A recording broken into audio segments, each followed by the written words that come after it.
exactly what protections he's proposing and guarantee that no veteran will be hounded through the courts?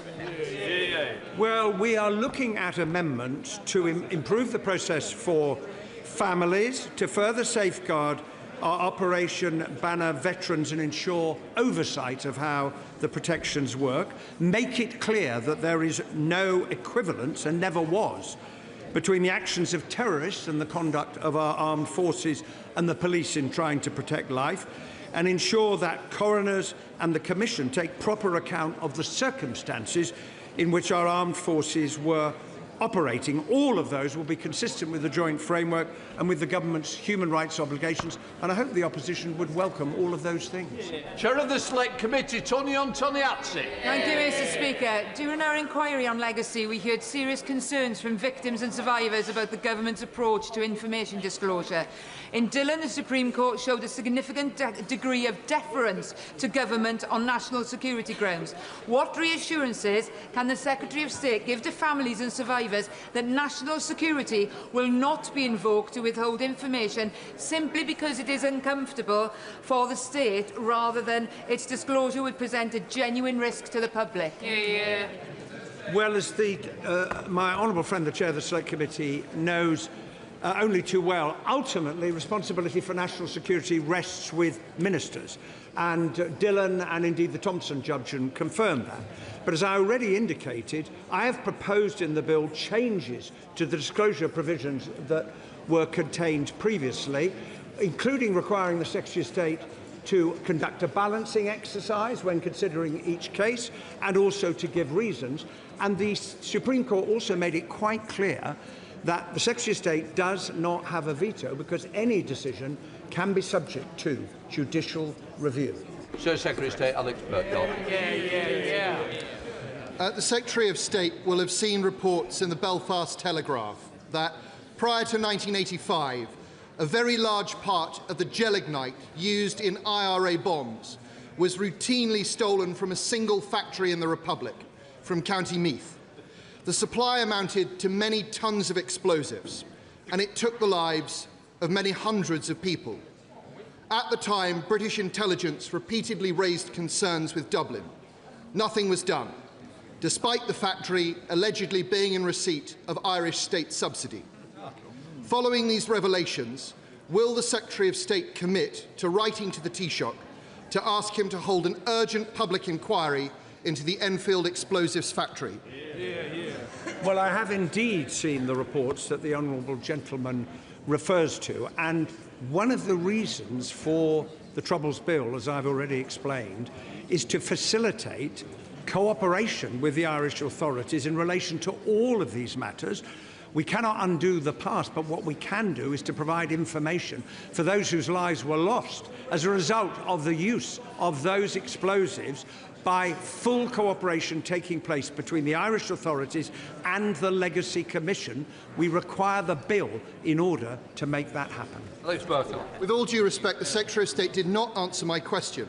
This is an extraordinary missing piece of the puzzle in the story of the Troubles, in the story of how the IRA obtained weapons which killed people in our country. The Secretary of State is perfectly within his rights to raise this with his opposite numbers and to ask them to conduct a full public inquiry. On behalf of the victims, will he do so?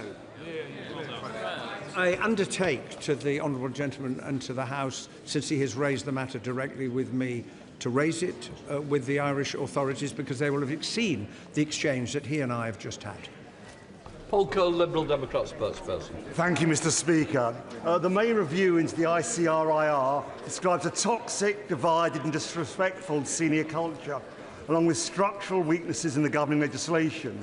It also raises concerns that the government's forthcoming Troubles Bill will make matters worse. However, in his response to the review, the Secretary of State appeared to suggest it's simply up to the ICRIR to sort this out. Even though the ICRIR is sponsored by his department, the review was commissioned by his department, and his department is now legislating to rebadge the failing body as the Legacy Commission. So will the Secretary of State tell the House whether he accepts he is ultimately responsible for Peter May's 19 recommendations being followed, an update on whether the NIO plan is still on schedule, and how the Troubles Bill is to be amended to remedy the structural shortcomings exposed in the review.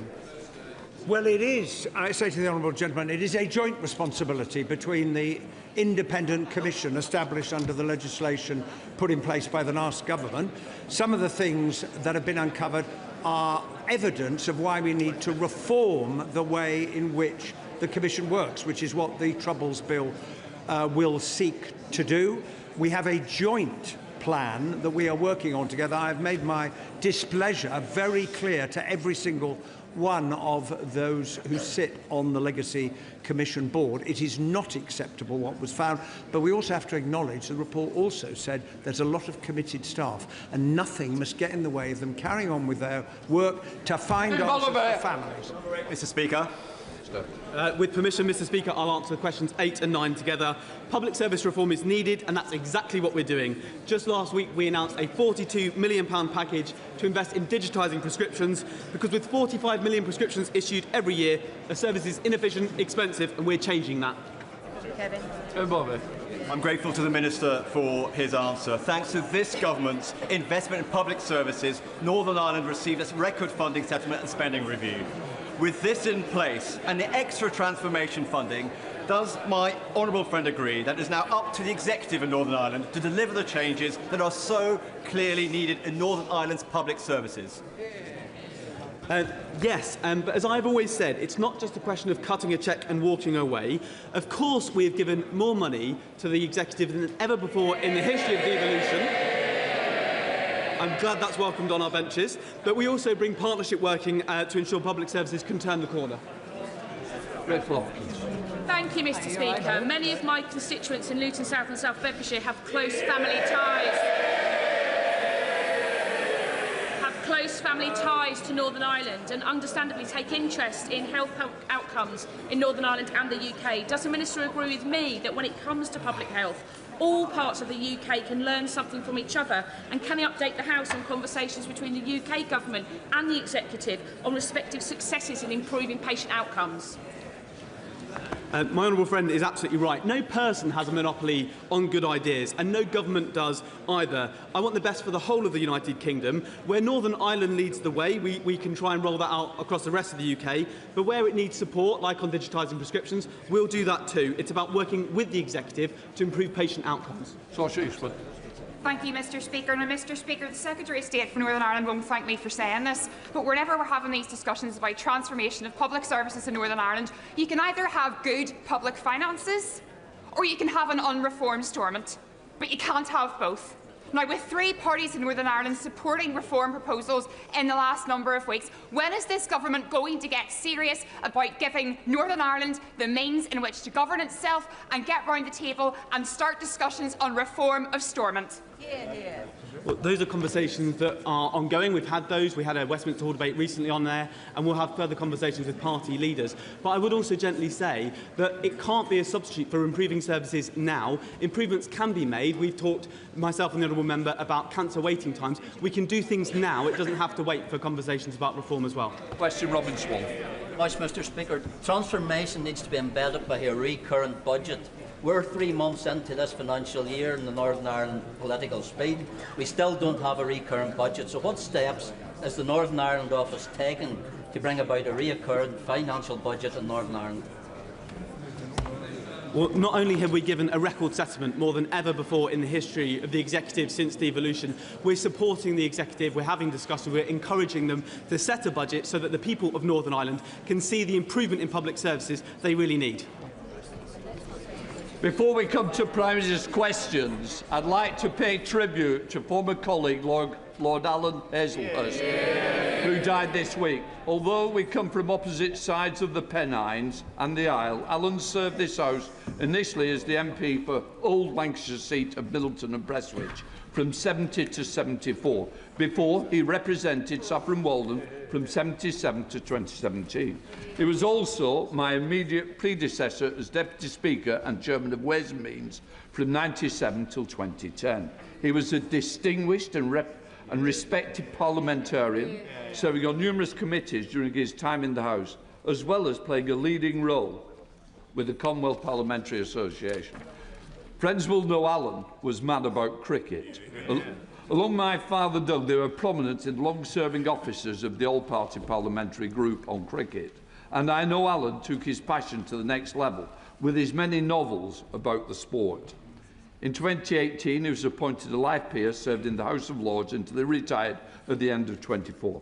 I'm sure members across the House will like to join me in sending our condolences to Lord Hazelhurst's wife, Lady Angela, his children and grandchildren, family and friends, who are very much in our thoughts today. We now come to Prime Minister's questions. Dr Ros Savage. Thank you, Mr Speaker. Question number 1. Prime Minister. Thank you, Mr Speaker. Can I also pay tribute to Lord Hazelhurst?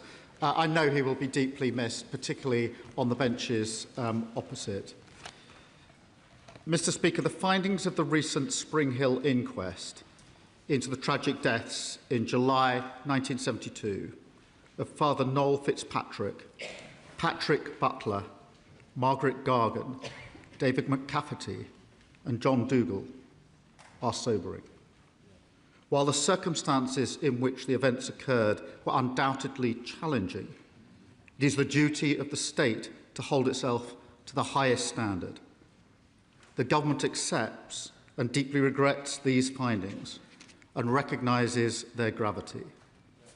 On behalf of the government, I want to apologise unreservedly to the families for what happened and for the grief and trauma that they have endured since the tragic deaths of their loved ones.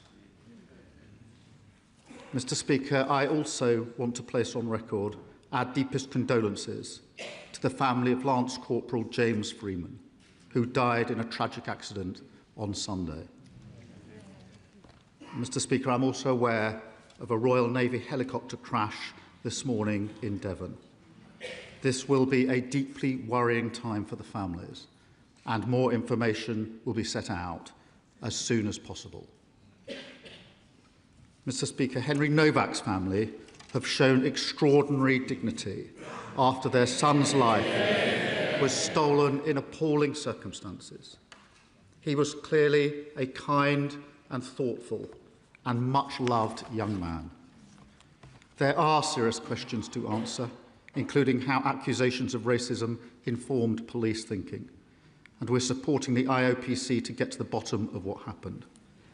But no matter the pain we feel, there is no justification for more violence and disorder. The attacks directed towards police officers in Southampton last night were disgraceful and completely unacceptable. This is a time for serious work, not rage. And let me be clear, we will ensure anyone found engaging in disorder meets the full force of the law, as we have done before. Mr Speaker, this morning I had meetings with ministerial colleagues and others, in addition to my duties in this House. I shall have further such meetings later today. Dr Ros Savage. Thank you, Mr Speaker, and I would like to echo the sympathies expressed by the Prime Minister for those families recently bereaved, particularly the family of Henry Novak. Corruption appears to be endemic in donations to British political parties. We've had years of Conservative cronyism. We've had allegations of embezzlement in Scotland. We've had undisclosed donations from crypto billionaires and foreign oligarchs. We've even had freebies dished out to some of the honourable members sitting on the benches opposite. The government has already cracked down on some specific sources of donations that favour their political opponents, such as crypto and foreign money. Will the Prime Minister now commit to restoring the faith of the British public in the integrity of our British democracy by putting a cap on all political donations? Well, can I thank her for her question? We will do whatever is necessary to protect our democracy from foreign influence and from dirty money. And that's why we commissioned the Rycroft review. We capped overseas donations and introduced a moratorium on crypto donations. And we're taking further action as set out in the King's speech. But the £5 million question still remains. Why is the Leader of Reform dodging questions about his donations? And why did he keep it secret in the first place? Thank you, Mr Speaker. I am proud that after decades it is this Labour government putting passengers before profit by bringing GTR, Southern, Gatwick Express into public ownership. The previous government shelved plans to unblock the bottleneck at East Croydon Station. This not only causes delays from Bedford to Brighton, but leaves constituents at Norway Junction Station in lift limbo. So will the Prime Minister look again at the Croydon Area Modelling Scheme, back my campaign to unblock the Croydon bottleneck? And does he agree with me that by bringing our railways back into public hands, it is this government that is getting us back on track? Well, can I commend her campaign to address the Croydon bottleneck? The last government cancelled work to address this. We will carefully consider the case for upgrades, including step-free access at Norwood. I'm proud that her constituents are travelling on rail services that are now back in public ownership and benefiting from the first freeze in rail fares for 30 years. Labour government transforming our railways and building a fairer Britain. Come to the Leader of the Opposition, Kemi Bendel. Mr Speaker, can I echo the Prime Minister's words on Lance Corporal James Freeman and also about the Royal Navy helicopter crash in Devon? I also want to share my deepest condolences to the family and friends of Henry Novak. The circumstances around Henry's wrongful arrest and tragic murder must be a wake-up call to the entire country and our institutions that every life matters, and it is the responsibility of everyone in this House to bring people together, not divide them. Mr Speaker, with your permission, I would also like to take this opportunity to pay tribute to Sir Alan Hazelhurst, Lord Hazelhurst, who died on Monday. Sir Alan served Parliament for over 50 years, 8 of them in the Lords, 40 years as my predecessor as MP for Saffron Walden. And from 1970 to 1974, he was also the Member of Parliament for Middleton and Prestwich. He was respected on all sides of this House, elected multiple times as your predecessor, Deputy Speaker, before he concluded in the other place. Apart from serving his constituents, his greatest passion in Parliament, and perhaps in life, was, as you said, cricket. He was chairman of the all-party parliamentary group for cricket, a role which he encouraged me to take up and which I graciously declined, telling him I knew absolutely nothing about cricket.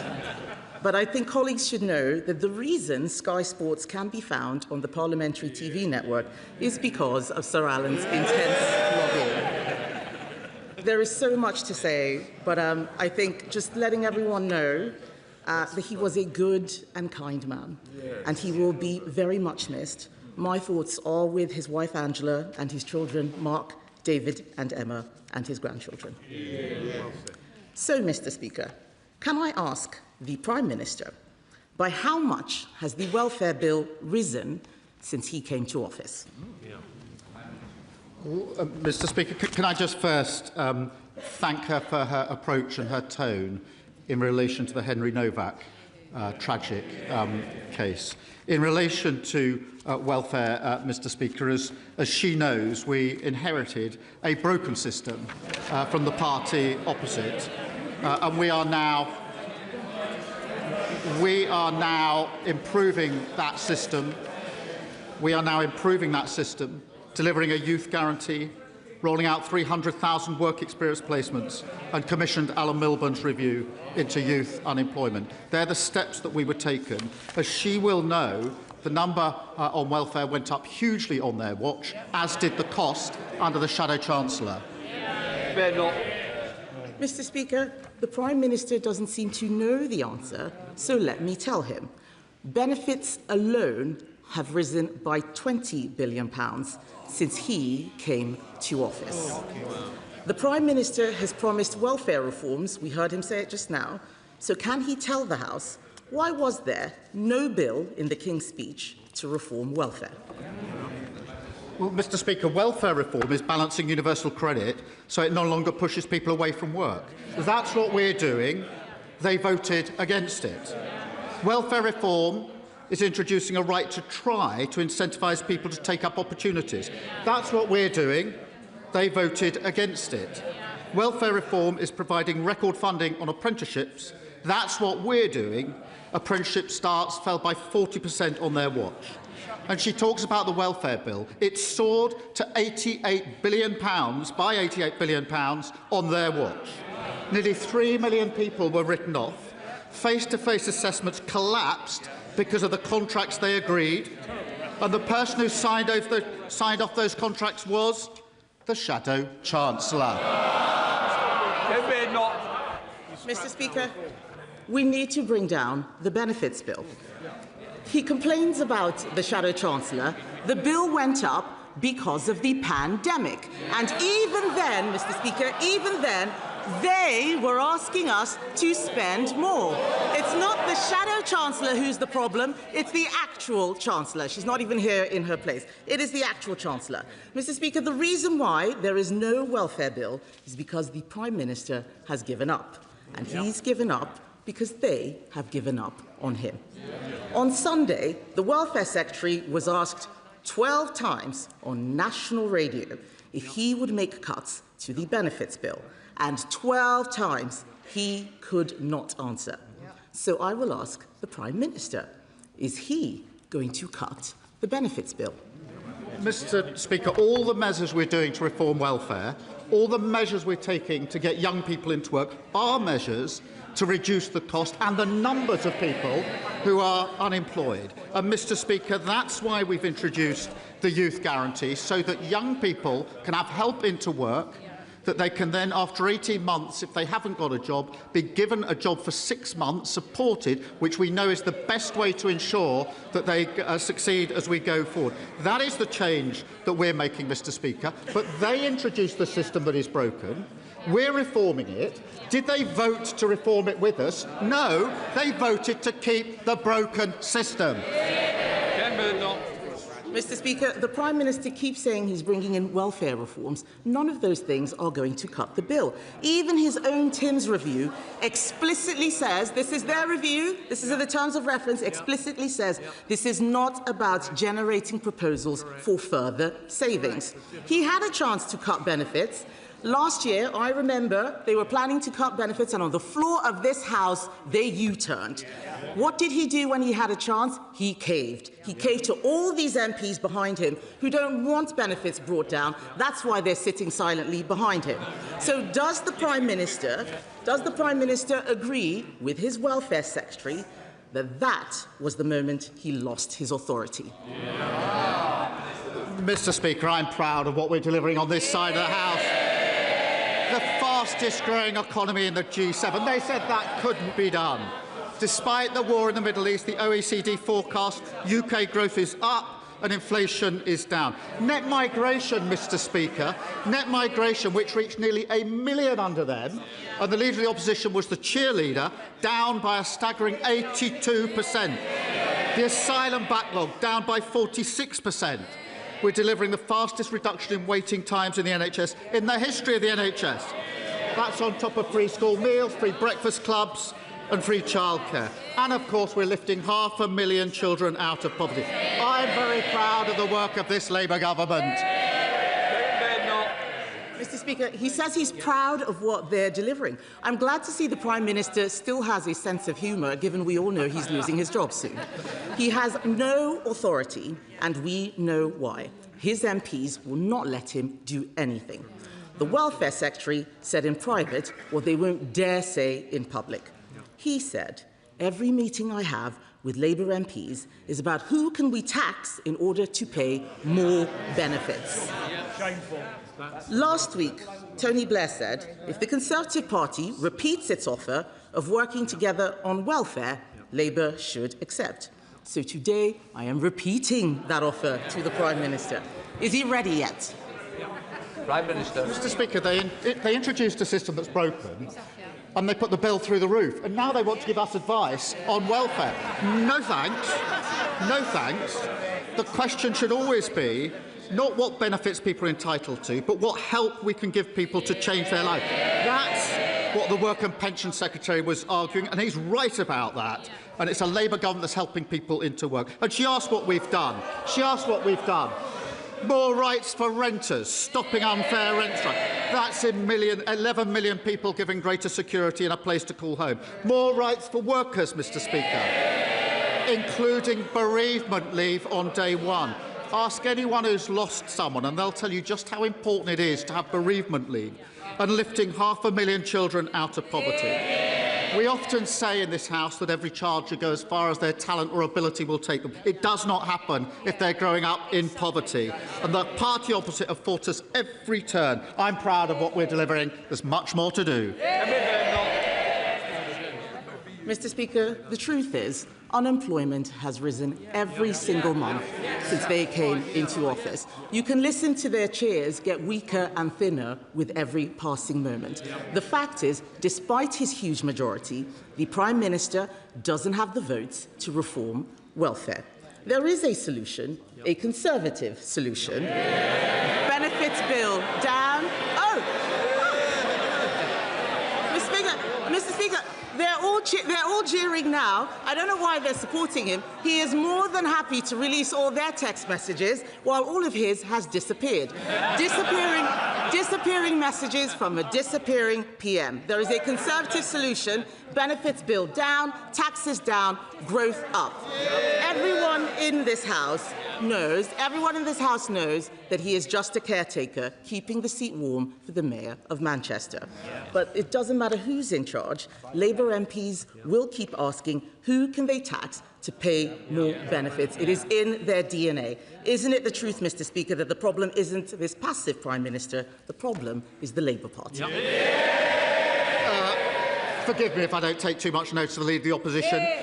For 14 years, they broke our welfare system, lost control of our borders, presided over the biggest fall in living standards on record, broke the economy, prisons, the NHS. I could go on and on. No wonder she and they are totally irrelevant. The change delivered by this Labour government, the biggest upgrade in workers' rights in a generation, delivered. Renters' Rights Act, delivered. Record funding for our NHS, delivered. The fastest growing economy in the G7, delivered. Lifting 500,000 children out of poverty, delivered. We're going to fight even harder for working people, a stronger and a fairer Britain. Mr. Speaker, 97 homes in Colsnorton have been evacuated due to ground movement. That's hundreds of people enduring severe emotional and financial distress. This is absolutely life-changing. The MRA are now conducting an 8-week investigation into who will ultimately be held responsible. In the meantime, my constituents are looking to the UK Government for help. Will the Prime Minister commit to working with the Scottish Government and Clackmannanshire Council to ensure that affected residents receive whatever support they need for a speedy and fair resolution? Can I thank my honourable friend? And I do know how difficult it is for residents who are not in their homes. And can I reassure him and them that the MRA are carrying out daily investigations to get answers as swiftly as possible. We're also working with the Council to provide support for residents. I can confirm the Energy Minister is in touch with MSPs and will ensure that both my honourable friend and his constituents are kept updated on the next steps. Leader of the Liberal Democrats. Thank you, Mr. Speaker. And can I associate myself with your remarks about Lord Alan Hazelhurst and confirm to the Leader of the Opposition that he will be missed on all sides? Can I associate myself with the Prime Minister's remarks about Lance Corporal James Freeman, who was killed in Iraq? Our thoughts are with the family and the unit. And can I also offer our thoughts and prayers to the family and friends of the 17 people who tragically drowned during the recent heatwave, many of them children. Mr. Speaker, the murder of Henry Novak was an evil crime made much worse by the lies of the killer and the police response. The investigation must uncover all things that went wrong, and all police forces must act on its conclusions. Outside court, Henry's father made a powerful plea that his son's murder should not be used to create further division, but should be used to treat knife crime as a national emergency. Does the Prime Minister agree that the victims of knife crime and their families deserve a politics where we come together to solve these problems and not use them as a political football? Can I first join him in paying tribute to the 17 people who lost their lives in the heat wave, many of them, as he says, young, and each of them tragic, and send our condolences to their families. In relation to the case of Henry Novak, can I thank him for the approach that he has taken in this as well. It is important in a case like this, which is so tragic, and anybody who's seen the footage will have been deeply moved by it. It is important that we reflect on our own leadership roles here as political leaders. And it is our duty to bring people together at a time like this, not seek to divide people. It is particularly our duty to listen to what the devastated family are asking of us as political leaders. And can I thank all of those that have acted in that way, because I think that's the right way to respond. Sir Ed Davey. Can I thank the Prime Minister for his reply and completely agree with him and say that we stand ready to work with the government on serious policies to tackle knife crime. Mr. Speaker, with our armed forces overstretched, Labour now seems to be investing in a new weapon of war, the long-form essay. It gives another meaning to the phrase drone warfare.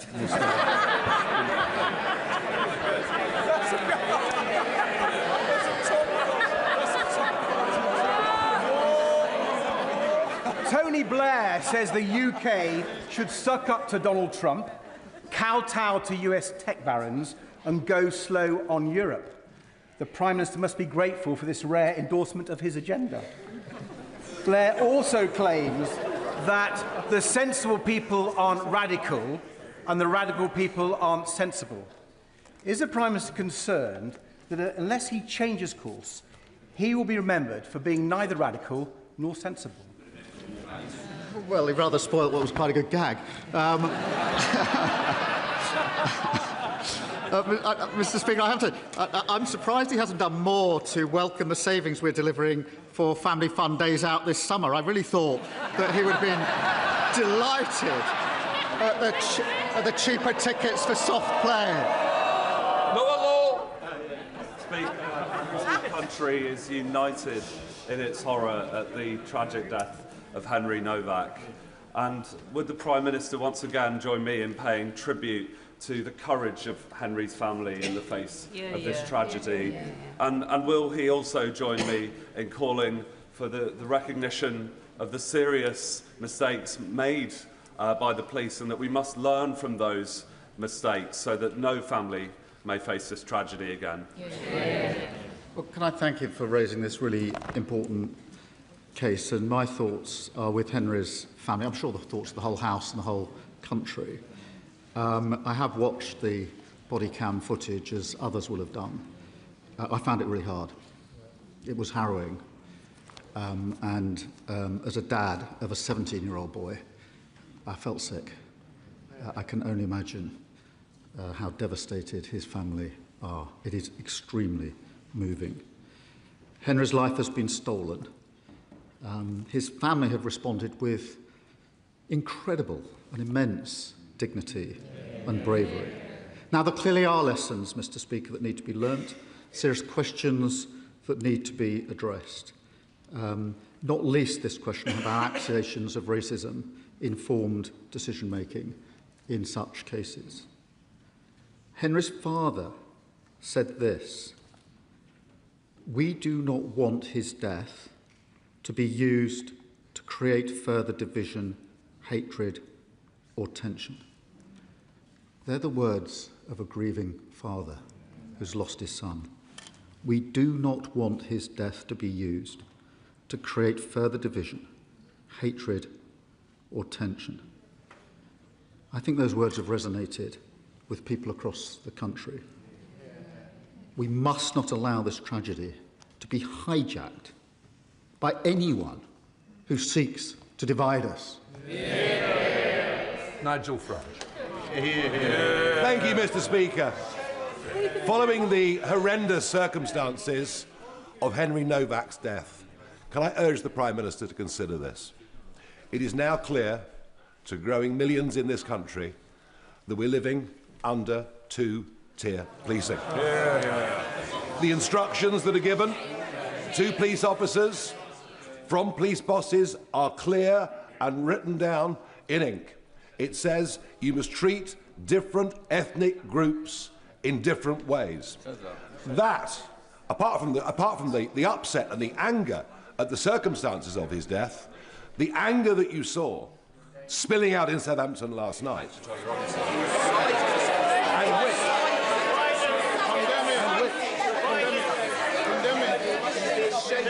and which is in danger, condemn the violence, which is in danger of getting considerably worse, because if the public lose trust, condemn it. If the public lose trust in being treated fairly by the police, can he take some action, end this divisive practice of two-tier policing, and make sure that all British citizens are treated the same? Yeah. Mr. Speaker, I don't believe there's two-tier policing in this country. I'm really shocked that he pretends to have respect for Henry's family and then acts in this way. They are a grieving family. Mr. Blash, please, it's a very important question. I want to hear the Prime Minister. If you want to carry on, go outside, please, Prime Minister. Grieving family have asked us not to respond in the way that the Leader of Reform has responded. They've asked us not to. They have lost their son in the most appalling circumstance. They make a simple plea of us as human beings to please not exploit that. That is their plea to us. We all need to reflect on those words of Henry's father. My response, and the response of others, to be fair, has been focused on the lessons to be learned so we can deliver justice. His response has been to appeal for rage. Rage. That's his response to a father who's lost his son, and ask for that not to happen. Exploiting this tragedy to create grievance and division would be wrong in any circumstances, but to do it when the family are expressly saying, please don't, is unforgivable. It shows exactly who he is.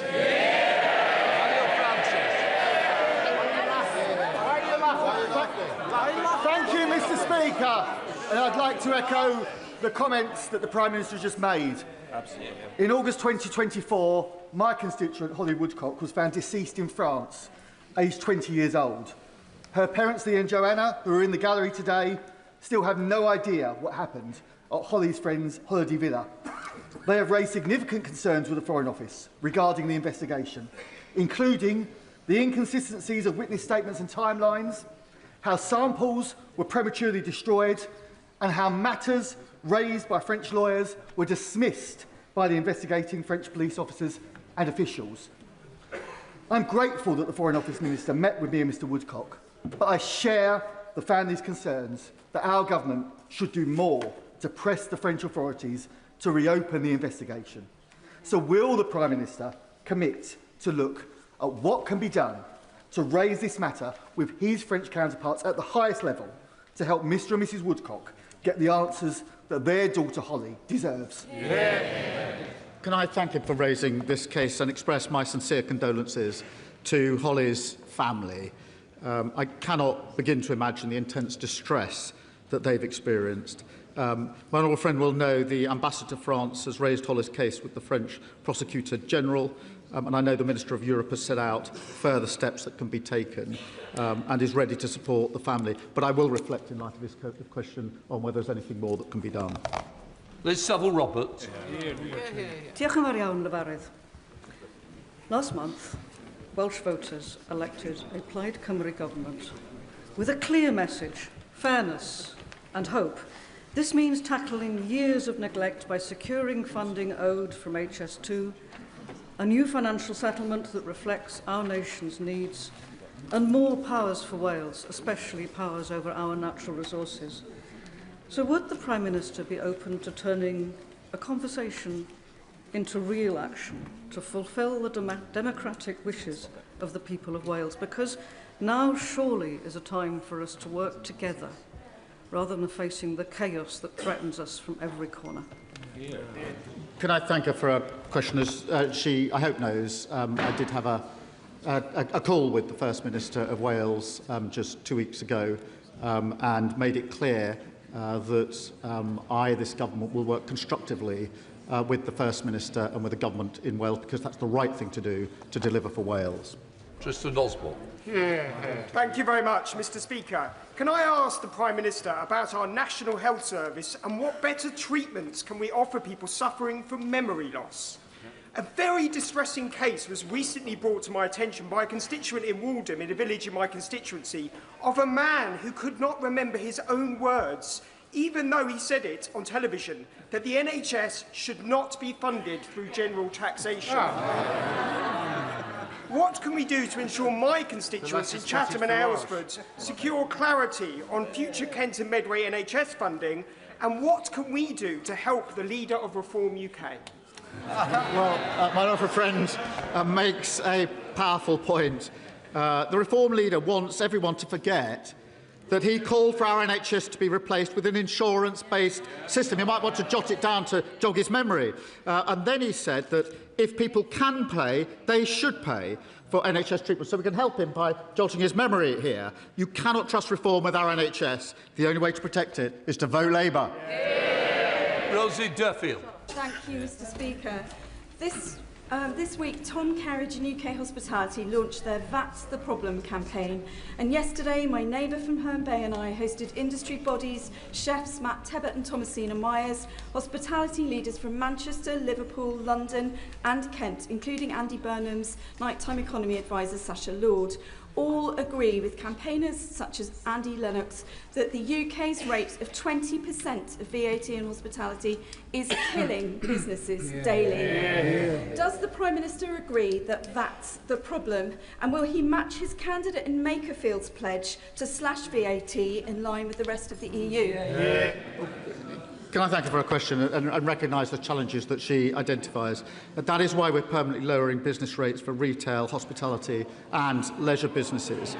Every pub will get 15% off its new business rates bill, and bills will be frozen in real terms for a further 2 years. In relation to VAT, she'll see that we are supporting, by cutting VAT on children's meals in restaurants, particularly over the summer period, with the savings that were set out 2 weeks ago by the Chancellor. Linda Just. Thank you, Mr. Speaker. Every year, around 160 university students commit suicide. That's more than 3 every week. Yet there is no established duty of care on universities to protect the health, safety and welfare of their students. This is not about creating excessive burdens on universities, but requiring them to take reasonable steps to prevent injury or harm to their students where the risk is reasonably foreseeable. So would the Prime Minister please meet with me to discuss this issue so that we can do all that we can to prevent our young people dying at university through suicide? Well, Mr. Speaker, any death from suicide is a tragedy, as everybody across this House will know. We're bringing together students, bereaved families, universities and the NHS to strengthen the mental health support provided to students, and we've appointed a student support champion to drive improvement across our universities, and the Minister will be happy to discuss that and other matters with him. Andrew Rossen. Thank you, Mr. Speaker. I wonder if the Prime Minister has had the chance to study the election results in Havering, with 0 Labour councillors elected in Romford, 0 Conservative councillors for the first time since 1964 across Havering, and the first Reform UK London borough, which shows people's disillusionment with a political establishment. But in his final days as Prime Minister, does he think he can do something for the people of Romford and give us the accident and emergency unit at Queen's Hospital, which the honourable member for Ilford North said he would deliver but failed to do? Mr. Speaker, we put record investment into the NHS to clear up the mess that he and others left behind. I have studied the candidate for Makerfield, the Reform candidate, since he brings up election. A self-professed sexist, said women who get abortion do it for vanity purposes, encouraged people not to get the COVID vaccine, and said Russia would within its rights to invade Crimea. Reform have got nothing to offer but grievance and division yet again. Pete Tupple. Thank you, Mr Speaker, and can I associate myself with the Prime Minister's comments on Henry Novak and cause for calm over division. The Rugby League family lost a giant last week. John Keir, the former England, Wales and Challenge Cup winning coach, died suddenly on Sunday afternoon on his journey north after commentating on the Challenge Cup finals at Wembley the previous day. After playing for Castleford, his local team, he moved to teaching and coaching for a total of 700 matches with 9 clubs, including famous underdog Challenge Cup wins with Sheffield Eagles in 1998 and Hull FC in 2005. John loved his sport and was in love, and in turn was loved by the sport. Will the Prime Minister join me in paying tribute to John and sending condolences to his wife Dawn, family and friends? Can I thank her for raising this and pay tribute to John? We're all deeply sad to hear of the passing. He was a remarkable athlete, coach, and an energetic and enthusiastic champion of his sport. He will be missed by supporters across the country. And I think my thoughts, all of our thoughts, are with his wife Dawn, his family and his friends at this sad time. Sarah Green. Mr Speaker, yesterday I spoke to women at an event here in Parliament whose children suffered avoidable harm after they continued taking the epilepsy drug sodium valproate during pregnancy. Doctors knew the risks, patients were not informed, and it's had devastating consequences. I'm sure the Prime Minister would agree that for a government department to commission a report looking at how to provide a redress scheme, it raised an expectation that one was on the horizon. To then not introduce it would be unbelievably cruel. So when will this government respond to the Hughes report and finally establish a redress scheme for these families? Can I thank the honourable member? We absolutely recognise the harm and huge impact that pelvic mesh has had on so many lives. She will be aware that the Minister of Public Health has been a dedicated campaigner on this very issue. I want to see a full response to the recommendations published as quickly as possible, and I'll make sure the Minister keeps her updated of progress. Ewan Steinbach. Mr Speaker, the 10-year bus plan published by the Department for Transport shows that demand for zero-emission buses will double by the end of the decade. Despite this, in Scotland, jobs are being lost in our bus manufacturing sector because overseas manufacturers are winning a greater number of orders and now constitute the majority of new registration buses on our roads, despite an investigation into the cybersecurity of Chinese buses. Will the Prime Minister designate bus manufacturing as a sector critical to our national security? My honourable friend is right to champion the brilliant, talented workforce building buses in Scotland. Our pipeline will give UK manufacturers the certainty and stability that they need to plan ahead and to be completely effective. And I can reassure him we're working closely with the industry to provide the response and the support that's necessary. Bob Black. Thank you, Mr Speaker. And I welcome the Prime Minister's commitment to combat anti-Semitism. But the regular hate marches we've seen on our streets, with the chanting of globalised the Intifada, has led directly to attacks on Jewish businesses, on synagogues, on individuals in the streets, and now an arson attack on where Jewish people live. So the Jewish people of our country now want to see action, not warm words. Will the Prime Minister therefore commit to the type of action that we need to expel students who commit anti-Semitic acts who are from overseas? Will he take action to prescribe the IRGC? Will he take action to close down the 13 Iran-sponsored charities in this country that spread anti-Semitism? Will he also take action to ensure that all children are taught the horrors of the Holocaust, the importance of not expressing hatred towards one another, and the true history of the founding of the State of Israel? The Jewish people of this country want to feel safe on our streets and in their homes and in our country. So will the Prime Minister take the appropriate action? Can I thank him for his question? And we are united in our belief that we must fight the poison of anti-Semitism wherever it is found. We are investing more to keep Jewish communities safe, more police patrols, greater security at schools and synagogues, and investing several £1 million to tackle anti-Semitism within our universities, and bringing in prescription-like powers to clamp down on malign state activity. We will set out further steps in coming days, and I'll make sure he's fully informed of the steps that we're taking. Thank you, Mr Speaker. Mr Speaker, less than 48 hours ago, the family of Henry Novak stood on the steps of Southampton Crown Court and gave a courageous and dignified statement in which they said, "We want to use Henry's heartbreaking story to make change for the better. We do not want his death to create further division, hatred, or tension. We want his story to help make our streets safer for everyone."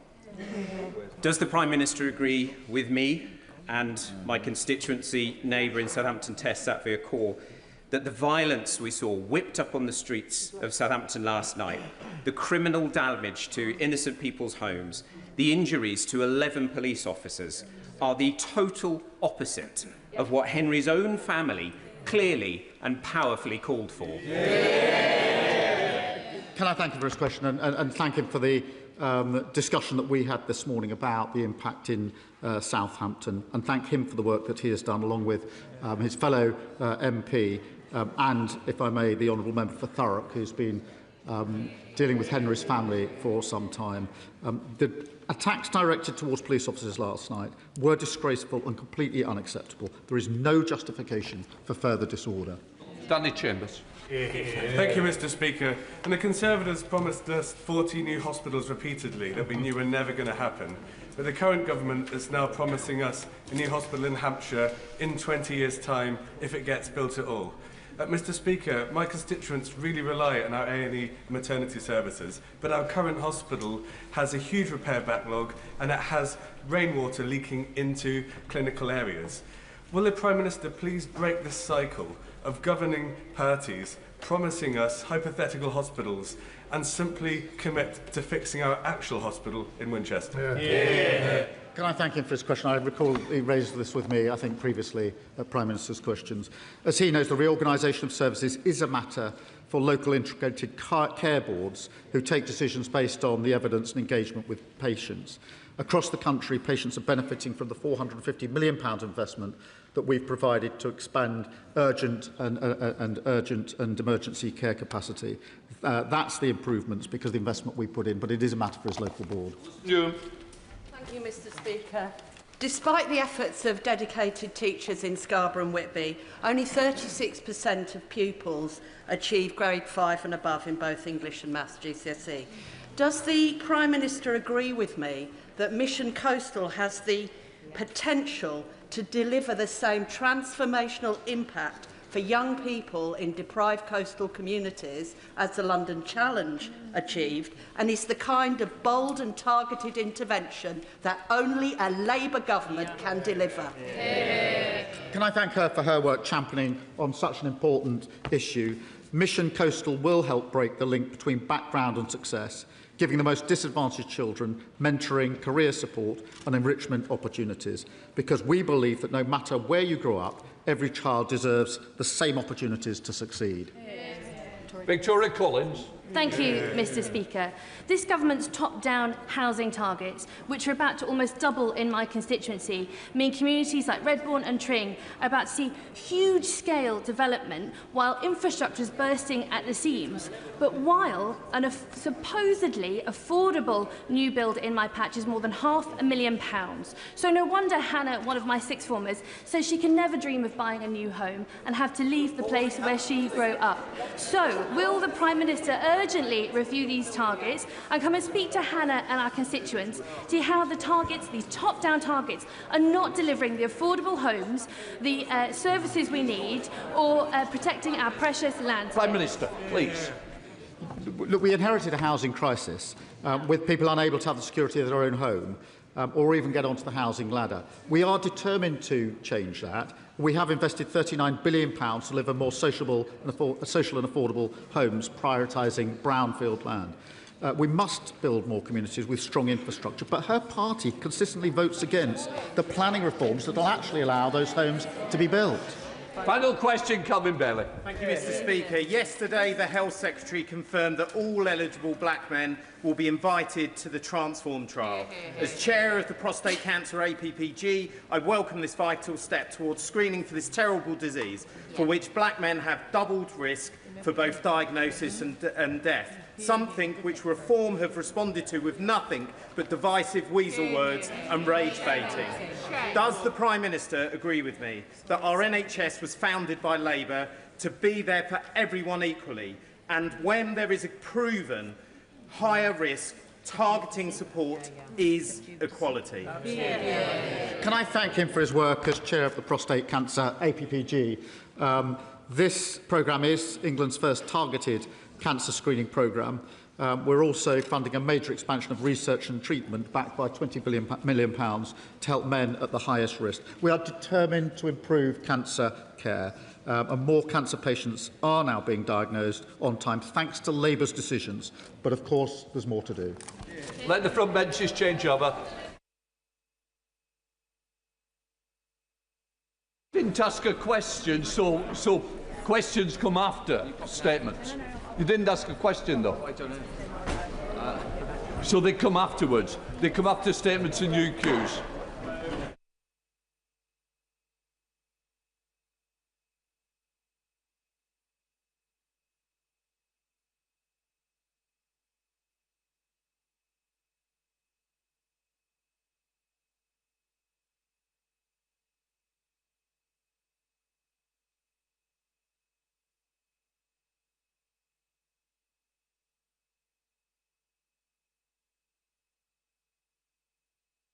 We now come to the urgent question. Sir Roger Gale. Thank you, Mr. Speaker. I am most grateful. Mr. Speaker, would the Secretary of State for the Environment make a statement following the disruption of water supplies throughout the area served by South East Water during the spring recess? Thank you, Mr. Speaker, and thank you to Sir Roger for asking this question. And I'd like to update the House on the water supply disruption in Kent. I'd like to begin by expressing my sympathy for those affected by this disruption. Being without water is distressing at any time, but particularly during a period of hot weather and school revision and examinations. This is now the third major outage affecting South East Water customers in recent months, and it is simply not acceptable. South East Water reported that thousands of customers were impacted by supply disruptions over the course of the incident, and I am pleased that normal water supply has now been restored. I met with the interim chair and senior operational staff twice during the course of the incident, including on Sunday this weekend, and the DEFRA team met with them daily to hold them to account for this incident and requested that they set out how they will compensate customers for this by the end of this week. Water supply disruption causes significant cost to businesses and impacts the most vulnerable in society. I've heard of a 100-year-old lady without water and a care home in Cranbrook using wet wipes to keep their residents clean. This is simply unacceptable, and the company must take urgent action. I'd like to thank all those working in the Kent Local Resilience Forum, the local authorities, the health and social care partners and civil servants in MHCLG and DEFRA for their hard work to support those affected. I'm also grateful to operational staff and volunteers who worked on the ground to restore water supplies and provide alternative water. A reliable supply of clean water is one of the fundamental foundations of a healthy, functioning society. The situation demands further bold action to deliver fundamental long-term reform, and that's why we're delivering whole-scale reform to the water sector. Through our Clean Water Bill, we will create a new, single, powerful regulator, giving us for the first time a clear system-wide view of company performance and the tools to intervene more quickly when companies fall short. We will put consumers first by introducing a water ombudsman, ensuring customers have a stronger voice and clearer routes to redress. We've already passed the Water Special Measures Act, which introduced the toughest Centrelink's powers ever applied to law-breaking water company executives and introduced powers to ban unjustified bonuses. It is vital that South East Water and all water companies deliver on improvements to their infrastructure, but most of all, they must continue to improve their ability to maintain water supplies to their customers, whatever the weather. We now come to Sir Roger Gale. Thank you, Mr. Speaker. Can I thank the Minister for her obvious and genuine concern and for the measures that she sought to take. Can I join her in thanking the very many organisations that sought to help us through this problem? And I include in that employees on the ground at South East Water.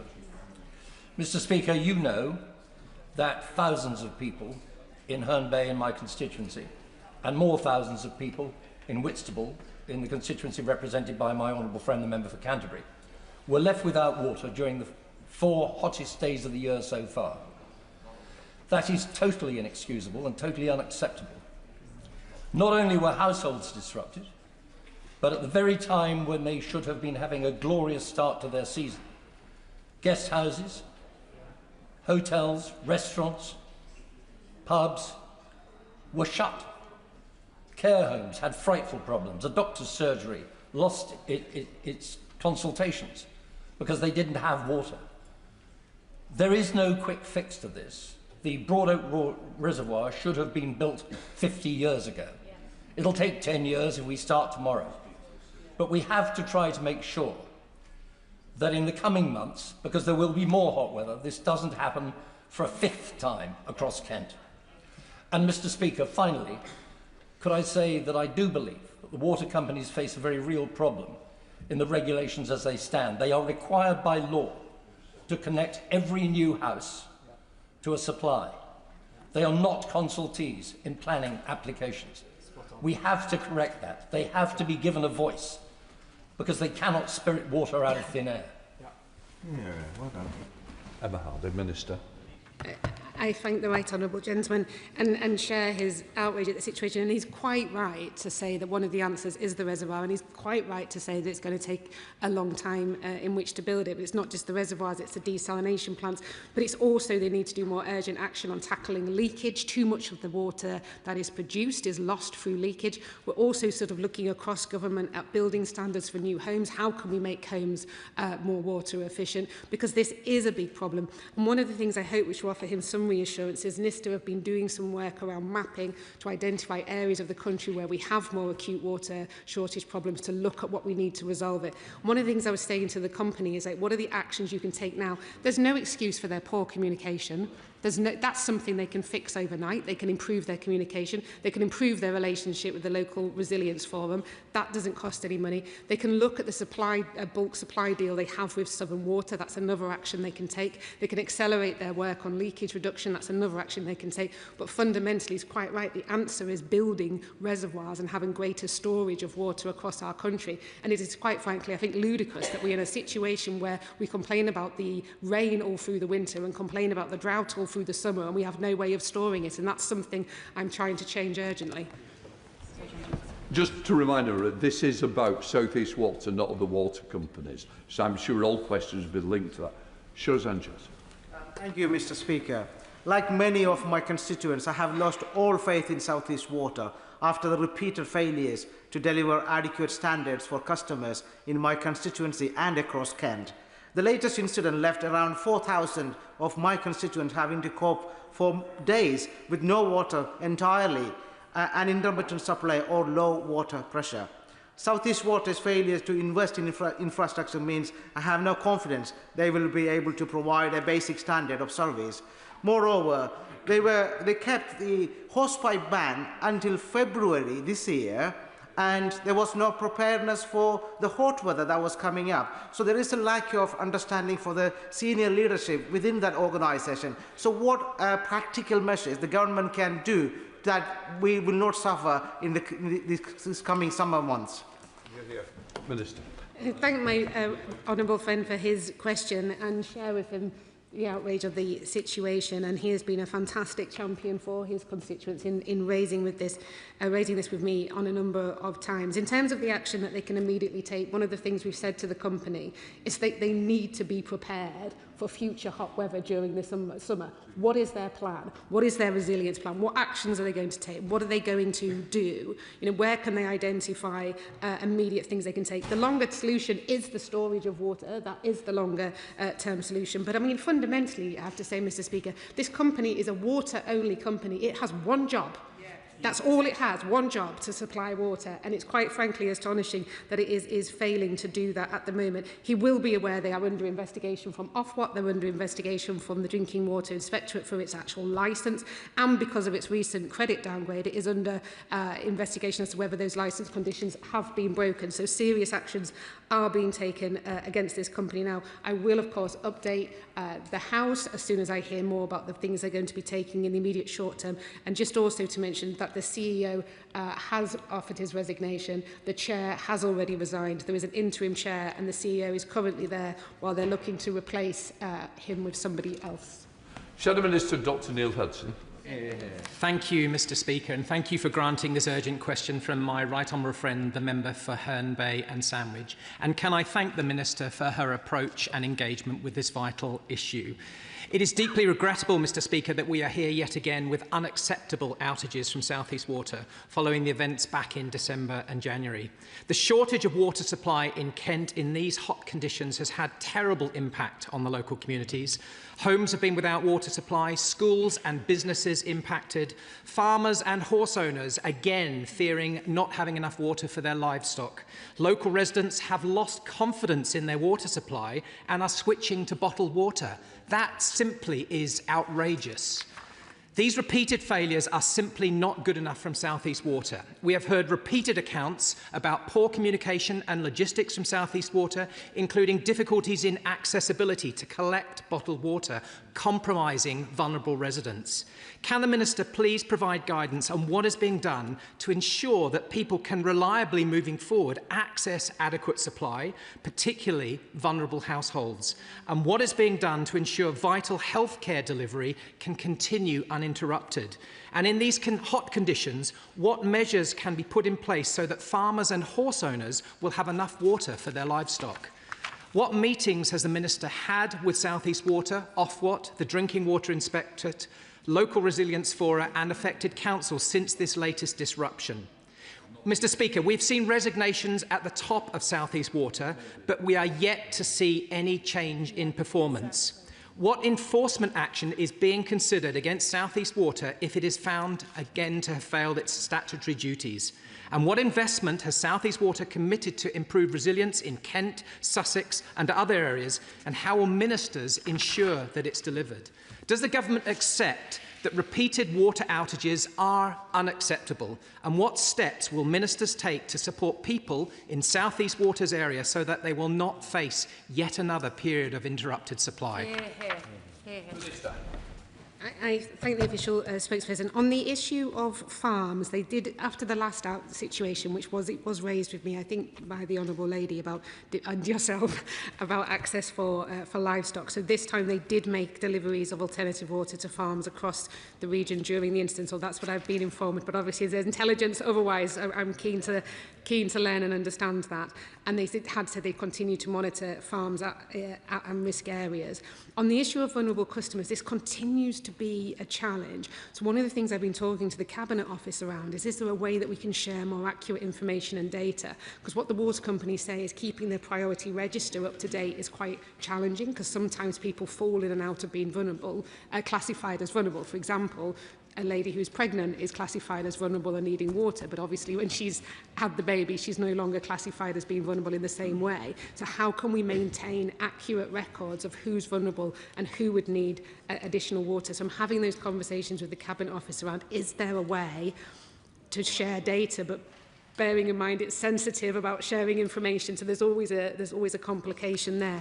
So one thing I would ask all colleagues to do, if we can try and encourage all of our constituents to identify, self-identify through the priority services register if they're classified as vulnerable, so that they can get the expected water. I've met with the interim chair, and we had a more productive conversation, and she is keen to reset relationship. She wants to sort of meet the MPs in the area, to talk to them. She's committed to sort of rebuilding a relationship with the local resilience forum and how they can improve communication. To be fair to her, I think she's been there a few weeks, so this is very, very early on in her interim chairship. So I think there's something that we can work on and build on, because there are things they can do now around communications, and I'm quite concerned by him saying there was an accessibility problem around drinking water stations. In terms of who I've obviously met with the new chair, met with the senior people involved, meet regularly with the Drinking Water Inspectorate and Ofwat on this. There are live investigations following the last incident being held into the company at the moment, and this will continue. Thank you, Mr. Speaker. I'm grateful to my honourable friend for the way that she has approached this, and particularly the fact that she points out that South East Water has one job. However, unfortunately, they are accountable to their shareholders more than they are to the people who they are supposed to be serving.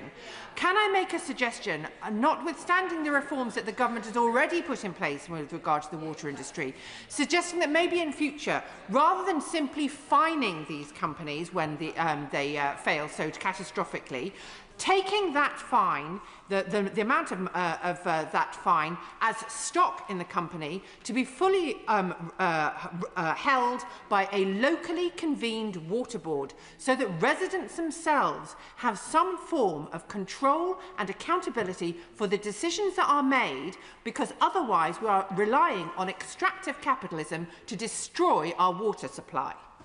Minister. My honourable friend makes a very powerful point, and I do want to highlight that in the white paper we did say in there that where water companies might want to transition to new ownership models, such as not-for-profit, for example, the regulator will develop a transparent process to assess whether that water company's requested move to the new model will go ahead. So we are looking at developing a transparent process if that is something that the water company might want to look at. But in terms of increasing the customer voice, which she's absolutely right about, on day one of this government coming into power, we announced new consumer boards for water companies. The Consumer Council for Water has done the entire country, gathering together different people for these customer panels. They've held one already in the South East Water area, where the customers there can account, very much like a select committee hearing, those water company bosses, and the report from that, obviously, I will share with the House, but is really interesting. The number one issue that came up from this area was communication. Lack of communication and lack of adequate communication was the number one thing they can tackle, and that doesn't require millions and billions on a reservoir. That just requires competence. Sarah Dyke, Liberal Democrat spokesperson. Mr. Speaker, leaving thousands of South East Water customers without access to drinking water has become a pattern of neglect, enabled by a water system that fails to hold water companies accountable for their actions, whether it be environmental destruction or consistent water disruptions. This situation is simply unacceptable, but the government's timid reforms do not rise to the scale of the challenge. We don't need more tinkering. We need a total structural overhaul. So given the repeated failures in water supply and sewage pollution seen in South East Water area and across the country, will the Minister back Liberal Democrat proposals for a mutually owned public benefit model for water companies, focusing investment on the environment, on customers and infrastructure, rather than lining the pockets of water company bosses like South East Water? Minister. Of course, South East Water is a water-only company, not a sewage company, and I think there's many things we can criticise them for, but sewage pollution is not one of them. Since we came into power, as I said, on day one we introduced the customer panels. We've secured £104 billion private investment. We passed the Water Special Measures Act. We gave the EA more powers to monitor water companies and uncover wrongdoing. In fact, the EA have done over 10,000 inspections into water companies. They've uncovered 81 examples that have gone through to criminal investigation. And I do want to gently point out that under the previous government, coalition government, funding for the EA was cut by more than a half. We've also introduced criminal liability for water policies, introduced automatic penalties, reduced the burden of proof, introduced cost recovery, banned the sale and supply of wet wipes, looked at reforming our bathing waters, established the Water Delivery Task Force, and yes, there's more to do with the reforms we have. And on top of that, of course, we've abolished Ofwat. And on top of that, there is more work to do. But I think I stand quite proud on the record that we've already taken after years of inaction. Helen O'Donoghue. Thank you, Mr Speaker, and I thank the honourable member for bringing this question. It's been an extremely distressing incident for my constituents served by South East Water on the Sussex-Kent border to see this disruption happening. Many residents and businesses impacted, and I have to say that it's right the Chief Executive and the Chairman of South East Water have resigned, and I would urge the Government to look at the terms of the licence and whether those have been breached in this situation. But I also think we're here again in this chamber discussing another major water outage. The Minister knows we've had 2 major outages as well in my own patch. And what we see is time and time again the same mistakes and the same failures being repeated by the water companies. We looked at this on the Environment Committee and we found that they need to have clear plans of action in place, water stations in the right places, water stations that you can get to without a car, thinking about the impact on businesses and maybe delivering water to them to keep them open. All of these things every time get forgotten. And so could I ask the Minister to actually instruct all water companies in the country to have detailed emergency response plans in place for every constituency in the country that they work with the local MPs on, because we are the people on Christmas Eve, as happened to me last year, who've got the vicar's mobile numbers, the head teacher's phone numbers, and can set up those water stations. But they need to do that planning before disaster strikes and people lose water. So I urge her to look at that. Minister. Thank the Honourable Lady. So in fact, the licence, they have actually broken their licence conditions at the moment. Because of their credit, they've been downgraded by Moody's credit rating agency because of their performance issues, which is in fact, I think, the first time a credit rating agency has downgraded a water company over performance rather than over insolvency. So they are currently in breach of their licence. They're also being investigated on their licence from the Drinking Water Inspector. It could be Ofwat. I will double check.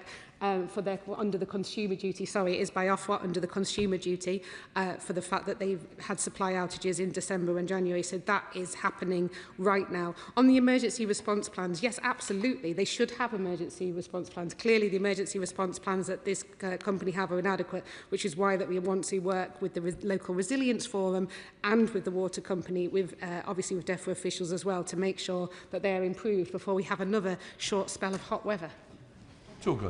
Thank you, Mr Speaker. The Honourable Lady asked a very good question, which the Minister sort of touched upon, but I'm going to press her further, because parts of Merryworth Platt and often in my own area were left not only without water, but without the support necessary for those who are most vulnerable, until 2 fantastic councillors, Matt Borton and Sarah Hudson, both from East Peckham, really went in there and got into the fight with the water company to make sure that the water station was set up. What planning can she help with to make sure that that infrastructure is put in place? Because the water companies have got away with it for far too long. In this case, South East Water, let's not beat around the bush, has been the worst run company that I've ever come across, and it's quite right that the leadership has gone. By the way, Mr Speaker, there are quite a lot of companies I've come across, so that bar is set quite high. But she has extraordinary discretionary authority to corral and to coerce companies to act. Could she please look at bringing forward a task group within regional areas in order to make sure that their water plans are in place and their emergency plans are in place, because otherwise we're going to have this again. I thank the gentleman for his thoughtful question. And of course, they do have a duty, they have a statutory duty to provide wholesome water. And if in the event that they can't, they must include provisions of alternative water supplies. These are set out in the Security and Emergency Measures Direction for 2022. So they have that statutory duty to actually plan and prepare. I think that's a really helpful suggestion. I would want them to be working with the LRF to sort of look at this, because, I mean, in this case, it was just a water supply issue, but often when we have incidences, potentially if it's flooding that takes out water supply, it's more than one issue happening at the same time. So I think it's important that they work really closely with the local resilience forum. And what I can commit to do is contacting the company and the local resilience forum to ensure that they have those plans in place, and also recommend that they speak to the local members of Parliament about those plans to ensure that they are that they are felt to be satisfactory, and of course, the councils for the local resilience forum to make sure that they are ready for, what will be another potentially hot summer. Okay. Thank you, Mr Speaker. Constituents of mine in Sittingbourne and Sheppey have been really worried and concerned as they've seen along the coast Herne Bay and Whitstable and residents there being deprived of their essential water supplies. I mean, it shouldn't have come as a shock. We know that there's been 15% extra usage of water during the heat wave the other week. But farmers in March and April were telling me locally that the water supplies were really, really low in the swales on Sheppey. We've got more investment coming, and it's really chalk and cheese in my area in the Swale, where we've got Southern Water and South Eastern Water. South Eastern are absolutely dreadful, whereas on Sheppey, which is particularly vulnerable to water supply issues, we've got a new water main coming, £4 million worth of investment there, and a massive new drainage system. It's really obvious the difference between these two companies. What I want to know from the Minister is, can she tell me how we're going to not just increase the amount of investment that's coming into the water system, but really deliver it at pace, and also how we can make sure that we don't have this postcode lottery in terms of whether you're going to get water or not just because of the management of these firms. Minister. I thank my honourable friend. And the issue of farmers and water supply, I'm really keen to make it much easier for farmers to set up on-farm reservoirs. That's something I've heard repeatedly from farmers, that they find it difficult. So I want to kind of make that as simple as possible. I've spoken to too many farmers who tell me their frustration, particularly in the Suffolk area, where they say all winter we send all the water out into the sea, and then all summer we wish we had it back. So I want to do something about that. In terms of drought, each company has been told to produce a drought emergency plan ready for summer. That's for every single water company, to make sure we are prepared for that. In terms of making sure they deliver what they promise, one of the things we did in the Water Special Measures Act is if they don't deliver what they promise, that money that they've taken to deliver it needs to be refunded to customers. That money has been ring-fenced, and we have the Water Delivery Task Force, which tracks all of the major projects to make sure they are on track and on budget, and if they're not, then we intervene as a government to understand why and what can be done to bring them back on track. But you're quite right, we shouldn't have this situation where because you live in a certain area you're suffering a much poorer service than if you live somewhere else. So this is why we want to take a bit of grip on the delivery of projects that should be delivered, but also kind of make it easier for people living in this area to be able to hold on to the water during the winter to make sure that they have it during the summer. Rosie Duffy. Mr. Speaker, and I'd like to thank the Minister, who's been engaged for a long time on this issue, and I know she really cares and talks to me and my neighbours. My neighbours and I just spend far too much of our time talking about the latest water shortages, and heat seems to equate to lack of water in the taps. I've got Whitstable has been devastated yet again, and we are really worried about too many new houses that aren't going to be able to meet demand, and also local businesses in the summer, like the excellent Nomad Pizza company that are independent and had to close for days during our tourism, hotspot. How can I reassure them? And most of my constituents, by the way, lots of them are very behind the nationalisation model. That's something I get a lot of emails about. But how can I assure them with our water tank 10 years, our reservoir 10 years from being built, how can I assure them that the tanks won't still be empty in July and August and we're going to suffer business-wise? Minister. I thank my honourable friend, and that pizza business sounds great and definitely worth a visit in summer. But she's quite right. We need to be looking. So I said to the company when I spoke to them again on the Sunday evening, like, what are the immediate measures that you can put in place over this summer to make sure that we have enough water supplies? In terms of house building, I've had some really productive conversations with MHCLG about how do you build homes that basically use less water. What is it in the building standards that you can build a home to mean that you're not having to use the same amount of water in a different way? This happens all over the world. It's not sort of beyond our grasp to do that as a government. But I think fundamentally we're going to need to build the reservoirs. We're going to need the desalination plants. We're going to need those big sources of water. But I do also think that, as I've mentioned before, one of the things the company could do more immediately is tackle the leaks, because at the moment we are wasting too much water into the ground. Dixon. Thank you, Mr. Speaker. Residents in Dartford, like those across Kent, are also experiencing poor service and increased bills, including in Ebbsfleet, having to pay an additional sum for water to flow from their community wastewater into the Thames, a thing charged by the Port of London Authority called dewatering, which is incredibly unfair to them. What they ask me continually is why it's acceptable for this poor performance to be in place and for water executives to continue to pay themselves large bonuses. Can I just ask the Minister what work is going on in order to tighten the regulations so that reward actually matches performance going forward? Yeah. Minister, please. I totally agree with my honourable friend. As I've mentioned here before, I don't have an issue with bonuses per se. I just think it should be linked to how well you do your job. And what we've done with the Water Special Measures Act is obviously ban unfair bonuses. But what we have seen from some companies is attempting to exploit loopholes in which to continue to award them, and they're loopholes that we are determined to close. Thank you, Mr. Speaker. We've had a few days of hot weather, and yet again in my constituency and across Kent, we've had water outages on top of what we've seen earlier this year and last year. Residents, businesses, livestock owners, they are frustrated, but they are also really worried, because getting water is the most basic thing in this country.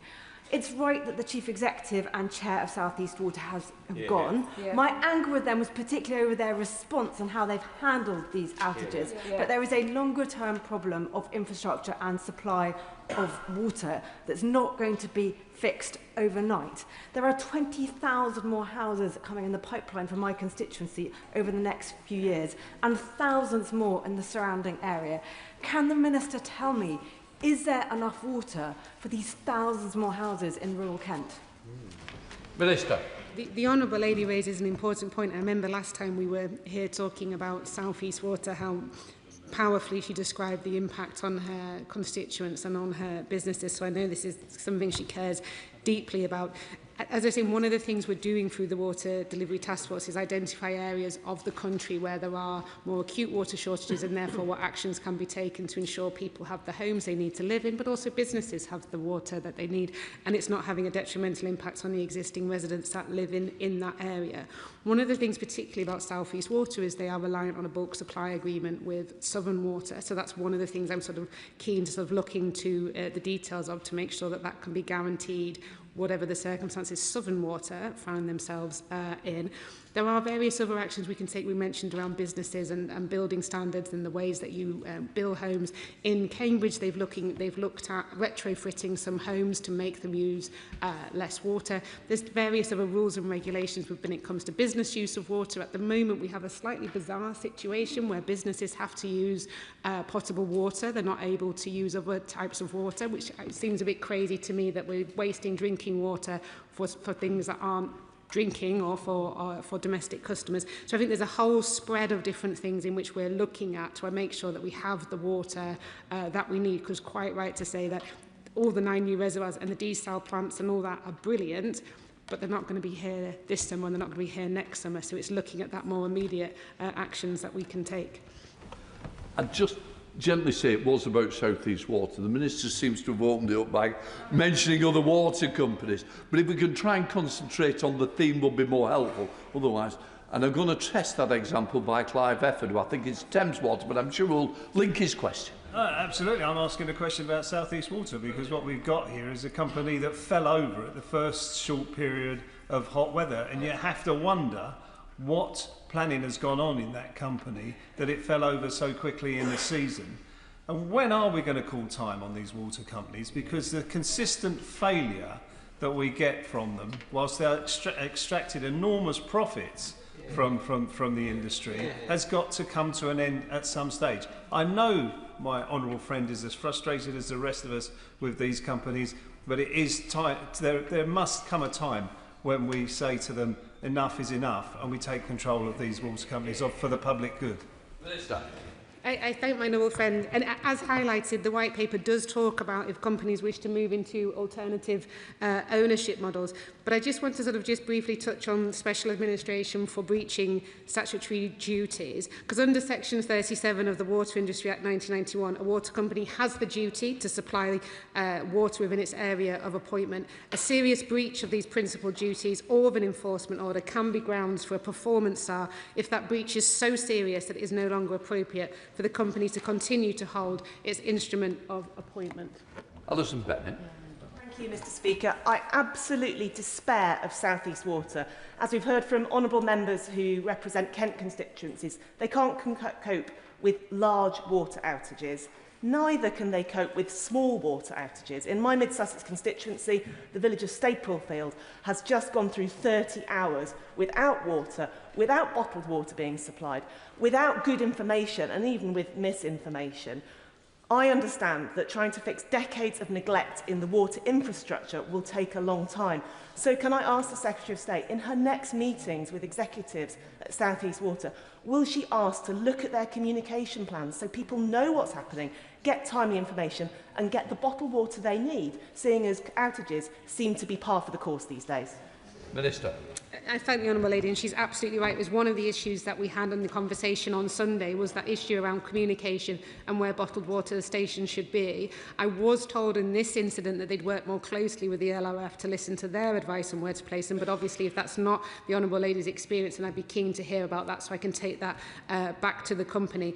What I will say, because it is an interim chair, and I know that she's keen to build new relationships with members of Parliament. She has assured me that she's going to be meeting members of Parliament, and I think this is something collectively, this issue around communication, this issue around where bottled water stations is one that I would say urge to raise with her directly so that we've got them in the right place, because I think fundamentally members of Parliament and councillors know and understand their areas probably far better than a water company.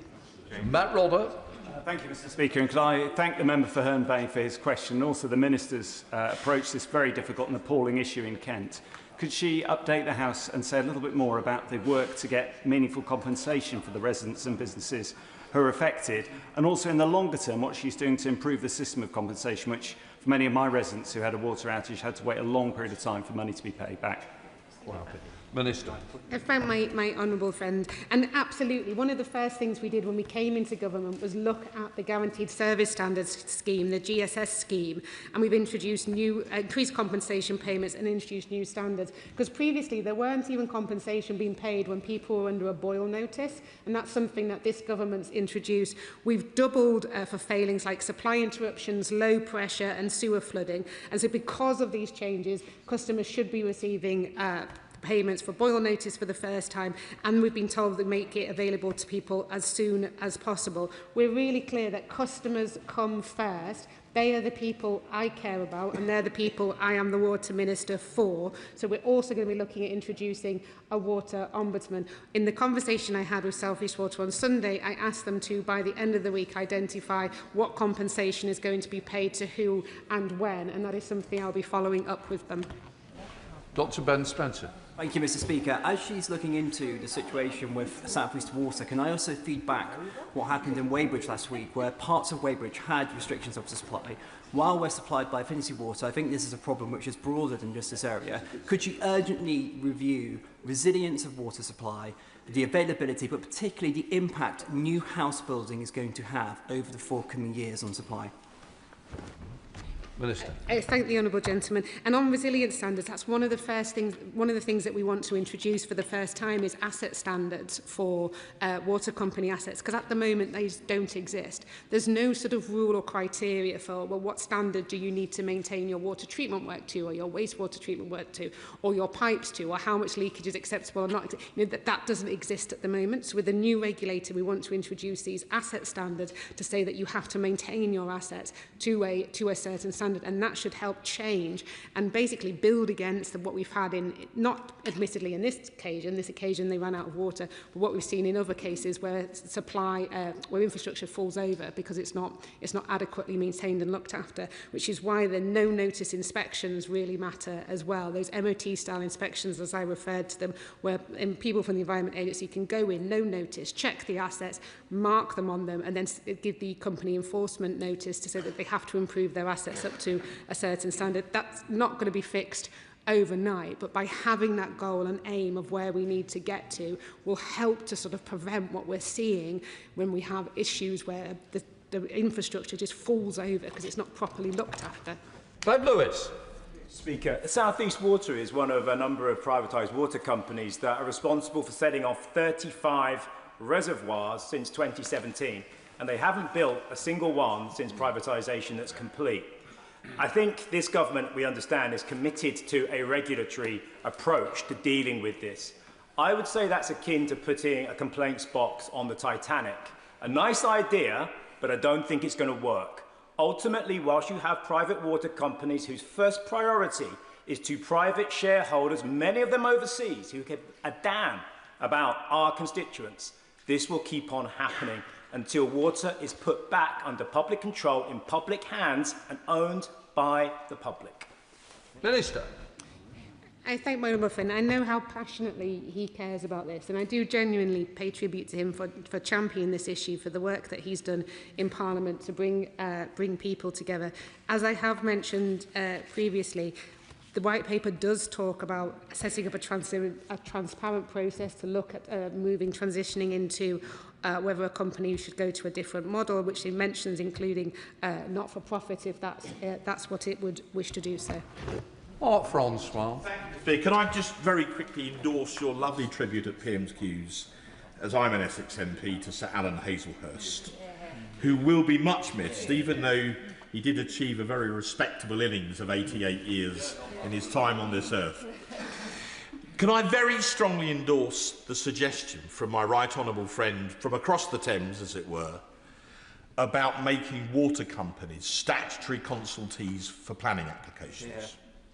Where there's an application for a large number of houses, the implications can be severe, not just for fresh water, but for foul water, and particularly for sewage. And in my constituency, our sewage capacity is very nearly maxed out. And the implications of getting that wrong are frighteningly obvious. So I can see the Minister helpfully is nodding. Could we please change the law to make water companies statutory consultees so they can give expert advice on whether or not new planning proposals are actually feasible in reality or no? Thank you. Hello, Minister. The honourable gentleman's right in pointing out the consequences of getting this wrong. And just to reassure him, we are looking at, as I say, using tools from NISTA, using the Water Delivery Task Force, where we have shortages and what can we do about it. And not just for water, for wastewater capacity as well, because both are crucially important, because we want to see homes being built. We know that. We have, people want somewhere to live, and especially first-time buyers are finding it incredibly difficult at the moment. But we are taking a sensible approach to this and identifying, okay, where do we have shortages in wastewater or water? What can be done about that to increase the amount that we have available, but also what can be done to reduce demand in that area as well, as I mentioned, retrofitting and building standards and various other measures that can be taken too. Terry Jeremy. Thank you, Madam Deputy Speaker. The DEFRA Select Committee has investigated South East Water extensively, and what I found particularly shocking was the fact that there were so many warnings and concerns raised that were simply ignored. And despite a high risk of water supply failure, the lack of preparedness was plain to see. So can I ask my honourable friend, the Minister, whether the regulatory reforms that the government is looking at will have real consequences when those concerns are raised but ignored by the water companies?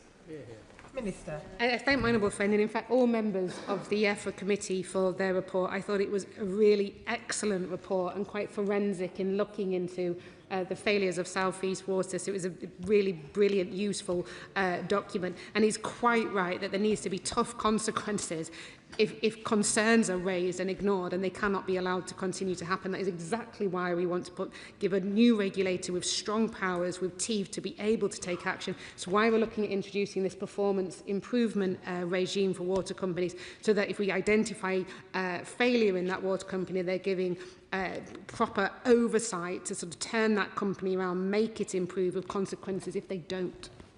Sarah Bull. Thank you, Madam Deputy Speaker. I thank the Minister for her praise of the report. As a member of the EFRA Select Committee, we are doing extensive work on the water industry, and we are following this very carefully. As was said earlier, the key issue as part of the South East Water disruption was the lack of communication, and that equally applied to Anglian Water, with the outage that occurred at exactly the same time in South Northamptonshire. I was not told of the outage, and residents report not knowing what was going on for 12, 24 hours, and the water delivery was inconsistent. So what I ask is just whatever more the government can do to send a very clear message to the water companies that this lack of communication is not acceptable.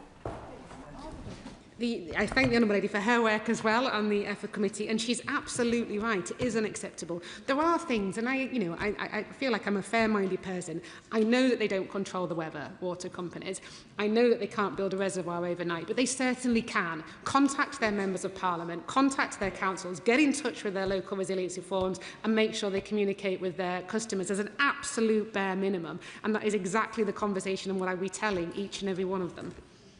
Chris Inchley. Madam Deputy Speaker, alongside the failures in the South East, there was a widespread disruption of water supply across swathes of my constituency during the recent heatwave in Buntingford, Cotterwood, Ardleigh and Throcking.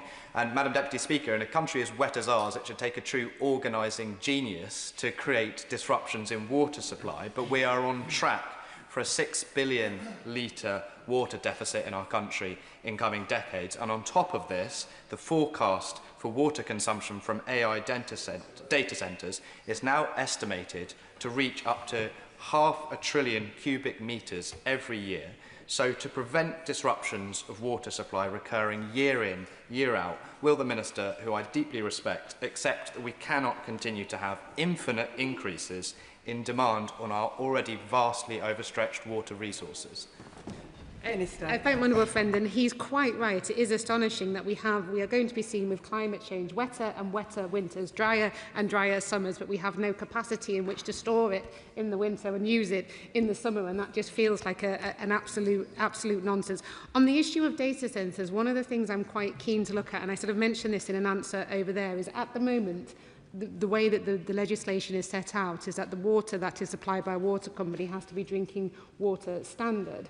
So again, it feels again a logical, sensible move to say, well, could you not, if you're using water for cooling purposes, not for drinking purposes, not in people's homes, to be absolutely clear, but could you not, if you're using it for cooling purposes, use a different standard of water? Why does it need to be drinking water quality? Because that would enable us to use water where we're wanting to use it for things like data centres, for growth in a closed loop system. I think that's important to point out as well. But why couldn't you use something like wastewater to do the same job? Why do you need to use drinking water? And it feels that there is some legislation we have which were done for the right purposes. You know, it sounds great. A water company, of course, must have produced water that is drinking water standard. But does it need to be drinking water standard if we're using it to cool machinery rather than for people to actually use to drink? A final question, Helen Brown. Thank you very much indeed, Madam Deputy Speaker. South East Water have openly and publicly admitted that they cannot supply drinking water for all the future homes planned to be built in Kent. So specifically, what is the Minister's response to that concern? And is she having conversations with her colleagues at the Department of Housing, Communities and Local Government? Minister. I thank the Honourable Lady for her question, and the short answer is yes. So the previous CEO, or the current CEO who hasn't gone yet, came to the Water Delivery Task Force a month or so ago, a few weeks ago, and with some of the local councillors from the area to talk about exactly this issue, the supply of water and the housing demands and how that can be met. And on the Water Delivery Task Force, I sit on that committee with MHCLG are there as well. So we're all having that conversation together, which was around how can we ensure that we build the homes that we need in a way that doesn't impact existing people living in the area and the water that they need, and in a way that ensures that those new homes have the water that's required. So we were looking at sort of over the next sort of 5, 10, 15 years, you know, what are the various supplies of water that were coming in? How does that impact house building at that time? How can homes be built to a more water efficient design? So those conversations are happening across government right now to balance out that question of how can we make sure everyone has a home to live in, but how can we stop there being a water crisis at the same time? That concludes the first urgent question. I'll give the front benches a few moments to swap over.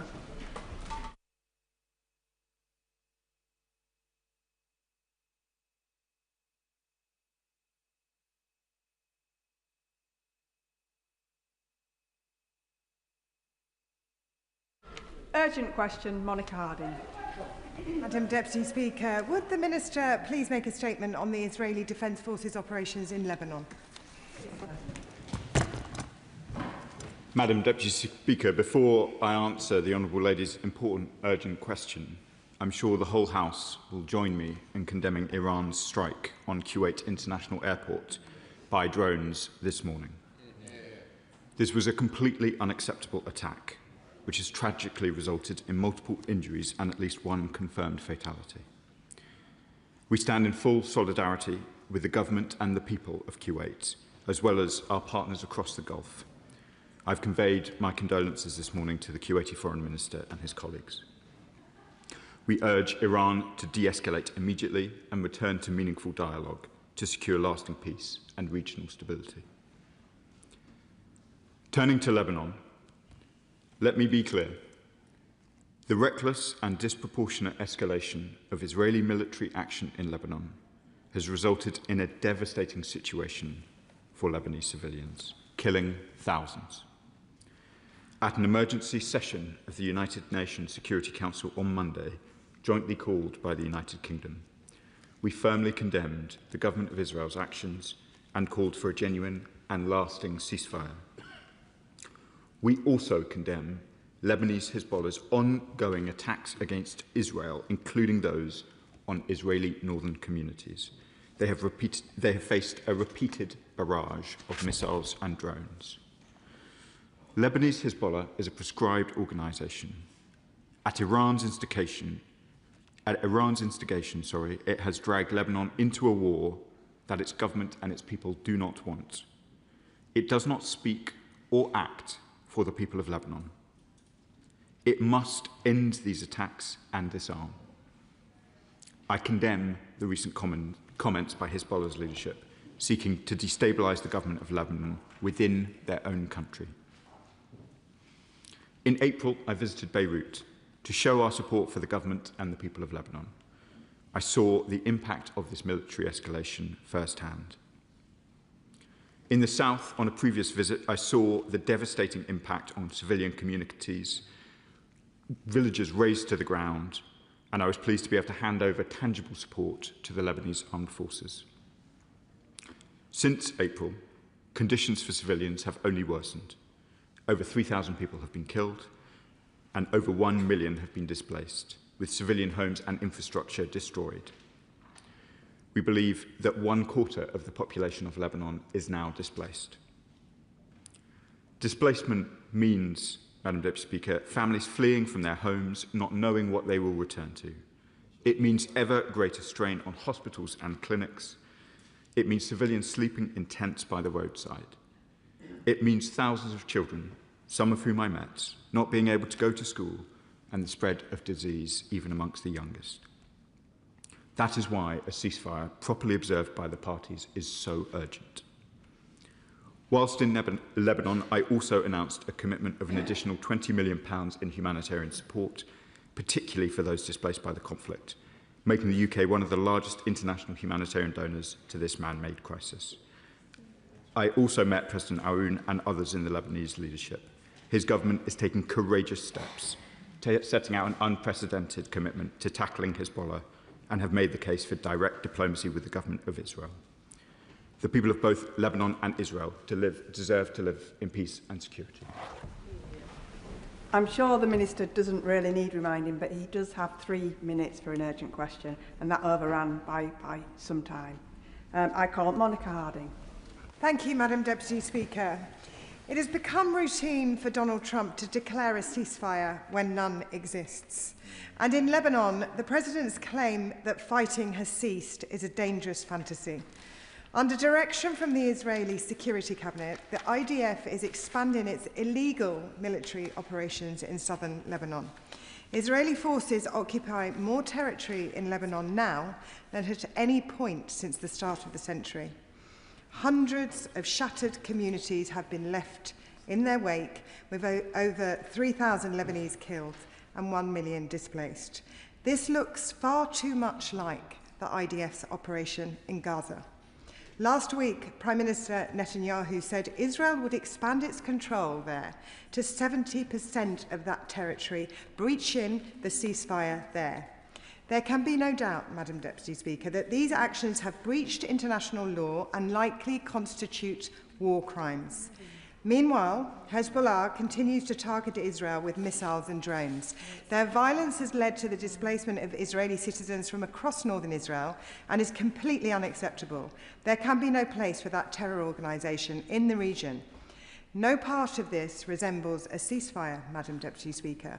We need to see concerted action from the international community, including the UK government, to bring this cycle of violence to an end. So I ask, does the government support the need for an immediate ceasefire in Lebanon?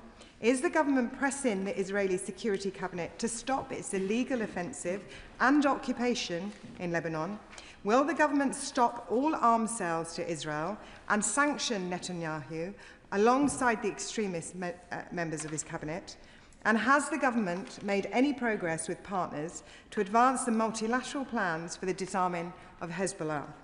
There is no military solution to the Lebanon crisis. The only path forward is a Lebanese political settlement that ensures Hezbollah's disbandment and full state sovereignty over all of its territory.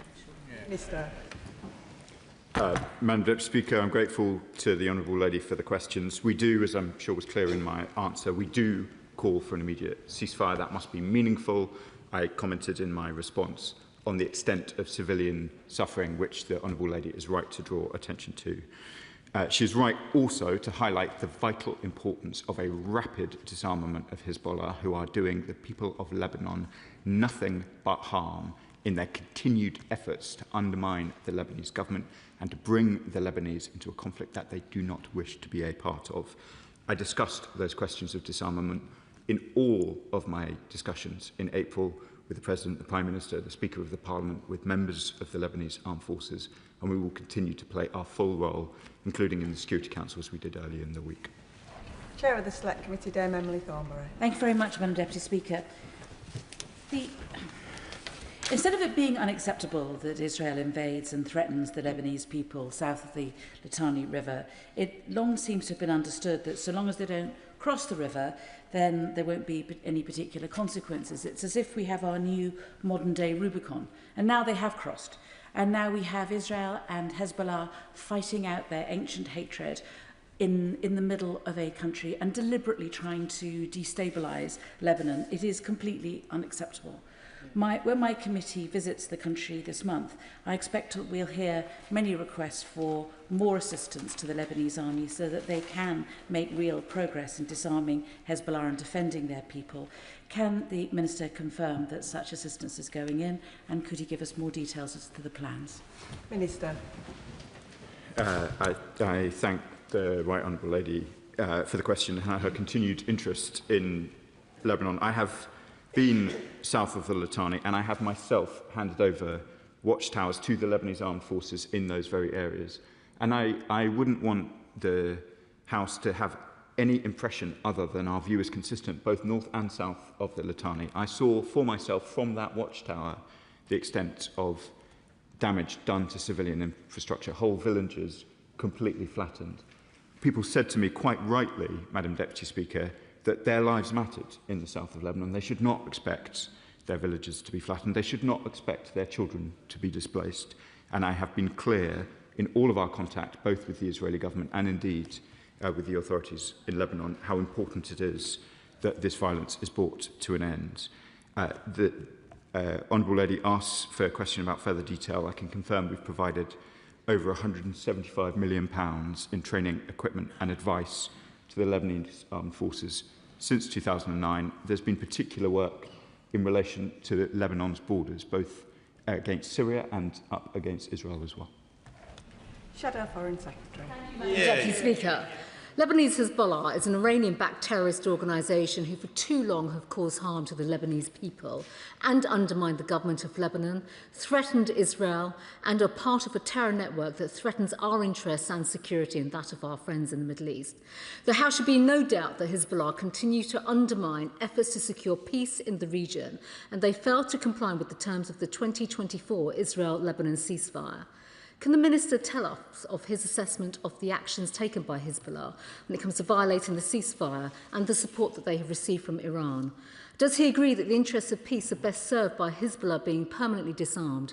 The current conflict has caused terrible hardship in Lebanon and Israel. And the UK government must use its influence and diplomacy in the region to help bring this to an end. We have to see this conflict come to an end. So can the Minister tell us what direct discussions have taken place with representatives in Israel, Lebanon and the US administration on the terms of a lasting ceasefire? What is the British government doing to support the disarming of Hezbollah? And what contributions and practical efforts are being made to see the UN Security Council Resolution 1701 fully implemented?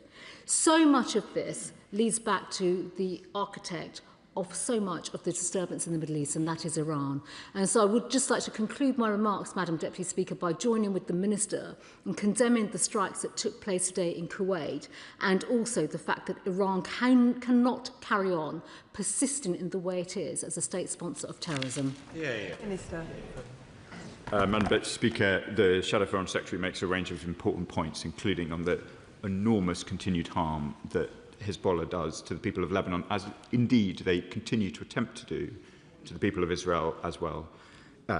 It is completely unacceptable that communities in the north of Israel continue to face the barrages of missiles and drones that they do.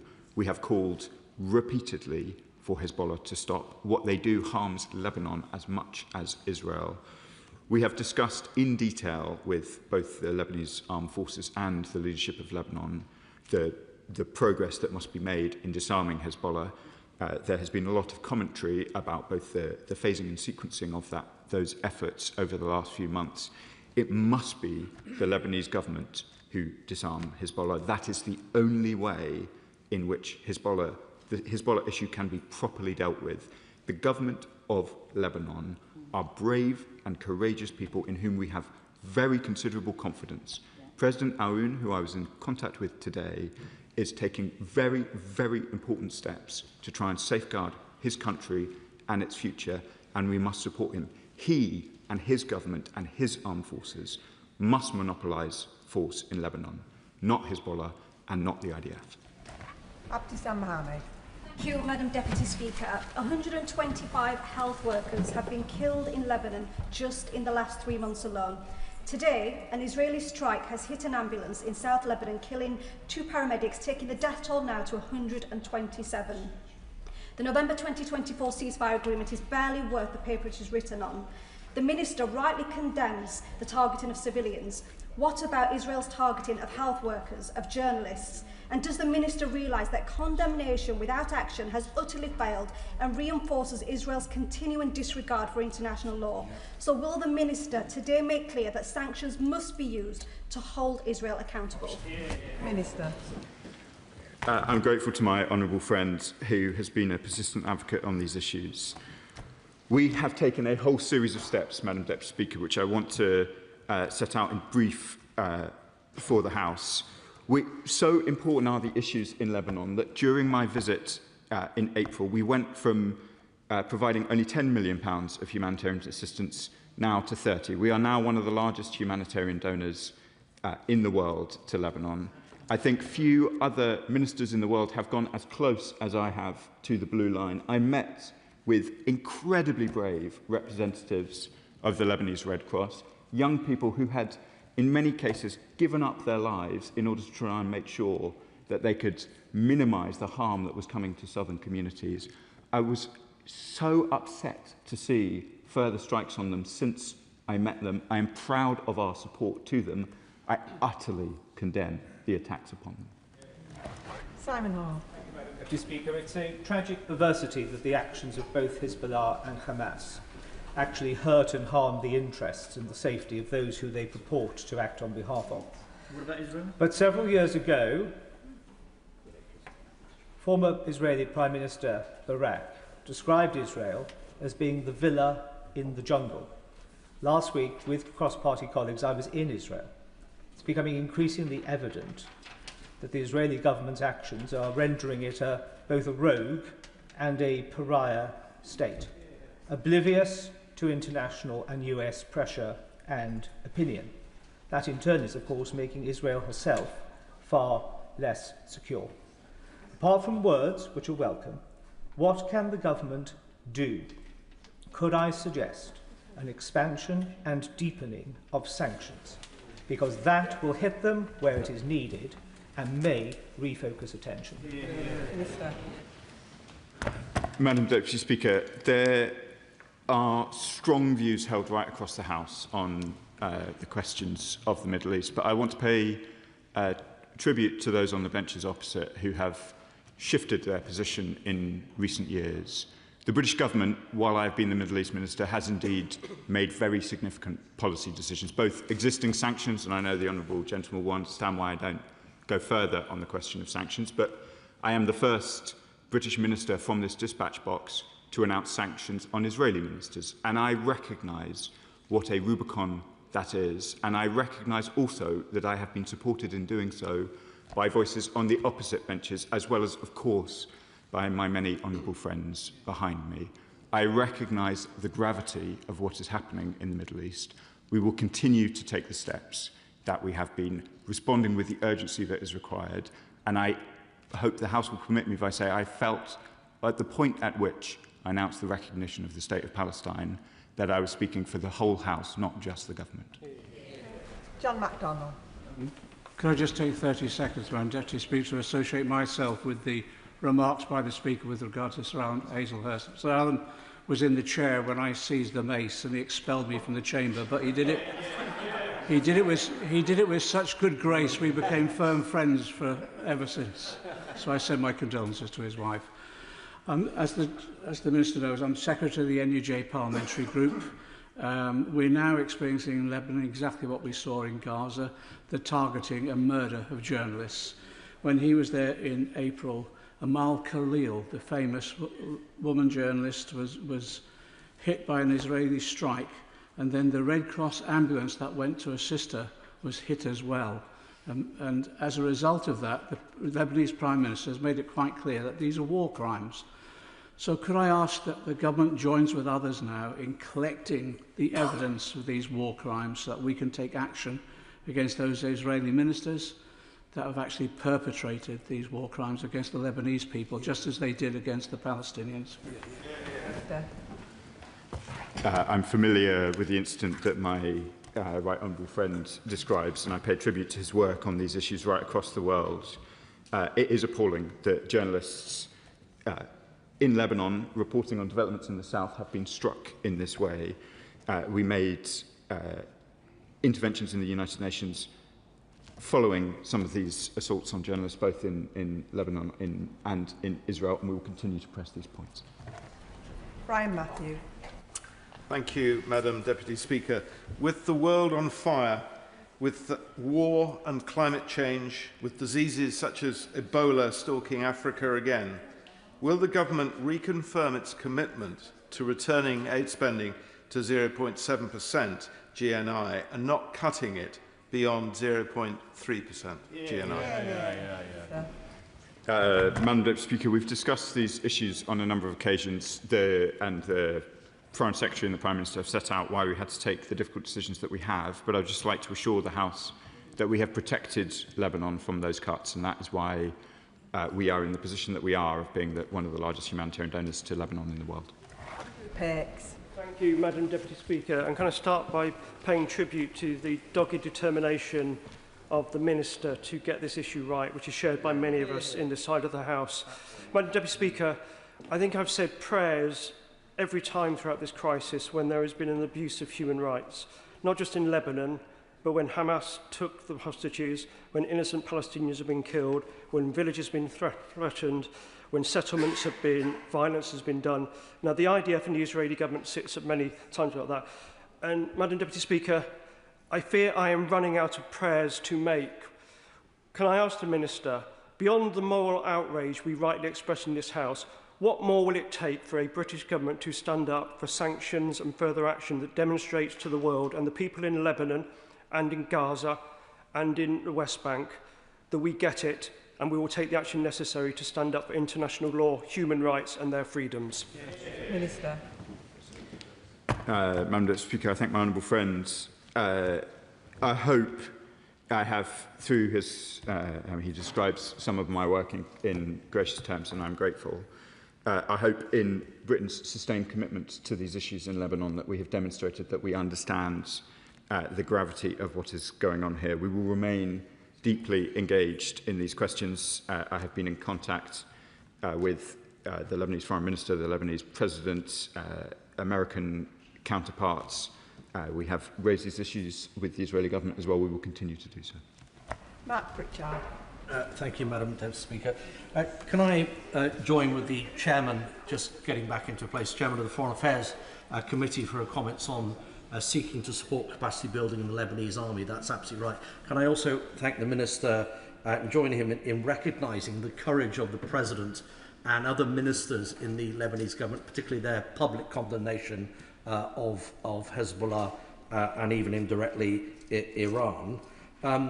Could he confirm that it is the view of the British government that not all Shia, those that follow the Shia tradition of Islam, both in indeed Lebanon and Iran, necessarily support Hamas or Hezbollah or the evil Iranian regime? And can I put on the record my condemnation of both Hezbollah and Iran, who basically have caused this latest conflict in Lebanon? Israelis should be able to live in peace without fear of being bombed by drones or missiles. That's absolutely clear. But does he share the view of the French envoy to the United Nations that Israel needs to learn the lessons of its occupation of Lebanon in the year 2000? And also, does he recognise the words of Danny Danon, as you will know, the Israeli envoy to the UN, when he says that Israel is not seeking to expand the conflict or retain territory in Lebanon? If that is indeed the position and policy of the Israeli government, that is welcome. But it does seem at odds with some of the public utterances of the current Israeli Prime Minister. Minister.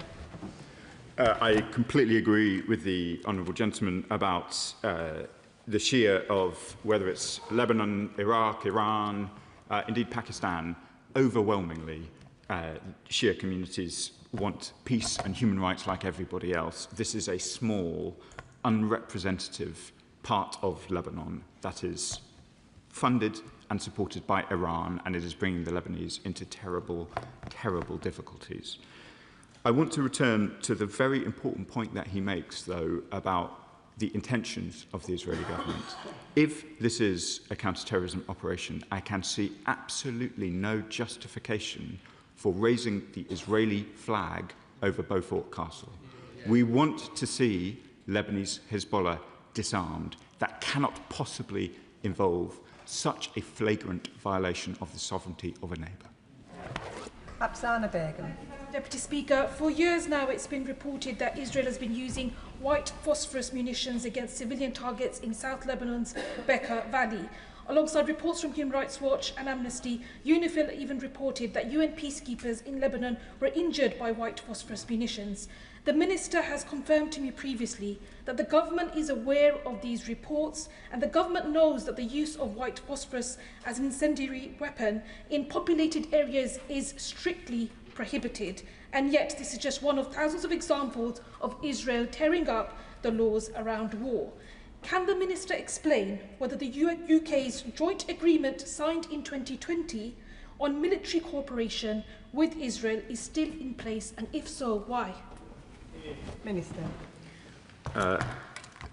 Madam Speaker, to be clear about the position, I think my honourable friend refers to the 2020 Israel-UK roadmap, which is suspended. But in relation to the very important question she raises about arms exports, as I've said to this House on a number of occasions, we take our obligations under international humanitarian law incredibly seriously. That's why we conducted the review that we did when we became the government, and why we took the action that then followed, which has been discussed in this chamber on a number of occasions. Dr Andrew Morrison. Madam Deputy Speaker, I'm sure the Minister understands that there can be no sustainable ceasefire for as long as there exists in Lebanon an Iranian terrorist proxy that has as its war aim the complete, final and irrevocable destruction of the State of Israel and the Jews that live there. So we are faced, are we not, with trying to mitigate some of that action by this terrorist organisation. Would he agree with me that the only viable way of doing that, given the situation, is to do everything in our power to strengthen the Lebanese army, which he will know is a credible organisation, and to support the UN Secretary-General in his stated intention of renewing UNFIL and making sure that it is fit for purpose rather than simply as an observer, as is currently the case. Minister. I very strongly agree with the honourable gentleman. It is the Lebanese armed forces. In the end, that must be the force that disarms Hezbollah and ends the threats, both to Lebanese and Israelis, that emanates from that malign group. And so I completely support the Lebanese armed forces and agree with what he says. Of course, UNIFIL is a subject of discussion in the Council, I think, in the coming months, and we will be playing our full part to try and ensure that it can contribute as much as possible. But in much of the discussion around Lebanon, there is often a focus on the international elements. We have to be clear that the Lebanese government, the Lebanese armed forces and the Lebanese president must have control over the use of force in Lebanon, and that is the position of the British government.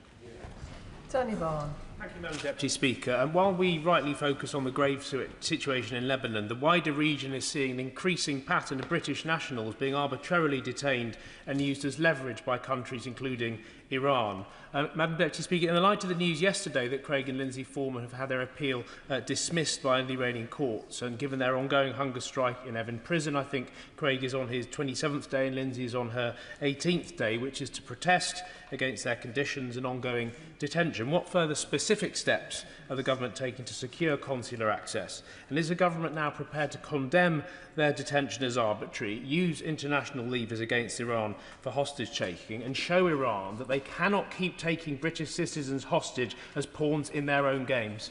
Minister. Madam Deputy Speaker, as I was clear yesterday in response to the news that my honourable friend refers to, their continued detention is unjustified and appalling. My honourable friend has been a doughty advocate for his constituents in this matter. I will continue to meet with him directly and with them on all of these questions. The behaviour of Iran is not solely in relation to British nationals, though of course that must be our focus in this chamber, but it is part of a much wider pattern of detentions which appear to have absolutely no justification of any kind, and it's a pattern which extends far beyond Europe as well. We condemn it. It is completely erosive of any trust in Iran, and I have made that point clearly and repeatedly to the Iranian authorities. Sir John Hayes.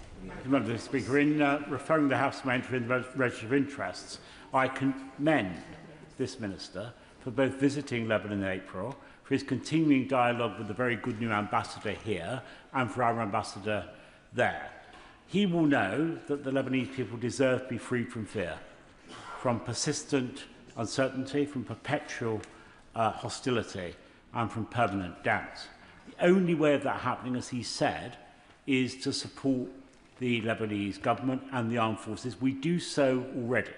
But to endorse the point made by my honourable friend from South West Wiltshire, will he look at what further steps can be made to communicate that support within Lebanon?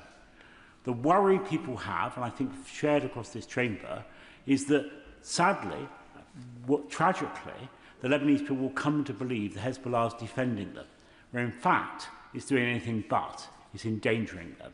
So what further steps can be made to reassure the Lebanese people of what he's told the House today? I thank the honourable gentleman and my Lincolnshire neighbour for his kind words and for his attention to these matters. I take the challenge that there is a completely untrue narrative that is promoted, the idea that either Lebanese Hezbollah or Iran itself is a protector of Lebanon is patently and completely untrue. Iran's influence in Lebanon over many years has been malign, it has undermined the sovereignty of the country, and it's harmed the interests of its people. And I take his challenge, and I'll return to him on it, on what more we can do to make sure both our support and the malign nature of Iranian influence has within the country. Imran Hussain. Thank you, Madam Deputy Speaker. And the reality is Israel continues to rip to shreds every last line of the international rules-based order. It continues with its illegal land grabs, illegal settlements, war crimes and genocide in Gaza, and is now breaching the ceasefire agreement with illegal military action in Lebanon. 55 children have been killed and 212 injured in Lebanon since the ceasefire began on April the 16th. So I say to the Minister, he will have seen the strength of feeling in this place, and I seriously ask him this question: how many more children must be killed in Lebanon and Gaza before his government stops with the empty condemnations and takes real action? Minister. I recognise my honourable friend's engagement and commitment to these issues. I would just gently say back to him, I have met the children displaced by this escalation. We have taken urgent steps to very significantly increase the support that is being provided to them. We have done everything that we can privately and publicly in the way that I have described to the Chamber over the course of the afternoon to try and make sure that there is a genuine, meaningful ceasefire that holds, that does not lead to the loss of life, whether children or otherwise. We will continue to do that. We have changed very significantly our posture towards Lebanon within the last few months. As I said earlier, we are now one of the largest humanitarian donors. I have myself handed over equipment to the Lebanese in order to try and ensure that they can control the south. That is not to say that that progress has been uniform. In fact, it is very clear, as my honourable friend will have heard, that I am acknowledging how much worse the situation has got. But we will continue to play our full role here at the United Nations and with our counterparts in the region to try and bring about a genuine and meaningful ceasefire. Vicky Slade. Thank you, Madam Deputy Speaker. Israeli Minister Ben-Gvir said in the last few days on social media, electricity must be cut off, the Zahrani must be seized and intensive warfare resumed. And last week, flattening Yahu, flatten it again and target the suburbs.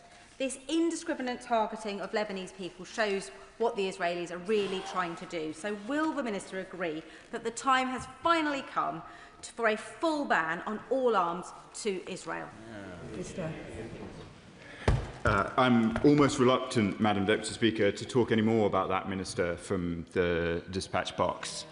I am glad, I'm afraid, that I sanctioned him in the way that I described earlier. We were amongst the first countries to do so. I'm glad to see that others are now taking similar steps. That minister, whose name I don't really want to say again in this chamber, brings Israel nothing but harm. He undermines their position in the world. He brings even Israel's friends into a position of disgust at his actions. Andy MacDonald. Thank you, Madam Deputy Speaker. And I share the Minister's condemnation of the murderous attacks upon Kuwait Airport this morning. I'm sure you'll share with me condemnation of the murder of 2 more health workers in Lebanon this morning at the hands of the IDF. And he referred to the Israelis ordering the war crime of forcible displacement of around 1 million Lebanese south of the Zahrani and Litani rivers, with 3,500 killed and tens of thousands injured by their actions. And this reflects the early stages of the Gaza war, when they told Gazans to move south of the Wadi River. Since then, estimates of 70,000 killed and 170,000 injured. Indeed, Israeli Defence Minister Israel Katz explicitly said the destruction of villages in southern Lebanon would proceed, in accordance with the model of Bet Hanun and Rafah in Gaza. So with growing Israeli attacks in the West Bank, in addition to that, when will the government act on this consistent pattern of war crimes purposefully pursued by the Israeli government and take action to pressure the Israeli state to stop its military action, end arms sales, stop F-35 supplies, impose sanctions, utilise the Sanctions and Anti-Money Laundering and Proceeds of Crime Acts. There are tools at his disposal. When will he use them fully? Minister. Madam Deputy Speaker, we've talked about the F-35 programme at some length before, and I'm usually happy to go back into that debate, but I would prefer, given my honourable friend has given me the opportunity, just to comment a little bit further about the impact of displacement in Lebanon, which is rather different in some respects from the impact of displacement in Gaza. As the Chamber and many honourable and right honourable members know, Lebanon has a complicated multi-confessional balance within the country. Displacing a quarter of the population, often long distances, has a very significant impact on the stability of the country. Displacement, forced displacement, is exactly as he says, a war crime, but to displace so many people will also have a very deleterious impact on the stability of Lebanon in the long term. So it is all the more important that this practice is reversed and that we return to a genuine and sustainable ceasefire. One small note of optimism, if I may, Madam Deputy Speaker. We welcome the talks that the United States have been convening between Israel and Lebanon, including talks today, and we want to see them progress. Sammy Wilson. Madam Deputy Speaker, and can I draw attention to the declaration that I've made in the Register of Interests? Hezbollah have made South Lebanon into an armed camp and a massive arms dump in which they store rockets, drones, etc., and have used them to attack Israeli towns, cities, kill civilians, cause billions of pounds worth of damage, and displaced a large part of the population.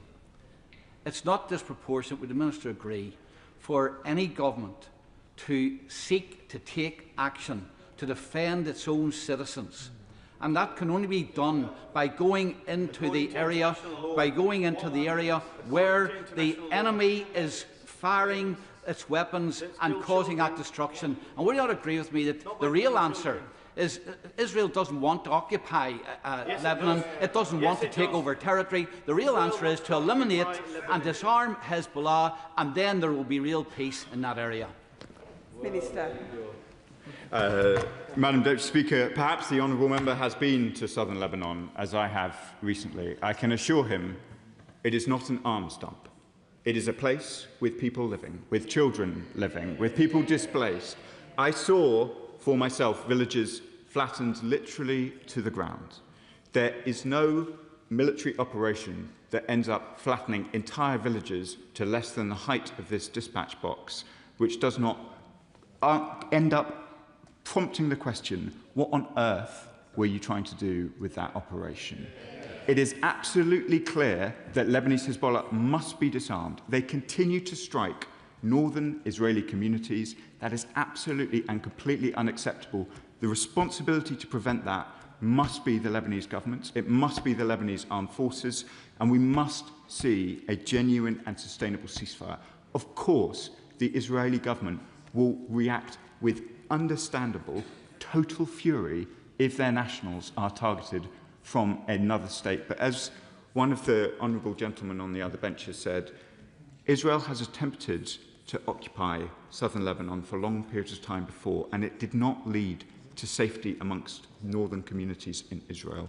We must all support the Lebanese government to do what is necessary, which is disarm Hezbollah, but we must ensure that civilians in southern Lebanon are protected in doing so.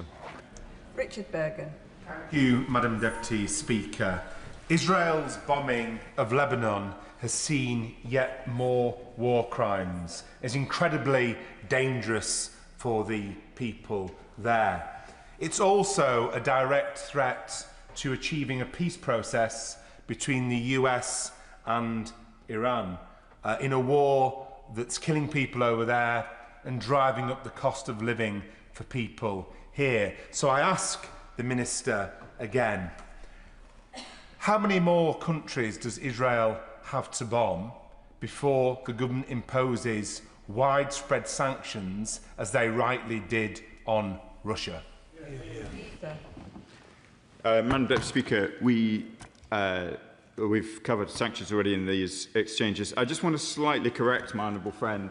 It is not what will protect Lebanon is not Iran or its talks with the United States of America. It is the Lebanese government and the Lebanese armed forces. The process happening in Washington today between the government of Lebanon and the government of Israel, and the efforts of the United States, which I have welcomed, in seeking to ensure that there is no further violence of this kind. I think the President of the United States said earlier this week, the guns must fall silent, and I agree with him. Jeremy Corbyn. Thank you, Madam Deputy Speaker. Isn't the issue that Israel's occupation and destruction of so much life in Lebanon at the present time is a continuation of their genocide in Gaza, is a continuation of their continued occupation of the West Bank and arming settlers to commit violent acts against Palestinian villages and steal their land and their crops? Isn't the real issue that Israel is allowed to get away with it because the rest of the world provides Israel with the wherewithal to do it? Will you be very clear, what is the British government's military relationship with Israel at the moment? Are we supplying weapons? Are we supplying parts for the F-35? Are we sharing intelligence information? Are we assisting on their military occupation of those three areas that I've just mentioned? We are not, Madam Deputy Speaker. I've set out to the House on a number of occasions. The steps that we took were to ensure that no bombs, no bullets were being sold to Israel or were being licensed to be sold to Israel by UK companies. That is because of concerns that we had about their conduct in Gaza. That applies to Gaza, that applies to the West Bank, and it applies to Lebanon. He asked me specifically about the F-35 programme, so let me reiterate to the House. The UK does not permit licences for direct sales of F-35 parts to Israel, but we are part of the global F-35 supply chain, and we do contribute to the global spares pool in which Israel may indeed be able to buy parts produced in the UK, but as part of a global arrangement which we are a part, which is vital to our security, the security of our friends and allies like Ukraine, and that continues to be our policy. Paul Wall. Deputy Speaker, the US service Axios reported that this week President Trump held a phone call with Benjamin Netanyahu, a direct phone call in which he said that Netanyahu was, and I quote, effing crazy for escalating his military action in Lebanon, killing thousands of innocent civilians, adding, "You'd be in prison if it weren't for me." But Netanyahu is also continuing to inflict death and misery on the people of West Bank and Gaza, as we've heard many members report today. So isn't it time that the UK government showed that it shared the anger, the global anger and disgust at Israel's attempt to act with impunity by imposing our own sanctions on illegal Israeli settlements in the occupied territories of Palestine? Minister. I have seen the reports that my honourable friend mentions about the language used by the President of the United States in his call with the Prime Minister. I think he's confirmed it this morning. The language is unparliamentary, Madam Deputy Speaker, so I won't repeat it, but I very much sympathise with the frustration that the President feels for the Prime Minister of Israel and the conduct of the Israeli government in Lebanon. And I reiterate my calls in support of his that we must have the guns falling silent and a genuine and sustainable ceasefire. Jim Shannon. Thank you, Madam Deputy Speaker. Can I thank the Minister, as always, for his answers. An incredibly difficult portfolio the Minister has, and can I say this, Israel isn't perfect. I'm not perfect. The Minister's not perfect. Nobody in this House is perfect. And I think that's following Hezbollah's sustained barrage of missiles and rockets targeting Israel towns and cities, the murder of Israeli civilians and soldiers, will the Minister set out the government's position on whether it fully recognises and supports the IDF's actions in Lebanon as a necessary and proportionate response to eliminate this terrorist threat and to protect Israeli civilians? Surely, Minister, that is the duty of any government, to protect its people and stop terrorists killing their people. I regret to disagree with the courteous honourable gentleman on this question. I do not think that what Israel is doing is proportionate for all of the reasons that we've set out in the course of the the discussion this afternoon. He is absolutely right that it is the responsibility of a government to protect their people. That applies to Lebanon as much as it does Israel, and that is why the talks in Washington today are so important. James Nash. Thank you, Madam Deputy Speaker. Minister, I asked the Prime Minister on the 2nd of March what steps the UK was taking to prepare for the targeted stabilisation and humanitarian efforts in Lebanon and Yemen if the Iranian regime changed. Well, while we are all in support of the dismantling of Hezbollah, the Iranian regime, of course, hasn't changed, but the Israeli government has nonetheless stoked regional instability through these wholly disproportionate attacks. Will the Minister therefore condemn the actions being taken by the Israeli forces, but also reassure my constituents in Rushcliffe that nothing is off the table, including sanctions, further arms and trade embargoes, when it comes to the UK's responses to such actions? I thank my honourable friend for his question. We keep all of these questions under review and we recognise the magnitude of events in the Middle East. I'll decline to enter into the hypothetical question, but obviously events in the Middle East, whether it's in Iran or Lebanon, are a real concern, I know, to constituents right across the country, to my constituency of Lincoln, and I know in Rushcliffe too. Ayub Khan. Thank you, Madam Deputy Speaker. We all know in this House that words have consequences, words spoken in this House or outside indeed. And when we remind ourselves of the Prime Minister's comments about vital supplies being cut was fair game, when we look at the lack of criticisms, the lack of the call out of war crimes that we all witness, the specific mention of war crimes, that terminology is not being used by ministers of this government. And then recently, the suspension or banning of Cenk Uygur from entering the United Kingdom, someone even Piers Morgan holds in high regard. It's words and actions like that that embolden Netanyahu and his right-wing government. Does he recognise that it must be words that need to change as well as sanctions?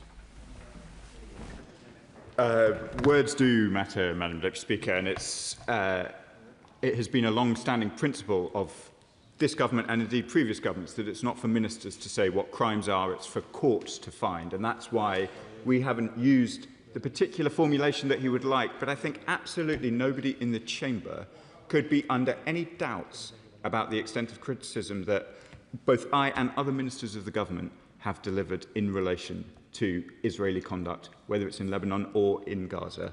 That hasn't just been criticism in words, it has been concrete actions, including sanctions against Israeli ministers, as I set out earlier in my question. We have a very delicate situation in the Middle East, which we seek to navigate in the best interests of the region and of the United Kingdom. There are many people's praise that I seek in this chamber, but Piers Morgan, I'm afraid, is not one of them. We have got to make difficult decisions in a serious way, and that is what we try to do each day in and day out. Richard Baker. Speaker, the attacks by Hezbollah must cease, but the wholly disproportionate response in Lebanon by the Israeli military is bringing untold suffering to those least able to bear the consequences, for women and children, for older and disabled people. What can UK ministers do alongside international partners and agencies to ensure humanitarian support and aid reaches those who've been left in desperate straits as a result of the actions of Israeli forces who are responsible for serious violations of human rights and international law? I thank my honourable friend for the question and his commitment to the region and developments in the Middle East.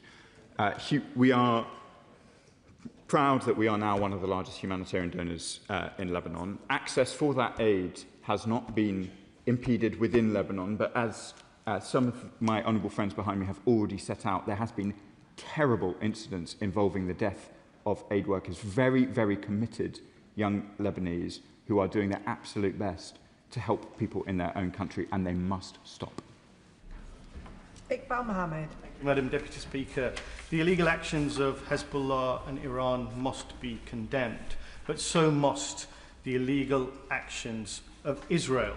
Israel has carried out 11,518 attacks in Lebanon between the 2nd of March to the 11th of May, with over 3,000 further estimated attacks since. Israel has bombed and destroyed or heavily demolished over 100 villages. As of yesterday, Israel has injured 10,577 people and killed 3,468 people, including 128 health workers. Israel has attacked and damaged 17 hospitals and damaged and destroyed 3 hospitals. It employs double and triple attacks on civilians. So, please may I ask the Minister, will this Labour government do anything meaningful to stop Israel's thirst for blood of innocent civilians, its insatiable appetite for the most barbaric violence, its Gazification of Lebanon and the wider Middle East? And does the UK support or condemn Netanyahu's declared plan for a greater Israel? Madam Deputy Speaker, I think we've got to be a bit careful when we describe the government of Israel. I don't think that they have a thirst for blood for innocent civilians. I think we've got to be a bit more careful with our language in this chamber. That sounds to me like it echoes anti-Semitic tropes. So I want to just take a little bit of issue with the question that I was asked. I have taken clear steps in relation to Lebanon and indeed in relation to events in Palestine. We will continue to do so, but I do think we've got to be careful with our language in here. Joe Morris. Thank you, Madam Deputy Speaker, and I just want to echo comments about the need for Hezbollah to cease their attacks on civilians, but it's clear that the tactics being used by the IDF deliberately echo and mirror the tactics being used in Gaza and in the West Bank: forced displacement, deliberate targeting of hospitals and other healthcare facilities, and intentional targeting of journalists to try and blind the world to the crimes that are taking place. Does the Minister agree with me that there is a clear need for further and deeper sanctions against the individuals and organisations responsible in the Israeli government? I thank my honourable friend for the question. I know he's been long committed to these issues and that he has constituents in the region who have strong views as well, and I'm glad for his continued engagement. I won't provide further comments on sanctions from this dispatch box for reasons that people will understand, but we will keep all measures under review as the situation evolves. Dr Scott Arthur. Thank you, Madam Deputy Speaker.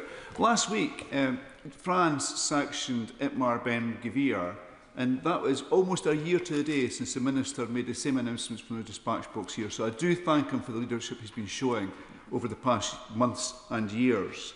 And he's right not to pick a side in this war other than the Lebanese government, because both Iran's Hezbollah and Netanyahu is just showing a disregard for civilian life right across the region. But people and organisations in Denver South West want to be reassured that if a ceasefire is established, that the aid that we're putting into that region is sufficient and is scalable. And secondly, Madam Deputy Speaker, the Minister started off by talking about Iran. So I do have to mention the fact that in Iran we're seeing the industrialisation of the death penalty against their own people, often young people who have simply been out protesting. And I know he has raised concern about this last year, I think November it was. Is there more we can do? I know it's a really difficult situation. I thank my honourable friend for the kind words he says about the leadership we've shown in relation to these issues. He's absolutely right. And let me just reiterate to the House our total opposition to the death penalty everywhere. But what has happened in Iran, particularly since the protests in January, has been an absolutely awful cracking down on their own people. They have imposed very significant restrictions on communications. So some of the detail of that crackdown are not as accessible to us now as they once were. I have grave fears about how Iranians are being treated within Iran, and we will continue to monitor this closely and raise it with the force that he would expect with the Iranian authorities. And the final question, John Slinger. Thank you, Madam Deputy Speaker. I associate myself with the words of the Minister in strongly condemning the Iranian attack on Kuwait Airport and also the continuing attacks by Hezbollah on Israeli civilians. But it was disturbing over recent weeks and days to see the IDF appearing to engage in a mission to seize land that does not belong to them, exemplified by the hoisting of the Israeli flag over the Beaufort Castle, presumably as a symbol of conquest. Will my honourable friend join me in condemning that act and reiterating once again that international law applies to Hezbollah, and applies to the government of Israel?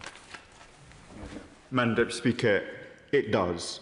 And of course, flags are much less important than the horrific loss of life that we have discussed over the course of this afternoon. But it is hard to draw a conclusion that the Israeli government is taking steps simply to deal with the terrorist organisation when they take one of the most historic sites in Lebanon with a long history of occupation by the Israelis and raise the Israeli flag in exactly the way he described. So I join with him in my condemnation. And that concludes the urgent question. I'll just give a few moments for the front benches to swap over.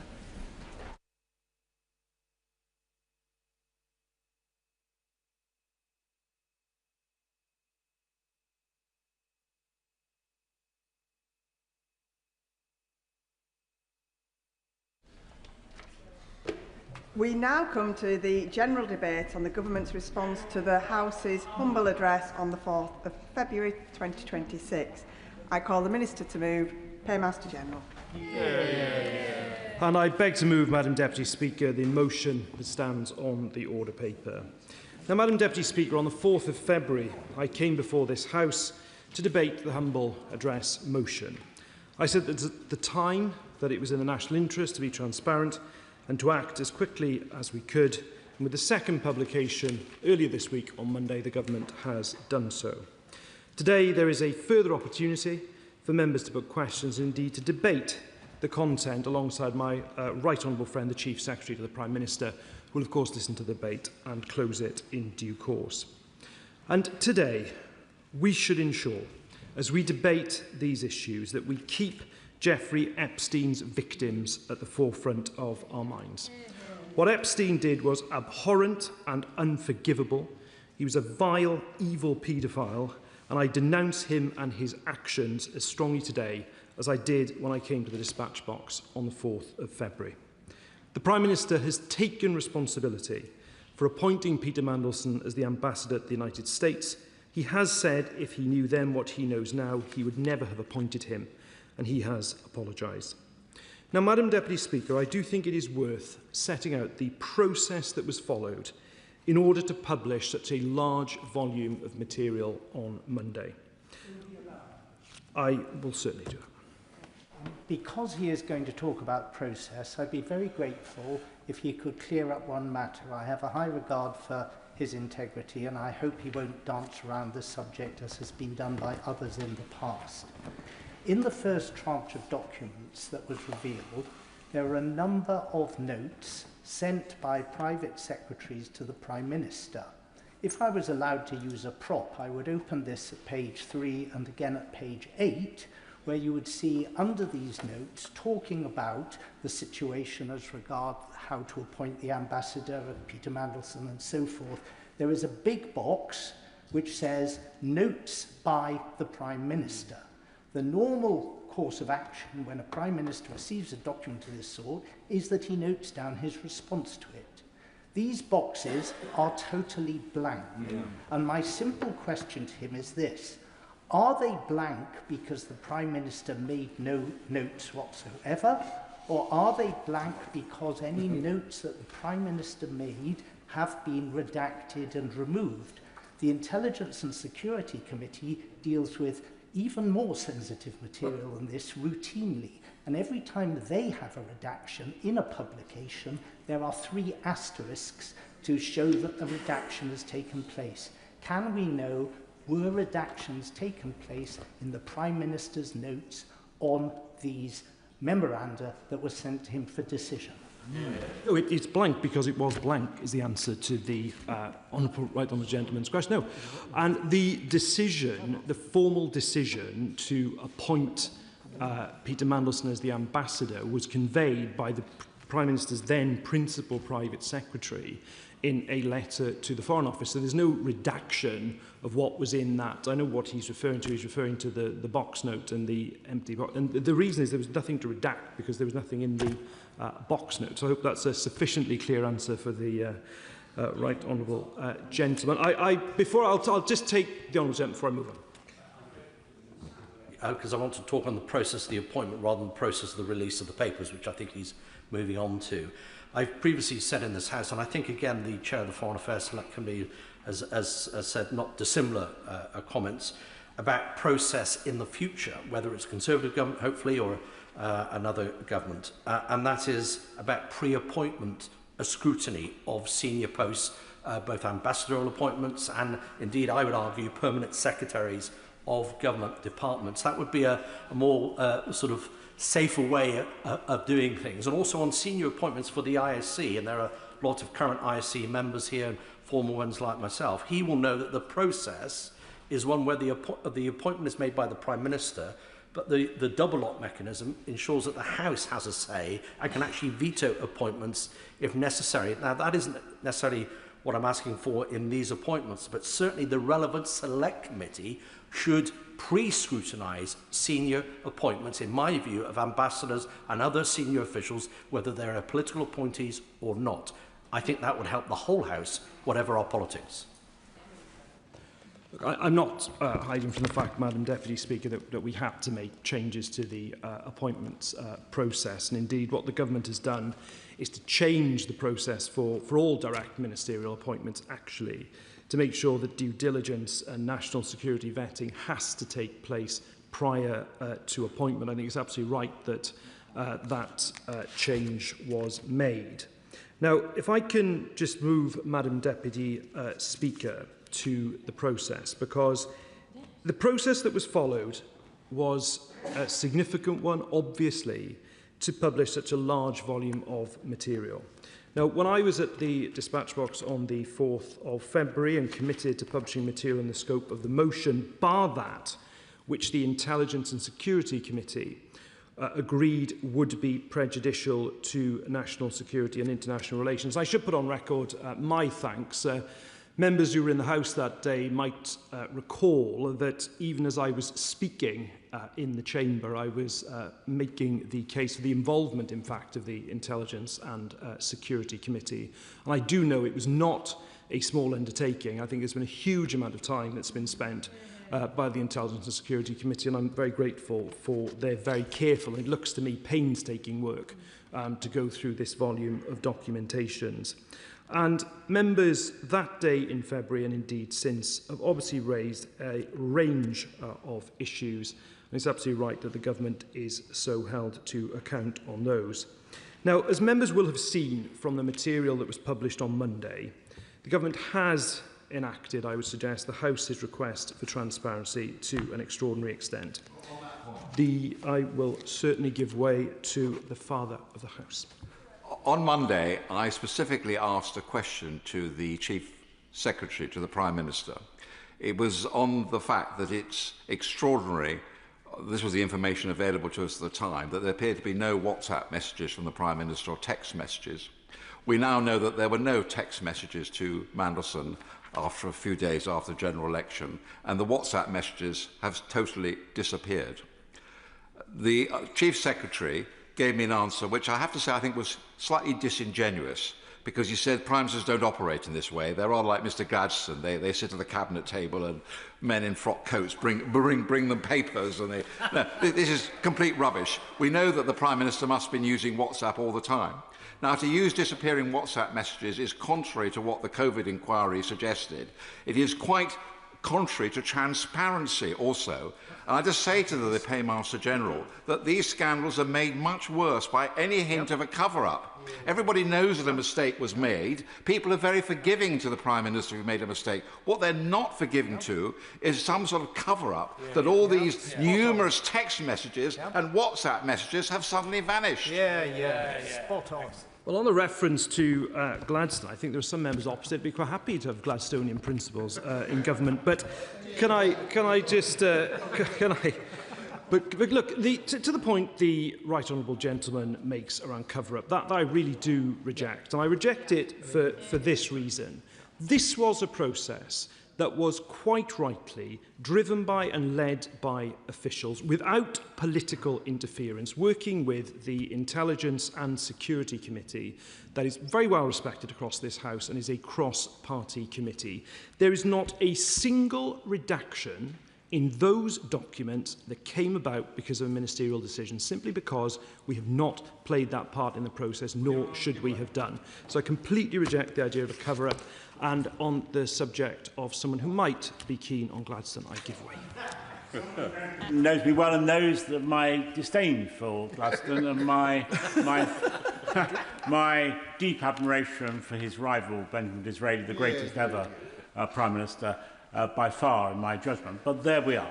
The key thing about the ISC, and which I said, and I'm grateful for his comments about Benjamin good work, was the House took the view the ISC should see the whole of the information. Now, whether that was the right view, whether the humble address was too permissive, is an open question.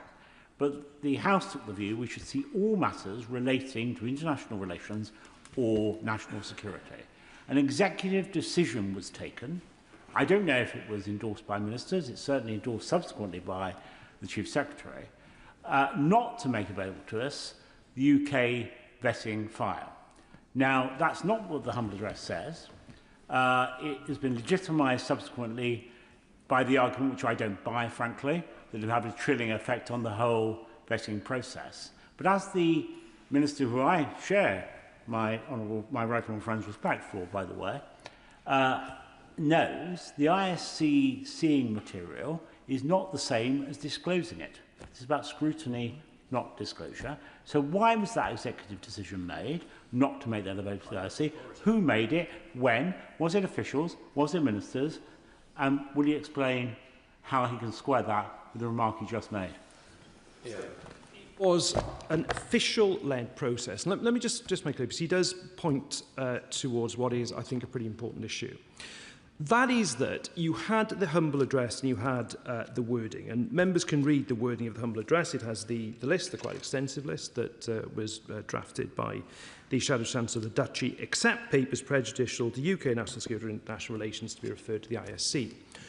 But what the government has done, indeed was entitled to do, is to take into account what precedents had been set by previous responses to humble addresses, indeed under the government that he supported. And indeed, the Prime Minister has written to the Chair of the Intelligence and Security Committee on precisely this point, because there were a number of humble addresses. It was I wouldn't say it was constitutional innovation, because it was something that had quite an ancient origin to it. I personally played some part in their re-emergence during the 2017-19 Parliament when I was in opposition. But what is obviously the case is, as those humble addresses have been replied to, and it's by a number of parties now in government, is that there are principles in approaching them that come from things like the Freedom of Information Act, that comes from the duty of ministers under the Ministerial Code, that comes from the Data Protection Act, that comes from GDPR, and that is based on the precedents that have been established by responses to humble addresses. I will give way here, and then I will give way again to the Thanks to the Minister for giving way and being incredibly generous with his time this afternoon. And I do say as an aside, I think many members in this place would like to go back to the 19th century, on those benches at least. But it's clear that officials have done a huge amount of work with regard to this process. Can the Minister just say a little bit about the Independent King's Council and what assurances they've provided that the government is complying with the humble address? Yes, and that was another important part of what was doing. It should be another reassurance that the House takes, because when I made the point about precedents to the right honourable gentleman, the government also sought to take that independent legal advice as well in terms of its interpretation of complying with the humble address. But I'll take the right honourable gentleman if he wants to now, but then I do need to make a bit more progress.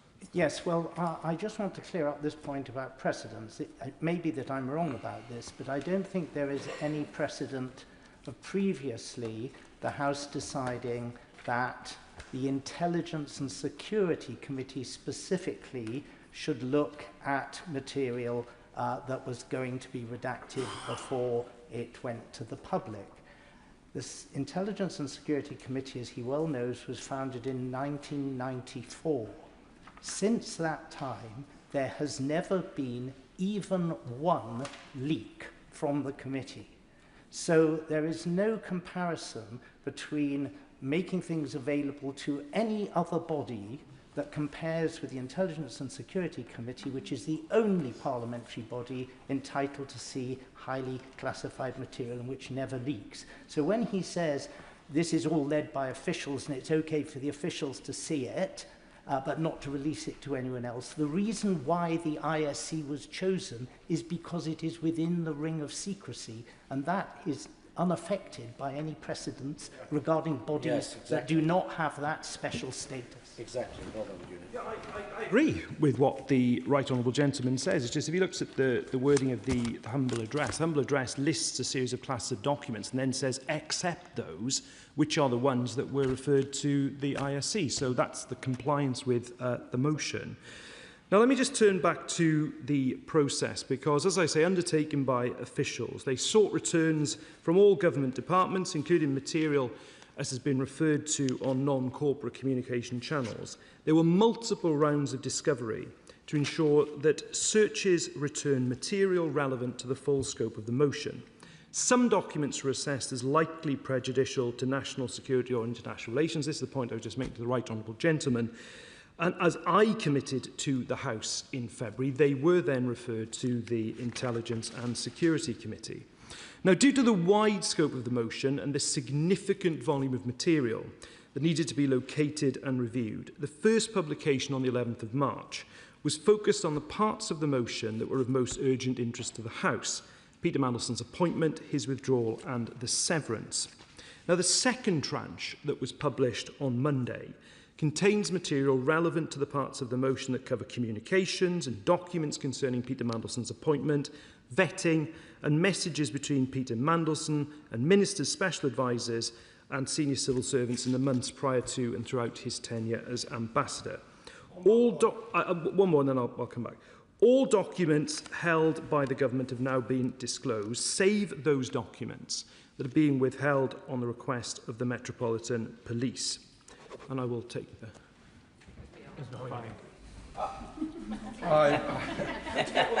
I'm grateful to my honourable friend. Just on that point of communication between Peter Mandelson and ministers, the fact remains that the more documents that are released, the more questions emerge about Peter Mandelson's reach across government. So can the Minister tell the House whether Lord Mandelson had any discussions whatsoever with ministers, officials or advisers about Palantir? And will the Minister advise this House whether further documentation with regards to that will be released? So, on the issue of Palantir, I think you refer my honourable friend to the methodology statement that is at the start of each of the 3 volumes, where it's made absolutely clear that there's a recognition that Palantir is a matter of interest to this House, and indeed there are references to Palantir within the documents. Obviously, I won't, in terms of the documents that remain with the Metropolitan Police, it's obviously, I'm sure the House would understand, I won't speculate on their contents, but certainly in terms of the tranche of documents that is before the House, I invite everyone to look at the references to Palantir within it, and people can look at that, and indeed the public can do so as well. I'll give way to the Chair of the Foreign Affairs Select Committee, and then I'll come back to the Honourable Gentleman. I'm very interested, thank you very much for giving way, and I'm very interested particularly in documents relating to mitigation. Yeah. You know, because why is it we have this great gap between what would seem to be a security threat and him being appointed is the mitigations. And I can't find any documents about that. I have found this. Ian Collard gave evidence to my committee in writing, and he said that in September 2025, so after the appointment and when it was about to be withdrawn, he requested a copy of the vetting summary, and he made some notes for himself based on the summary as an aide-memoire in case it was needed, and submitted those notes as part of the humble address. Now, the reason I'm interested is because I want to see what the notes are of the mitigations. So here's the man responsible for the mitigations. He takes a note, presumably, of what he's seen. He puts it into the humble address, and it isn't in the papers. First of all, I'm grateful to... I'll deal with this now. I'll come to the Honourable Gentleman for Southholme and the Deepings. But just say, first of all, to my right honourable friend, officials leading the process will have heard the exchange and this exchange between us in relation to that specific point around Ian Collard. I would also say that in relation to the documents with the Metropolitan Police, they do fall, as my right honourable friend, the Chief Secretary of the Prime Minister, set out in his statement on Monday, into a number of categories, from internal correspondence relating to Peter Mandelson, documents in relation to conflict of interest, and also national security vetting is the third category as well. But I assure her that I appreciate the point she's making. Officials will have heard the exchange between her and I. May I just come back to I'll do this, yes. I just want to make it clear, because this isn't part of the original decision-making. This is an aide-memoire that he has made. So if I can't see the original documents, then at least this is a later one. Can I at least see that? As ever, my right honourable friend makes her case forcefully, and the point I'm making is, and I'm treading carefully in my language, because this has been a process led by officials working with the ISC, but the officials working on this will have heard the request that she has just made, and then I will give way to the right honourable gentleman. I'm going to give way a second time, and indeed I will be taking up the point that the right honourable lady raised about mitigation during our later considerations of these matters. Should I catch your eye? Of course, Madam Deputy Speaker, which is not a given. But in particular, will he address the issue of when the Metropolitan Police asked for information on UK vetting? Because whilst we know the granular detail, because of the executive decision based on precedent, although my honourable friend has challenged the precedent, was made, there was an assumption that some information on vetting would be made available, perhaps in a redacted form, having first been considered by the AC. I will say no more than that. We now hear that no information is going to be made on vetting until the Metropolitan Police have finished their work, when it will come back through the ISC, according to the process agreed as part of the humble address. So when did the Metropolitan Police begin to take an interest in the vetting part of all this, and why? To the right honourable gentleman's direct question, I haven't been part of the process giving precise dates as to when the Metropolitan Police said what, but I would just say this. The documents that are with the Metropolitan Police have been viewed by the chair of PACAC, so we've sought to, within the confines of not wishing to undermine the ongoing investigation, try to be as transparent with Parliament as we can be at this stage. In addition, the summary document of the vetting has indeed been shared with the Intelligence and Security Committee. So to the extent that we have been able to share documents, we do. And indeed, the request I've had in the course of this debate from the Right Honourable Lady, the Chair of the Foreign Affairs Select Committee, will no doubt have been heard as well. Now, let me turn to the issue of redactions, which I have started to develop in some earlier answers to interventions. Now, I won't repeat what the Chief Secretary of the Prime Minister said on Monday, nor the methodological note, which is there for honourable and right honourable members to look at. But I do want to clarify some issues, so there is no doubt with regard to the process that was followed. As I've said, no material was redacted on grounds of prejudice to national security or international relations without the ISC's approval. And indeed, the redactions that were agreed with the ISC are all triple asterisks throughout the publication. So when you see that, that is material that was agreed to be redacted with the ISC. Now, to my point about precedent in relation to the earlier exchange with the Right Honourable Gentleman, they were limited to the names of junior officials, contact details like telephone numbers and email addresses, the personal or commercially sensitive data of third parties not relevant to the motion, and in some cases where there was legal professional privilege. And as I say, that's in line with the process that's now been followed by successive administrations in relation to the humble address motions. And again, they are clearly labelled in the publication. And just to reconfirm, no government minister or indeed special advisor has determined any of the redactions. That was done by the official-led process. I also will echo the comments by my right honourable friend made on Monday by thanking, I know he's not in his place now, but certainly thanking the honourable member for North Dorset, the chair of PACAC, for reviewing our approach to the third-party redactions and the material withheld so as not to prejudice the ongoing police investigations, to ensure that we are being transparent with Parliament as we should be. Now, let me just turn to that point specifically about the Metropolitan Police that I've been asked about by honourable members. All across the House will appreciate the need not to prejudice the investigation and understand that I'm unable to answer questions about certain documents that have been withheld. They include questions to Peter Mandelson by the Prime Minister's then Chief of Staff and Peter Mandelson's responses. The remaining documents, as I said a moment or two ago, fall broadly into the following categories: national security vetting material, conflict of interest process material, and relevant internal correspondence with Peter Mandelson. Such information will, of course, in due course be published either at the conclusion of the investigation or if there is a point at which publication would no longer be prejudicial to the police investigation.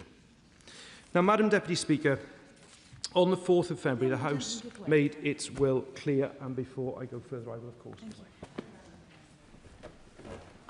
It may be that I'm just lacking in imagination, but I don't understand why it would be that the police don't allow us to see the letter from the Foreign Office to Peter Mandelson saying you're given this job subject to not having anything to do with X, Y and Z, or whatever it is, whatever the mitigations were, because at the moment we just don't have anything at all, and so it's very difficult to understand why it was that he was appointed. And we're told that we need to wait for some time in the future. There is no date by which it will be disclosed, and at that stage all will become clear. It's as if the central point of this investigation and all these thousands of pages of investigation really don't amount to anything until we wait till the police eventually decide to give us these crucial documents. I'm grateful for the further intervention from my right honourable friend, but of course it is quite rightly for the police, not for ministers, to determine the way in which they want their investigation to proceed, and indeed to identify documents that they feel are reasonable lines of inquiry. But just to give the House the reassurance, even with regard to that class of documents, they have been viewed by the chair of PACAC under obviously particular controlled circumstances. But that was because we at least wanted a level of transparency to Parliament that we could give at this stage, despite the ongoing investigation. Now, Madam Deputy Speaker, the Government has discharged its duty to the House in complying with the humble address motion, aside, as I say, from that small amount of information that will be subsequently published in a final tranche. Now, as members will have seen from the publication on Monday, I think it does comply with the spirit and the letter of the motion, and I think it is one of the largest ever layings of document ever published in this House. Now, members have had some time to consider the document, certainly since Monday. I'm grateful to my right honourable friend, the Leader of the House of Commons, for making further time to debate the issue today.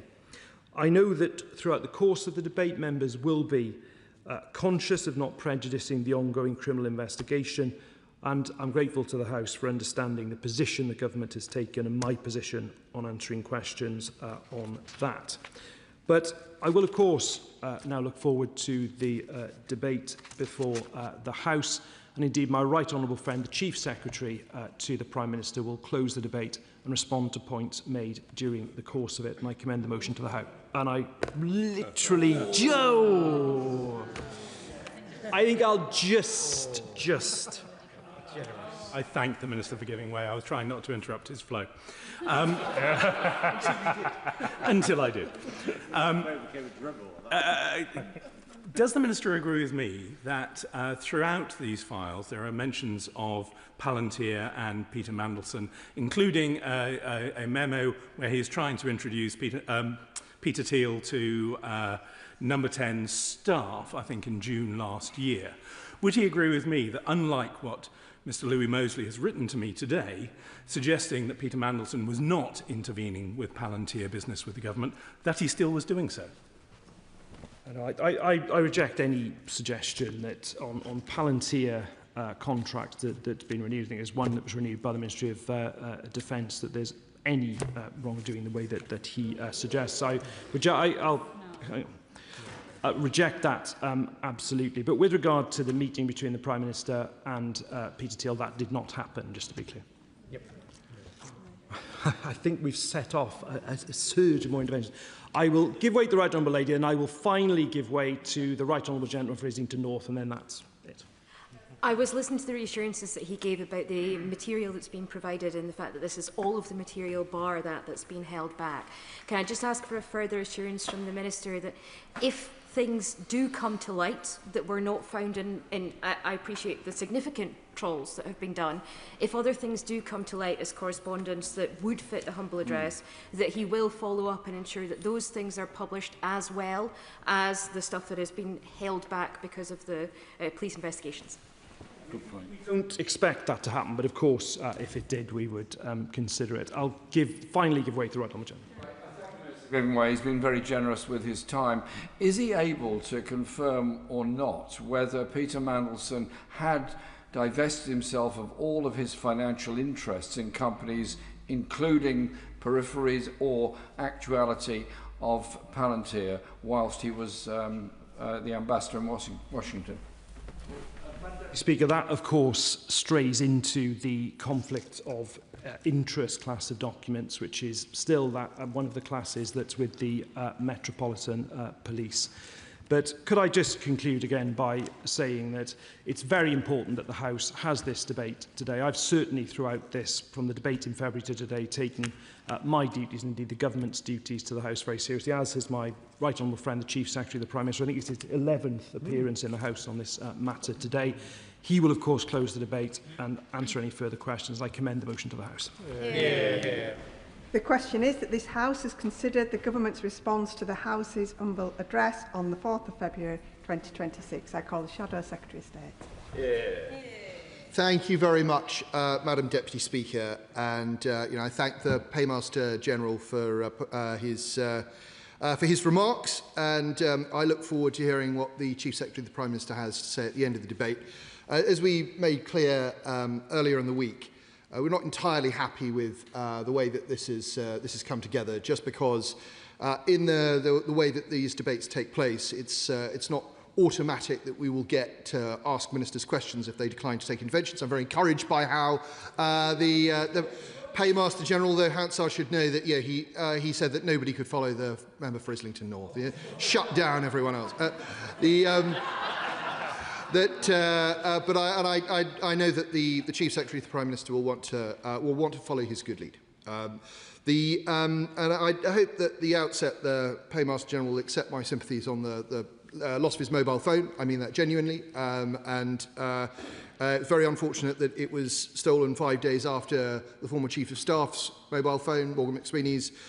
This, I believe, is an indication of how dangerous life is in Labour-run London, and I hope that those responsible for looking after the Met Police are listening to this genuinely, because a lot of us have friends and colleagues who've experienced the same thing, and it is a serious matter.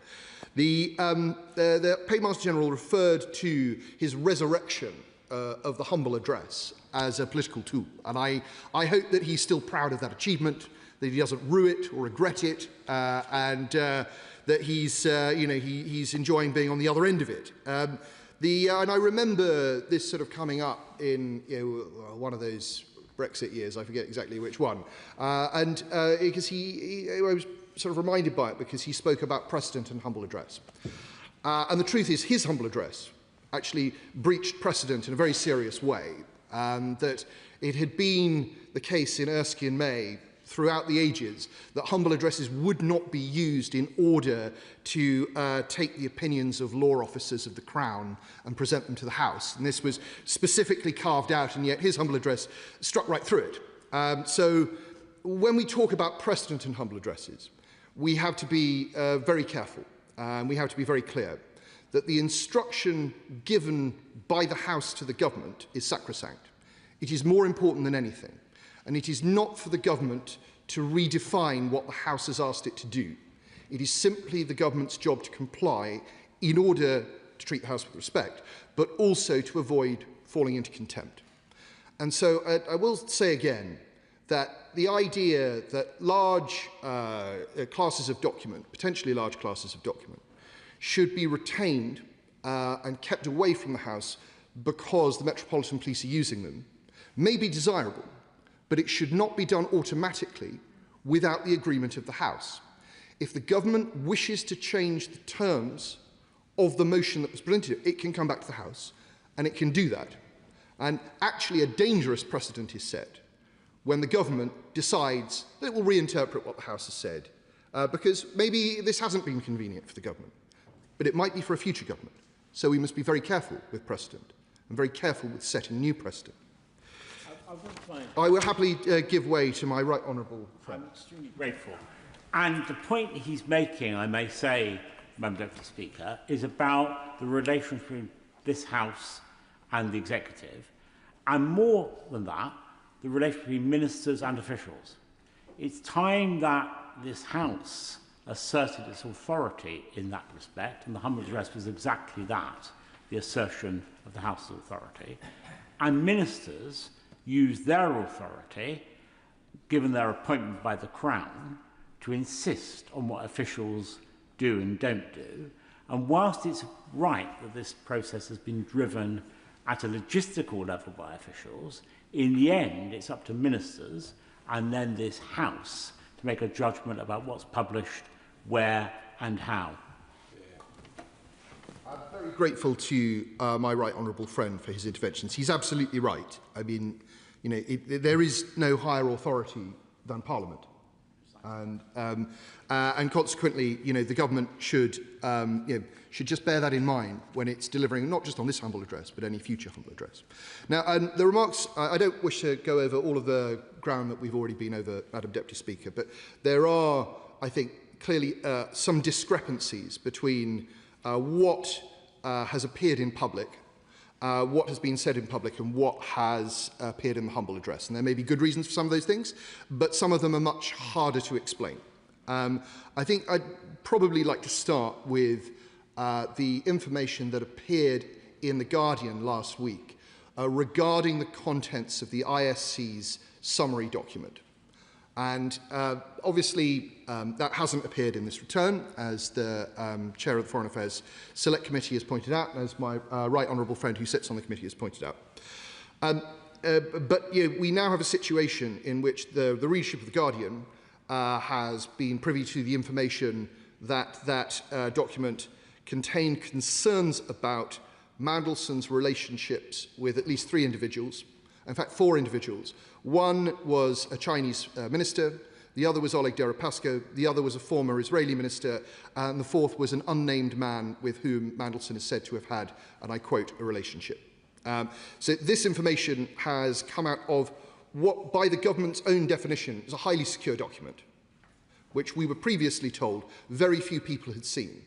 Now, I would suggest that if this is so secure, first, that information should not have come out in any form, and second, given that it has, there really ought to be a leak inquiry. It really ought to be a leak inquiry, because this is nationally sensitive information. So I hope we can get confirmation later on from Chief Secretary to the Prime Minister that that's what's happening. I hear from across, but it would be good to have that formally on the record later on. Turning now to the central element that is featured in all of our debates, which is the Prime Minister's role and judgment in the process and appointment of Peter Mandelson. Obviously, the opposition had established after the first release of documents that the Prime Minister was shown a due diligence document in which he was told that Mandelson had maintained an unhealthy relationship with Epstein after Epstein had been sent to prison. We have often in this House rightly paid tribute to the victims and survivors of Jeffrey Epstein and how they should always be in our thoughts. But the Prime Minister's thoughts were not with the victims and survivors of Jeffrey Epstein after he had read that due diligence document. And I think we should put that on record very clearly. I'll happily give way to my right honourable friend. I think it's worth just putting on the record the actual words from that due diligence note, which can be found on page 11 of the first volume. And I quote, talks about a 2019 report commissioned by J.P. Morgan. The report cited Epstein's personal records, which showed contact beginning in 2002 and continuing throughout the 2000s. After Epstein was first convicted of procuring an underage girl in 2008, their relationship continued across 2009 to 2011, beginning when Lord Mandelson was business minister and continuing until after the end of the Labour government. Mandelson reportedly stayed in Epstein's house while he was in jail in 2009.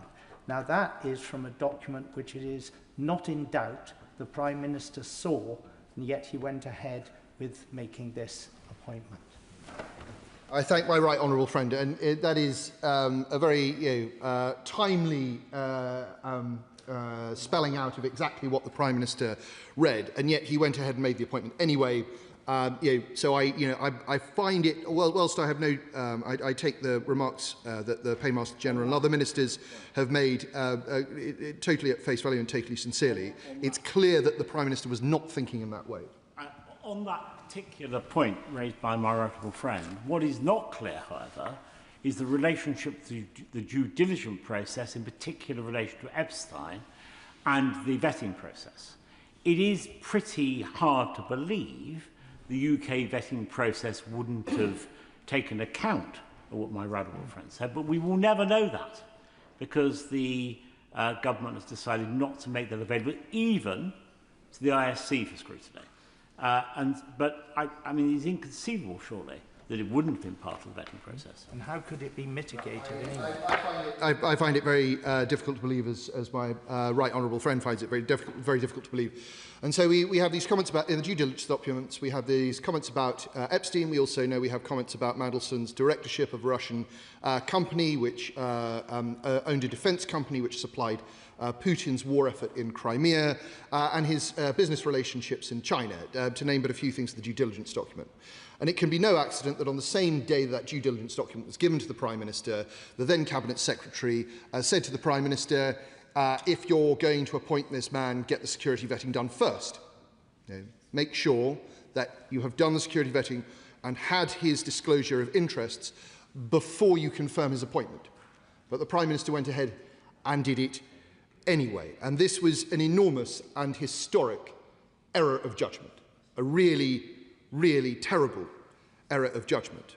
And what we then witnessed in September 2025, when the Mandelson appointment had completely fallen apart and Mandelson had been fired, was that the civil service scrabbled to try and retrofit a justification for what had happened. And Chris Wormald, the then Cabinet Secretary, didn't do a bad job, but it was clearly inaccurate. Because in black and white, we have what Simon Case had set down. We now have the due diligence document and the fact that the security vetting happened after the appointment. And we also now know, thanks to the second return, that in January 2025, Mandelson was sitting in Washington looking at highly classified documents. The phrase highly classified is used in an email from January 2025, highly classified documents despite not having any security vetting and despite not having strap clearance. And this is a massive error of judgment and of government. And it goes right to the heart of why the Conservative Party has been fighting for transparency on this issue, is to expose the failings of the senior people in the Labour Party at that time. And if we now look at the second return, we look at document 36, released on Monday, we'll see that people like Sir Ollie Robbins were saying, whilst Chris Wormald was writing his note in September 2025, I'm afraid I can't really comment on this. I haven't seen the relevant documentation. And it makes one wonder who else had not seen the relevant documentation.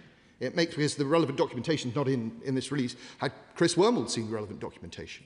Or was Chris Wormald just doing what a Cabinet Secretary in a crisis might do, which was trying to protect the Prime Minister? What we do know now, again in document 36, is that number 10 itself signed off Chris Wormald's note. Number 10 itself approved the Cabinet Secretaries and had been given an opportunity to edit Chris Wormald's note. And again, this feels wrong. It feels as though the process, very obviously, being run by, is being commissioned by number 10 and interfered with by number 10 in order to give the answer that number 10 wants, rather than the truth. It was a bogus process. It was designed to get the Prime Minister off the hook, and transparency shows that he was very clearly on the hook. Now, turning to the broader material, we have some things that have appeared. We have some things that we know we can deduce have been retained by the police.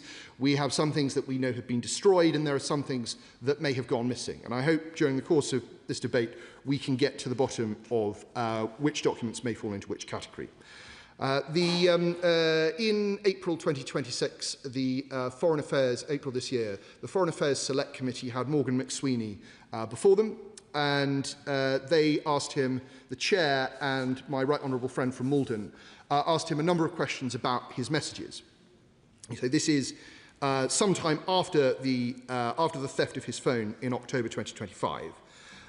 In question 970, the chair said, are any of your text messages to Peter Mandelson or not going to be available in the humble address? Morgan McSweeney said yes.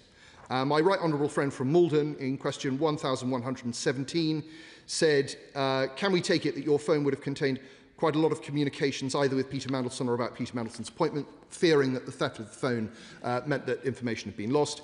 And Morgan McSweeney said, probably not much about his appointment. That hasn't already been available to number 10, because when he was sacked, number 10 did its own, I want to say investigation, but its own research on what happened, why it happened. As part of that process, I was asked to share messages and email about the appointment and also to be interviewed. So we know that in April of this year, those messages still existed, that they weren't affected by the theft of McSweeney's phone, and they must be available to government. But they are not in this tranche of release. And so that we must conclude that this is because they have been retained by the police. So let's assume that the McSweeney emails fall into that category. Unless the Minister wishes to tell us that they've received any subsequent information that those messages were retrievable. We then have messages from the Prime Minister, or rather we don't have any messages from the Prime Minister. It seems highly unlikely that the Prime Minister didn't exchange any messages with Peter Mandelson at all at any point.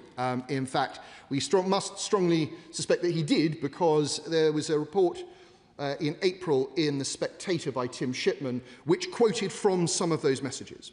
Now, we might think that those messages themselves might end up having been retained by the police.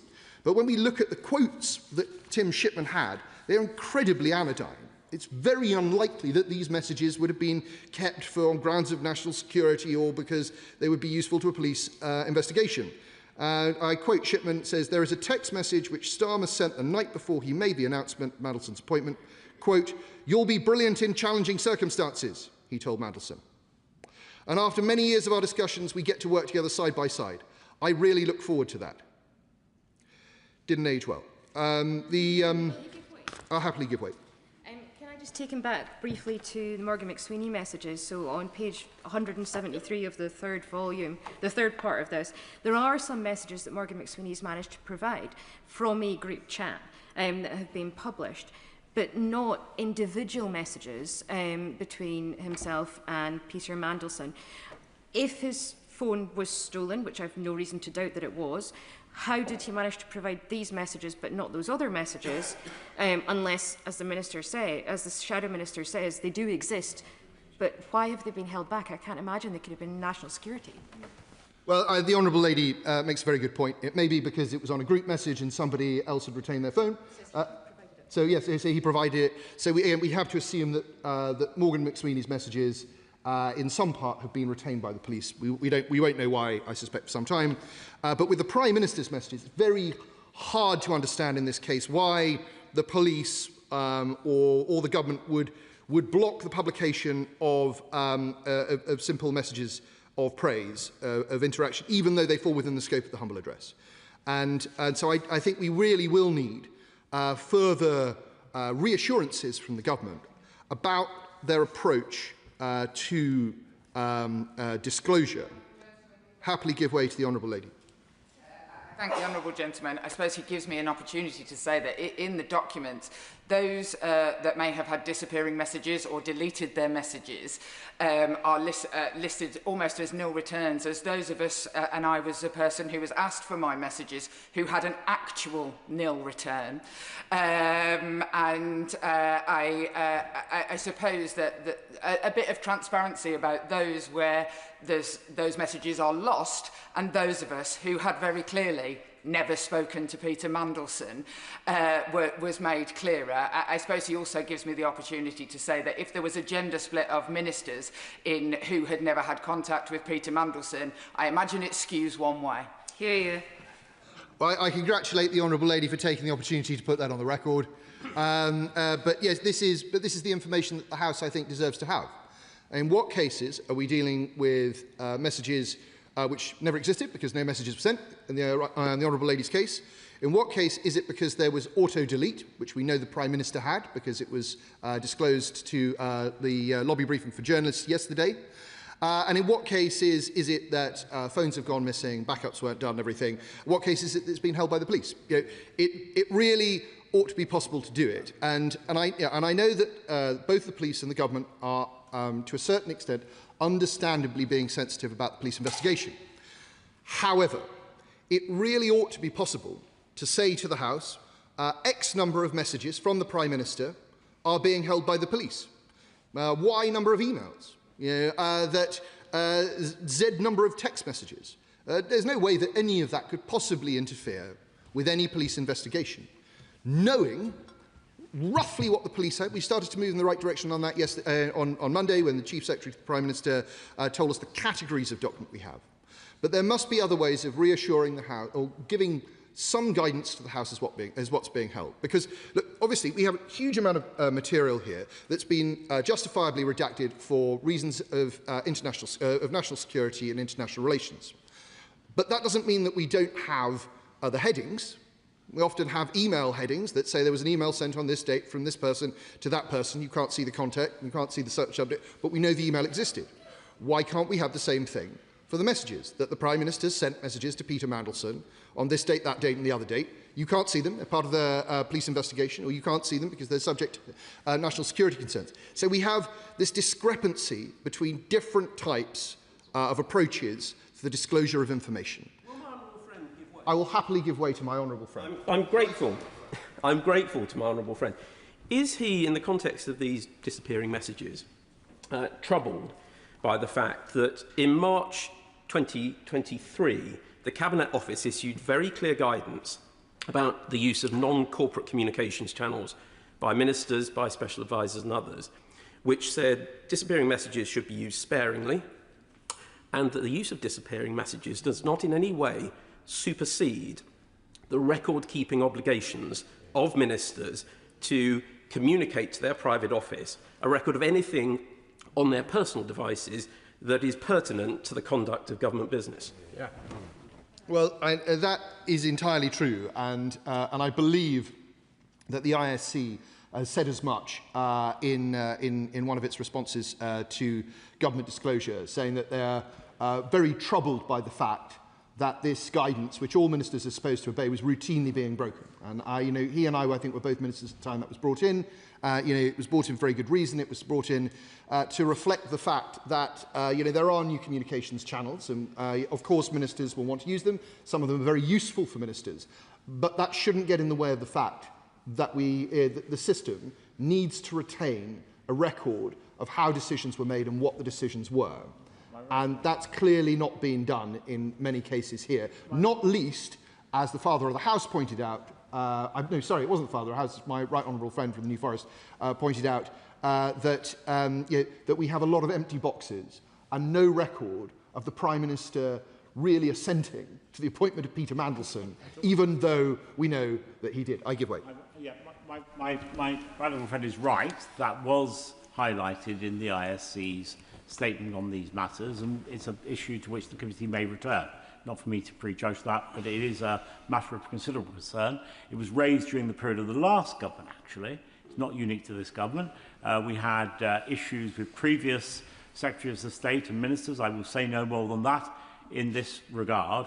And he's right that it is entirely unsuitable that ministers are using insecure means of communicating very sensitive information. But can I press him to challenge a little further, in particular respect of Peter Mandelson, because we understand that his own messages haven't been disclosed, and I wonder if he might press the government on at what point they became aware, was it prior to his appointment, during his appointment, or subsequently, that he was withholding information of the electronic kind that the Mayoral Fund draws the House's attention to, particularly given the humble address specifically deals with the issue of electronic communications.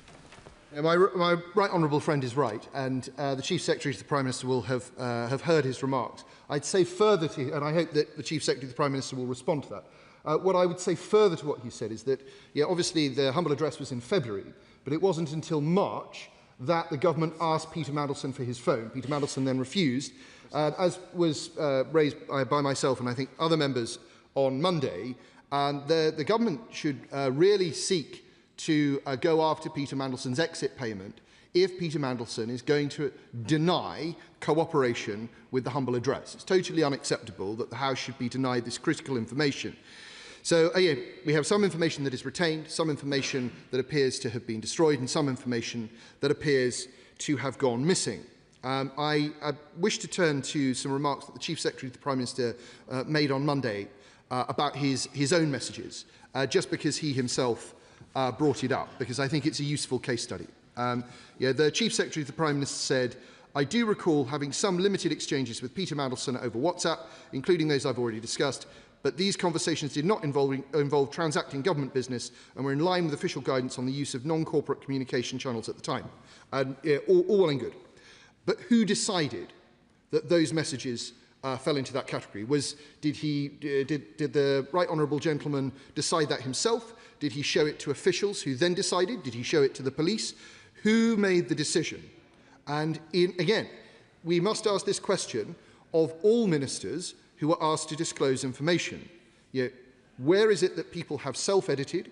Where is it that people have had auto-deletion on their phones? And where is it that they have refused to hand things over? We deserve to know. Something that is missing throughout, I believe, the 3 volumes that we received on Monday are photos, videos, voice notes, and more significantly, attachments. I'd be very interested to hear the Minister's explanation for the government's approach to these types of document. Draw attention particularly to document number 33 from the 15th of September this year, where the email explicitly refers to an attachment which is pertinent to the subject of the humble address, but that document is not available. Now, I could have been led to believe that maybe that document had been retained by the police, were it not for the fact that all attachments seem to be missing, and that all photos, and that all voicemails, and all videos are also missing. I can't help but feel that this has accidentally fallen out of the full disclosure. Could we please have some clarity on that? I turn now to Peter Mandelson's declarations of interest, which I think are one of the most important classes of documents, perhaps the most important class of document that we're yet to see. We now know that something definitely does exist, firstly because the Chief Secretary to the Prime Minister told us so on Monday, and second because there are references to back and forth about Mandelson's contacts in the release. Mandelson, on a number of occasions, pushed back saying, I'm not sure, I know a lot of foreign people, I have a lot of contacts, I can't be expected to disclose everything, and a suggestion from one official that, don't worry about it too much, just, get on with it and give us a list. The thing is that what we appear to be seeing here is an absence as well of documents like the mitigations that the Foreign Affairs Select Committee Chair referred to, Pollard's document.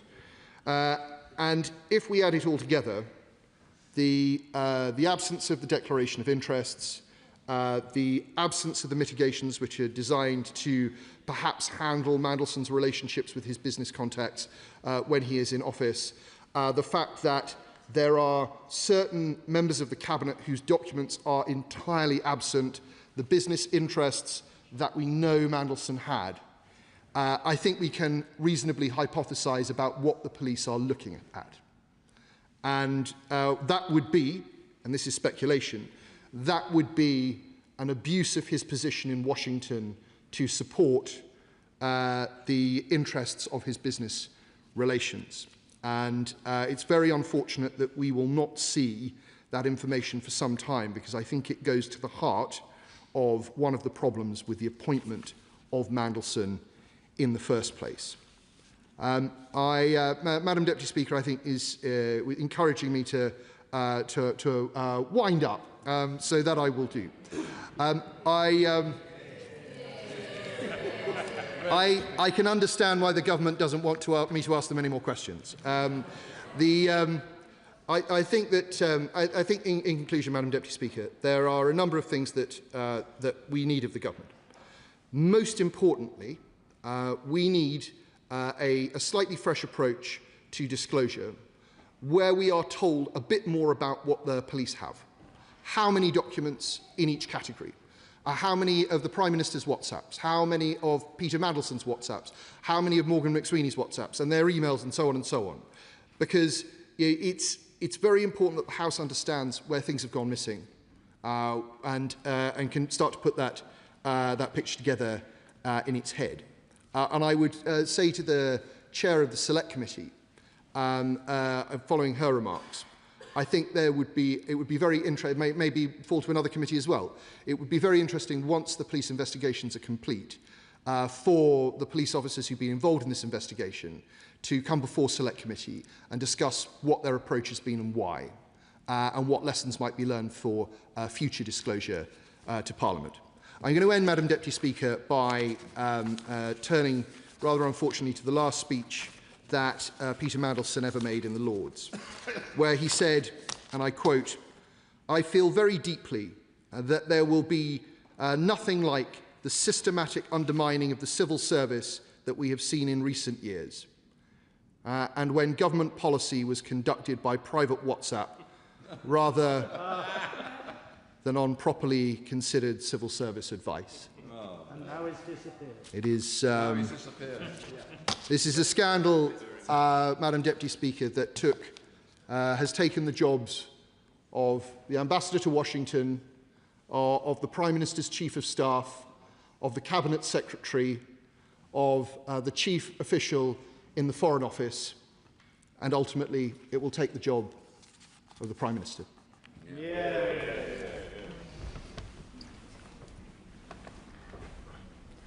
Order, order. I will now announce the result of today's deferred division on the draft Agriculture Delinked Payments Reductions England Regulations 2026. The ayes were 302, the noes were 153, so the ayes have it. The ayes have it. I now come to the Chair of the Select Committee, Dame Emily Thornberry. Thank you very much, Madam Deputy Speaker. We are a very long way from one of the original aspects of this scandal, which was an allegation that the Prime Minister knew when appointing Peter Mandelson that he had failed his developed vetting. We've moved a long way from that. One thing we haven't moved away from, though, is that the man who was appointed was a best friend, best pal of the world's most notorious paedophile, and remained his best pal when he was in prison and stayed in his house. I have to say, personally, I found that so profoundly shocking when I heard that that is what had happened. I think it is a matter of character, good character, to stand by friends when they're in trouble. But when they are convicted of a terrible crime like that, you don't stand with them, you don't stay in their house, and they should not be your best pal. And not just that, we've learnt that Peter Mandelson was friends with Russian oligarchs. Chinese finance ministers, former Israeli security chiefs. He had a loan of £1 million from an unknown source, which he used to buy shares in a secretive Israeli company. There are so many, and then of course there are all of the issues in relation to his business dealings. And the Foreign Affairs Committee has tried to remain focused because it is our job to try to ensure that the Foreign Office is as good as it possibly can be. But why it was that a man like that, who when it came to the developed vetting, it was decided a case of high concern and that his clearance for vetting should be denied, was nevertheless appointed. And that seems to me, there's a lot of gossip, there's a lot of other stuff, there's tittle-tattle, there's things that obviously the Westminster Village loves. But it seems to me that the serious point is, how could we have got it so wrong? And how did this happen? Of course I will. Very grateful to the Chair of the Foreign Affairs Select Committee. And she did say at the beginning of her speech most powerfully that what happened in relation to Epstein should alone have been a sufficient bar for anything to go further. But even if that hadn't happened, it was already in the due diligence document, purely on foreign policy grounds. The Prime Minister was told that Mandelson gave a speech in the University of Hong Kong where he claimed that the rule of law and independence of the judiciary remain intact there. And in November 2024, I personally challenged the proposed appointment on the grounds that Mandelson had said in a radio interview that the basis for a settlement with Ukraine would be that Ukraine should give up to Russia all the land that Russia had so far occupied, and that Ukraine should give up any hope of ever belonging to the NATO alliance. These were political grounds which should have ruled him out. The Prime Minister knew about it, and nothing seemed to prevent him from following through on his intent to appoint such an unsuitable individual. I thank the Honourable Gentleman, and he tempts me down a path that I wasn't going to go down. I have gone down quite a lot of length in the hearings. It seems to me that actually all of these papers tend to show one thing, which is that the Prime Minister was not particularly interested in the appointment of the ambassador to the United States. He was certainly not a good friend of his. There's no correspondence between them. There's no chatty messages. There's no attempt to get him to vote for him for whatever, when he was standing for Chancellor of the University of Oxford. I mean, there isn't the friendship at all. So I think that the criticism which I make, and I make openly, is that I think that it was subcontracted as a decision to others who were close to Mandelson. And the mistake and the criticism that one can level at the Prime Minister is that he delegated and he didn't watch sufficiently what was going on, and essentially giving power to others who then abused it, I think is the central. And you know, that's not very flattering to the Prime Minister, and I don't, you know, but I think it's actually an honest assessment of the evidence that I've heard, and I think that it was being pushed, and I think that it was being pushed by his Chief of Staff. And his Chief of Staff, who has a style, which is, when I want to do something, I'll go for it hard, I'll go for it fast, I'll push everybody out of the way. And someone who should have been, and was, as I understand it, a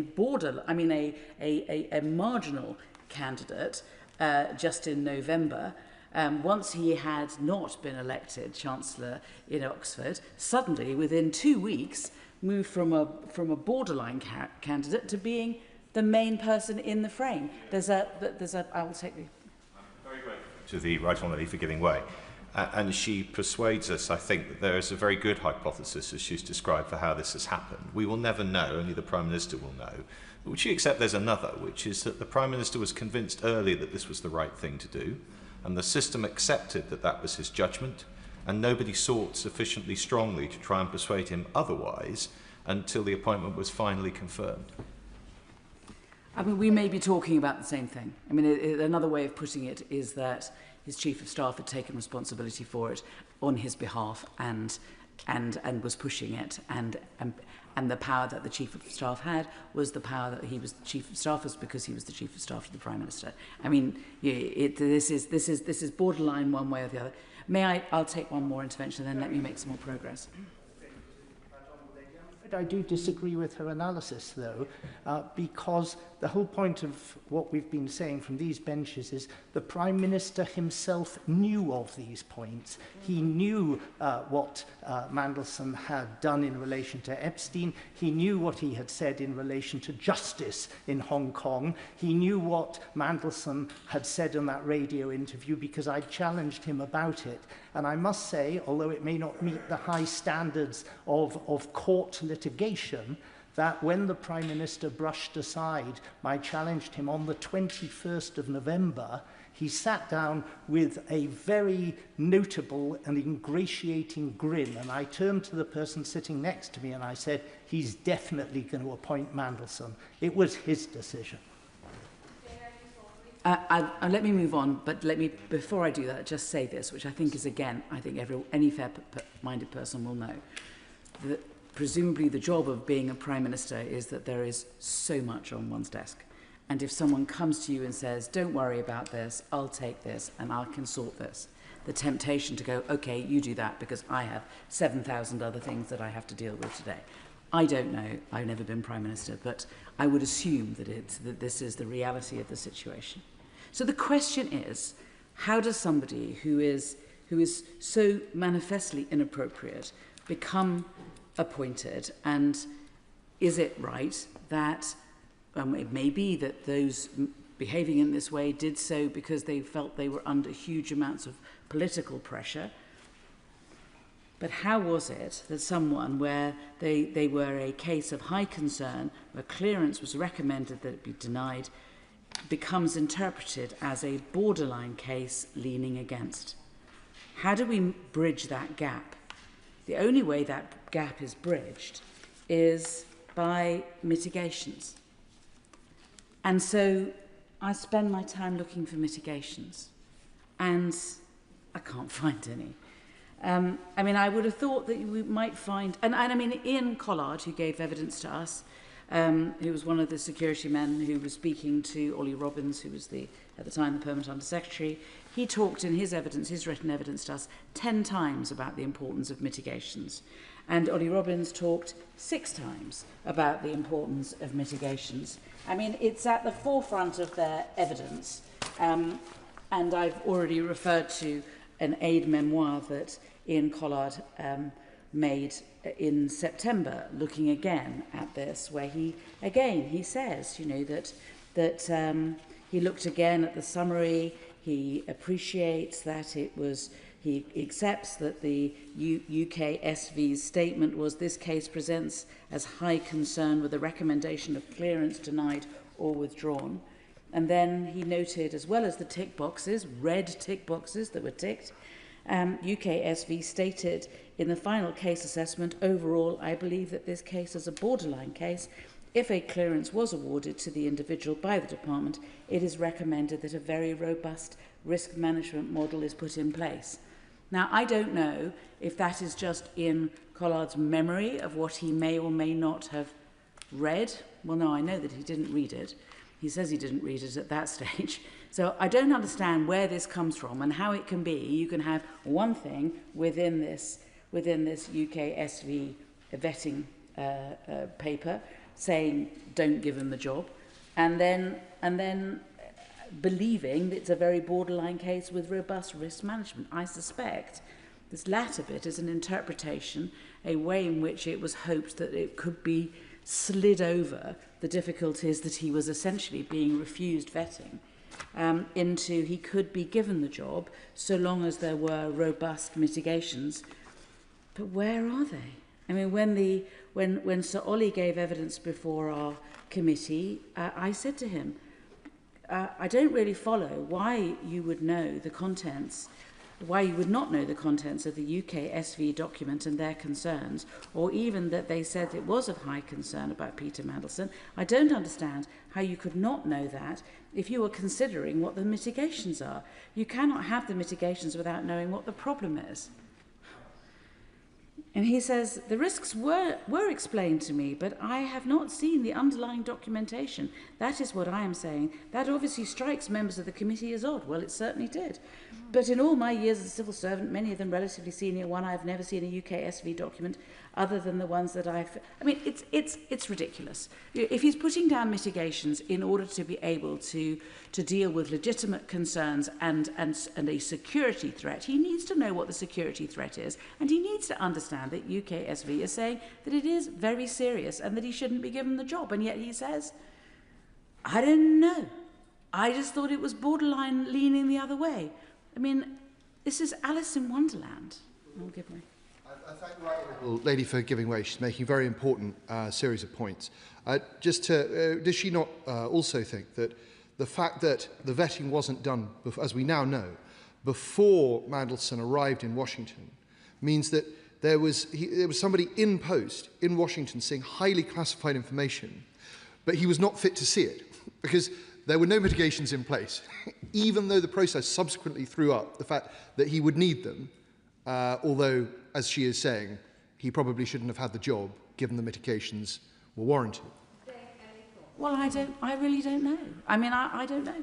They got it on the... I think the Foreign Office got the UK SV on the 29th, and they say they did something about it, but we can't see what it is they did, and we can't really see when. I mean, there is an email which is referred to, which one can find if one wants to, at page 72, which is the nearest thing I've been able to find, and indeed Ian Collard refers to it in his evidence. This is an email he wrote on the 30th. So I think this is the mitigations, but I just don't think this is a robust set of mitigations to deal with very serious security concerns. It says this. As part of the usual clearance policy process, UK SV identified some areas in his application for ESND to review. That's the security man to review. And at point 1, I understand that Lord Mandelson's private sector engagements are being managed by HRD, that's resources, I think, human resources, and the legal directorate through conflict of interest process. Well, who knows? With regard to personal conduct, and I think that is hanging out with oligarchs, being friends with the finance minister, who knows what else, borrowing money, who knows.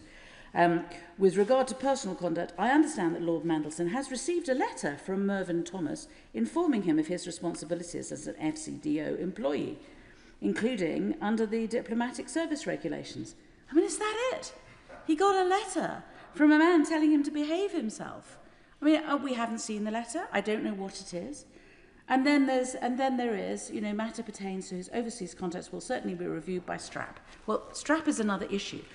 STRAP is another issue, and we should not be distracted by STRAP. He needed to follow the developed vetting before getting anywhere near the latest STRAP stuff. So, that I think it's important that we kind of take this in order.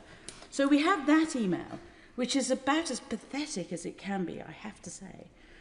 There might be something, which is the 9-page summary that some members who are sitting in this chamber have seen. And it might be that the 9-page summary that shows the security concerns has a page or so at the end, a blank page, which might ask the Foreign Office for their response, because UK SV are giving a recommendation saying he shouldn't be given the job, he's a security risk, and as the process might be that the Foreign Office have to write something on that form saying, well, we've read this, we're not going to pay any, we don't agree with you, we think he should be appointed, and we're going to put in the following mitigations and then list them on that.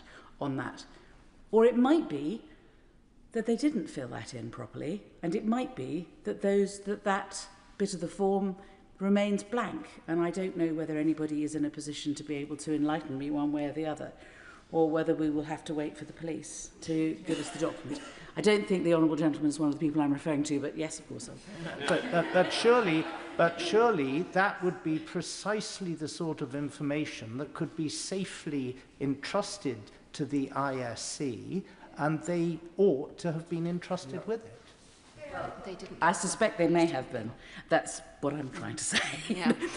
And I'm hoping that if it is blank, that they're not necessarily disclosing anything that is of particular security interest. It's just a process issue that the Foreign Office did not follow process as they ought to have, and at least have put into that form, yes, we've done these. Because honestly, I'm just looking for why it was that I'm just trying to do my job, holding the government to account. Why did Britain employ a man who was of security risk to this really important job? We did so because of the mitigations, but nobody will tell us the mitigations. After all these thousands of bits of paper and all these times, and the poor right honourable gentleman coming to the chamber 11 times, and we still can't get to the root of this. Yes. For giving way, it would be entirely inappropriate for me or any other member of the ISC to say what we have received that's now been sent to the police, but it wouldn't be unreasonable for a diligent member of this House like her to conclude, given the fact that I challenged the Chief Secretary at the urgent question just before the recess on the issue of mitigations and asked him whether there were mitigations in place and whether they would be made known to us, it wouldn't be unreasonable to assume that I wouldn't have asked that question if I knew the answer to it. Yeah. Well, that's very helpful. Thank you very much. So moving on. Is there a record of the decision? When the Foreign Office appeared in front of it, when Sir Ollie Robbins appeared in front of it, and indeed when other people appeared in front of it, I did keep coming back to the question, which is, where is the record of your decision? What was the process you went through before doing this? Why are there no notes? Why is there no record? How can we hold you to account if genuinely you're not making any notes at all? And when the decision is made to give Peter Mandelson the job, subject to mitigations, where is the decision? Where is the record of the decision? Do the police have it? Is it in the papers and I've missed it? I don't think so. Was there never a record written of the decision? And surely somebody would have made a record of the action taken, or is that the email? Is that it? Is that the action that they took? Or is there something else? And surely there was a written letter to Peter Mandelson saying, you have the job, but only if you do X, Y, and Z. This cannot be dealt with by way of a WhatsApp message or a phone call. This is very serious. This is the security of our nation, and it should be in a letter. And I certainly hope that the reason that I haven't seen it is because it does exist, but the police have it. But I don't know one way or the other. This is not. I know that other people will be dealing with this later, and I want to kind of draw my remarks to a close. But the Foreign Affairs Committee has been trying to do its job to the best of its ability to try to make sure that a mistake like this doesn't happen again. We have been doing it in good faith. It has been difficult. We have been mandarined. We have been given partial answers. We have been given nonsense by people believing that it's not for us to know. Well, it is for us to know.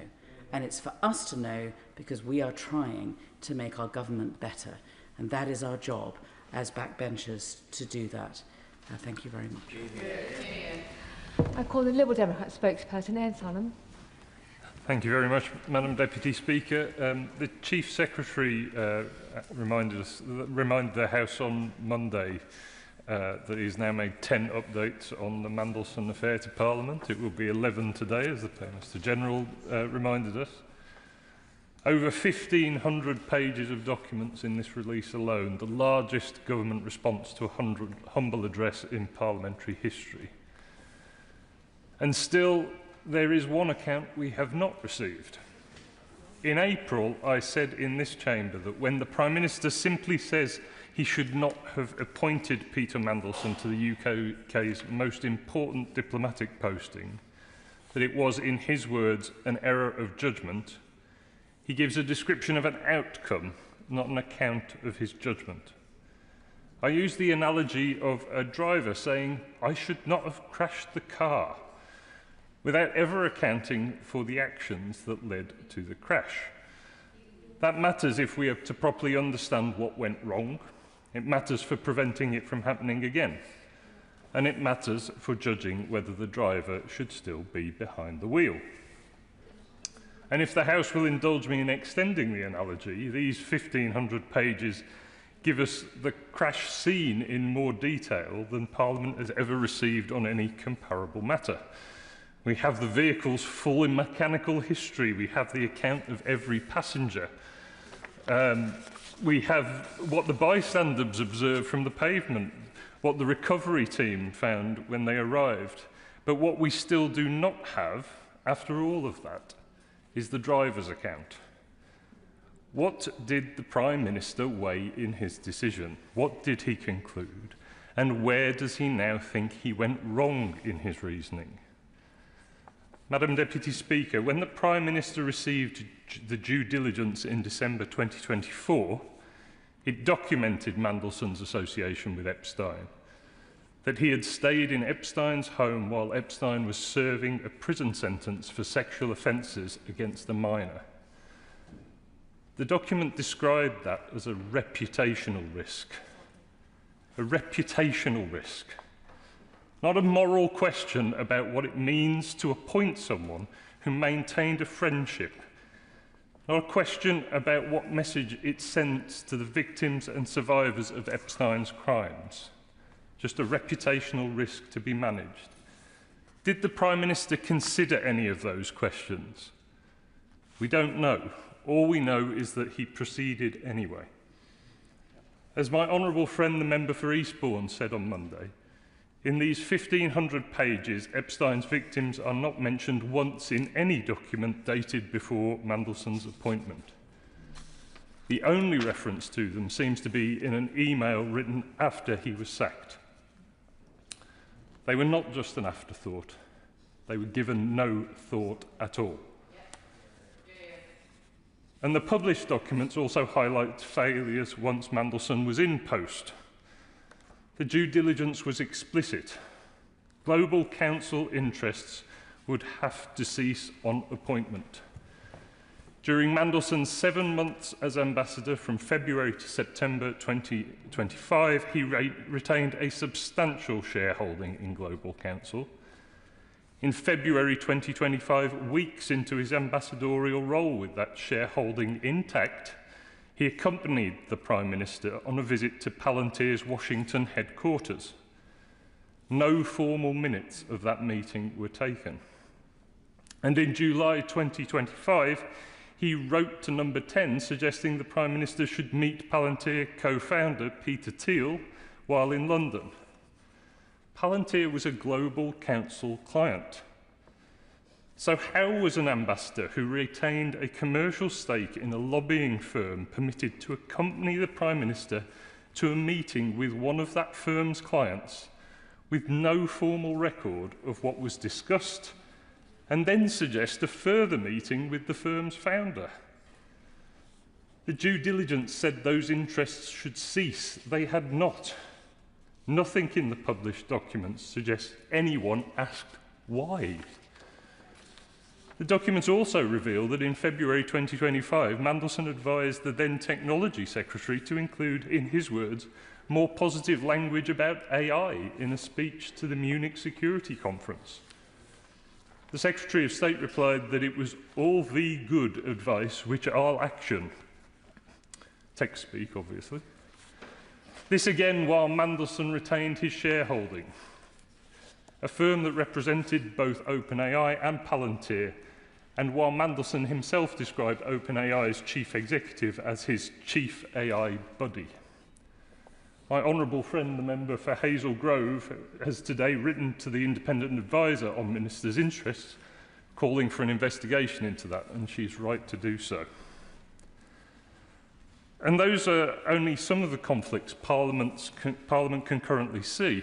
As the Right Honourable Member for Islington South and Finsbury, the Chair of the Foreign Affairs Committee, asked on Monday and again today whether there's any written evidence of mitigations being put in place for other conflicts identified in the due diligence, the connections to the sanctioned Russian oligarch Oleg Deripaska, to Lan Foan, China's Minister of Finance, to Tamir Heyman, a former head of Israeli military intelligence, and a £1 million loan to invest in an Israeli startup. The Chief Secretary's response was that those documents are with the Metropolitan Police, I believe. Parliament cannot yet see whether those warnings were taken seriously or set to one side. Madam Deputy Speaker, the Liberal Democrats have consistently called for the reforms this affair has made unavoidable. Government by WhatsApp must end. These documents show exactly what happens when significant business is conducted through channels that are imperfectly preserved and impossible to scrutinise. One senior minister told Mandelson in writing that a sensitive matter was a convo for the phone, and warned there is a pattern we must get out of. The review of non-corporate communications must produce enforceable rules, not just guidance. The lobbying register also needs root and branch reform. An ambassador retained a commercial stake in a lobbying firm throughout his tenure, arranging meetings between the Prime Minister and clients of that firm, and the system had no mechanism to prevent it, it seems. And the ministerial code must be placed in statute. A code the Prime Minister can choose whether to enforce is not accountability, but is appearance, which is more corrosive. But ultimately, those reforms only address the system around the decision. The Right Honourable Member for Gainsborough, the Father of the House, observed on Monday that the Prime Minister has almost no presence in the 1,500 pages, comparing him to the man who never was. The Chief Secretary's response was, Prime Ministers do not sit at computers sending emails from Outlook. They have officials who action their decisions on their behalf. And that may be true. Officials action decisions, they do not make them. The decision to appoint Peter Mandelson was the Prime Minister's, his judgment, his decision, his error, as he acknowledges. But it is his account of that decision that this House has never received. After 10 updates and 1,500 pages, the House might begin to wonder about the reasons for that absence. And I think there are three possibilities. Perhaps the Prime Minister genuinely does not know why he made the decision. He cannot reconstruct the reasoning that led him, having read the due diligence, to proceed. If so, that is alarming. A judgment of this sensitivity involving national security, a convicted sex offenders associate, and known commercial conflicts of interests should not be one whose reasoning evaporates without a trace. Or maybe the Prime Minister knows why he proceeded, but believes an honest answer to this House would be embarrassing, that explaining his reasoning would require him to acknowledge something he would prefer left unexamined. If so, that is a choice to protect himself at the expense of Parliament's right to hold him to account. Or the Prime Minister might genuinely believe that saying, I made an error of judgment repeatedly constitutes an adequate account of his judgment. If so, it reflects a fundamental misunderstanding of what accountability to Parliament actually requires. Three possibilities, and none reflects well on a Prime Minister who promised that integrity and accountability would define his government. Before taking up his post, Peter Mandelson wrote to the then Foreign Secretary, the Right Honourable Member for Tottenham, that if appointed, he would make sure the Prime Minister never regretted it.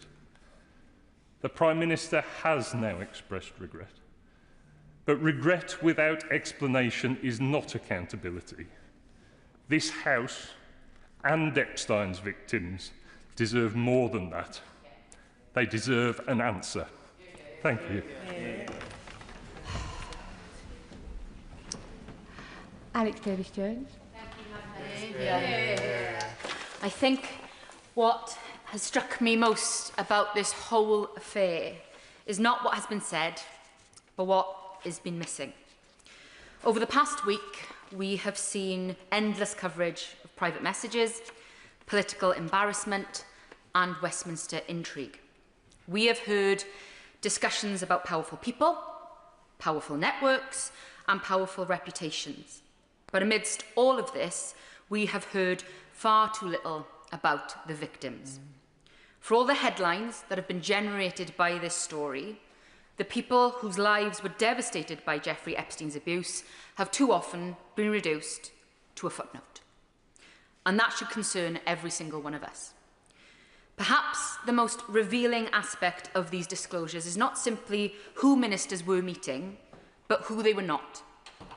While significant effort appears to have gone into cultivating relationships with influential figures in the tech world, victims were left feeling unheard and overlooked. That is the wrong way round. I sought to use my position in government to advocate for victims. But when you are forced to fight tooth and nail simply to have those voices heard, something is not working as it should. That is why I took the difficult but necessary decision to resign. But stepping down does not mean stepping back. And that is why, Madam Deputy Speaker, I will now voice Lisa's words. My name is Lisa Phillips. I am a survivor of Jeffrey Epstein and Ghislaine Maxwell's global paedophile trafficking and abuse network. I respectfully ask that MP Alex Davis-Jones be permitted to speak on my behalf and be my voice in Parliament today, when so many survivors' voices still go unheard. I met Prince Andrew on Epstein Island on the night I was sexually assaulted by Jeffrey Epstein. Like many of my survivor sisters, I was trafficked and abused over a number of years. I am seeking answers, not only about Jeffrey Epstein and Ghislaine Maxwell, but also about the powerful men who enabled, protected, or benefited from this abuse and trafficking. This debate is about accountability. Jeffrey Epstein's powerful network made many victims and survivors feel unable to come forward. When powerful people protect or turn a blind eye to abuse, justice becomes harder to achieve.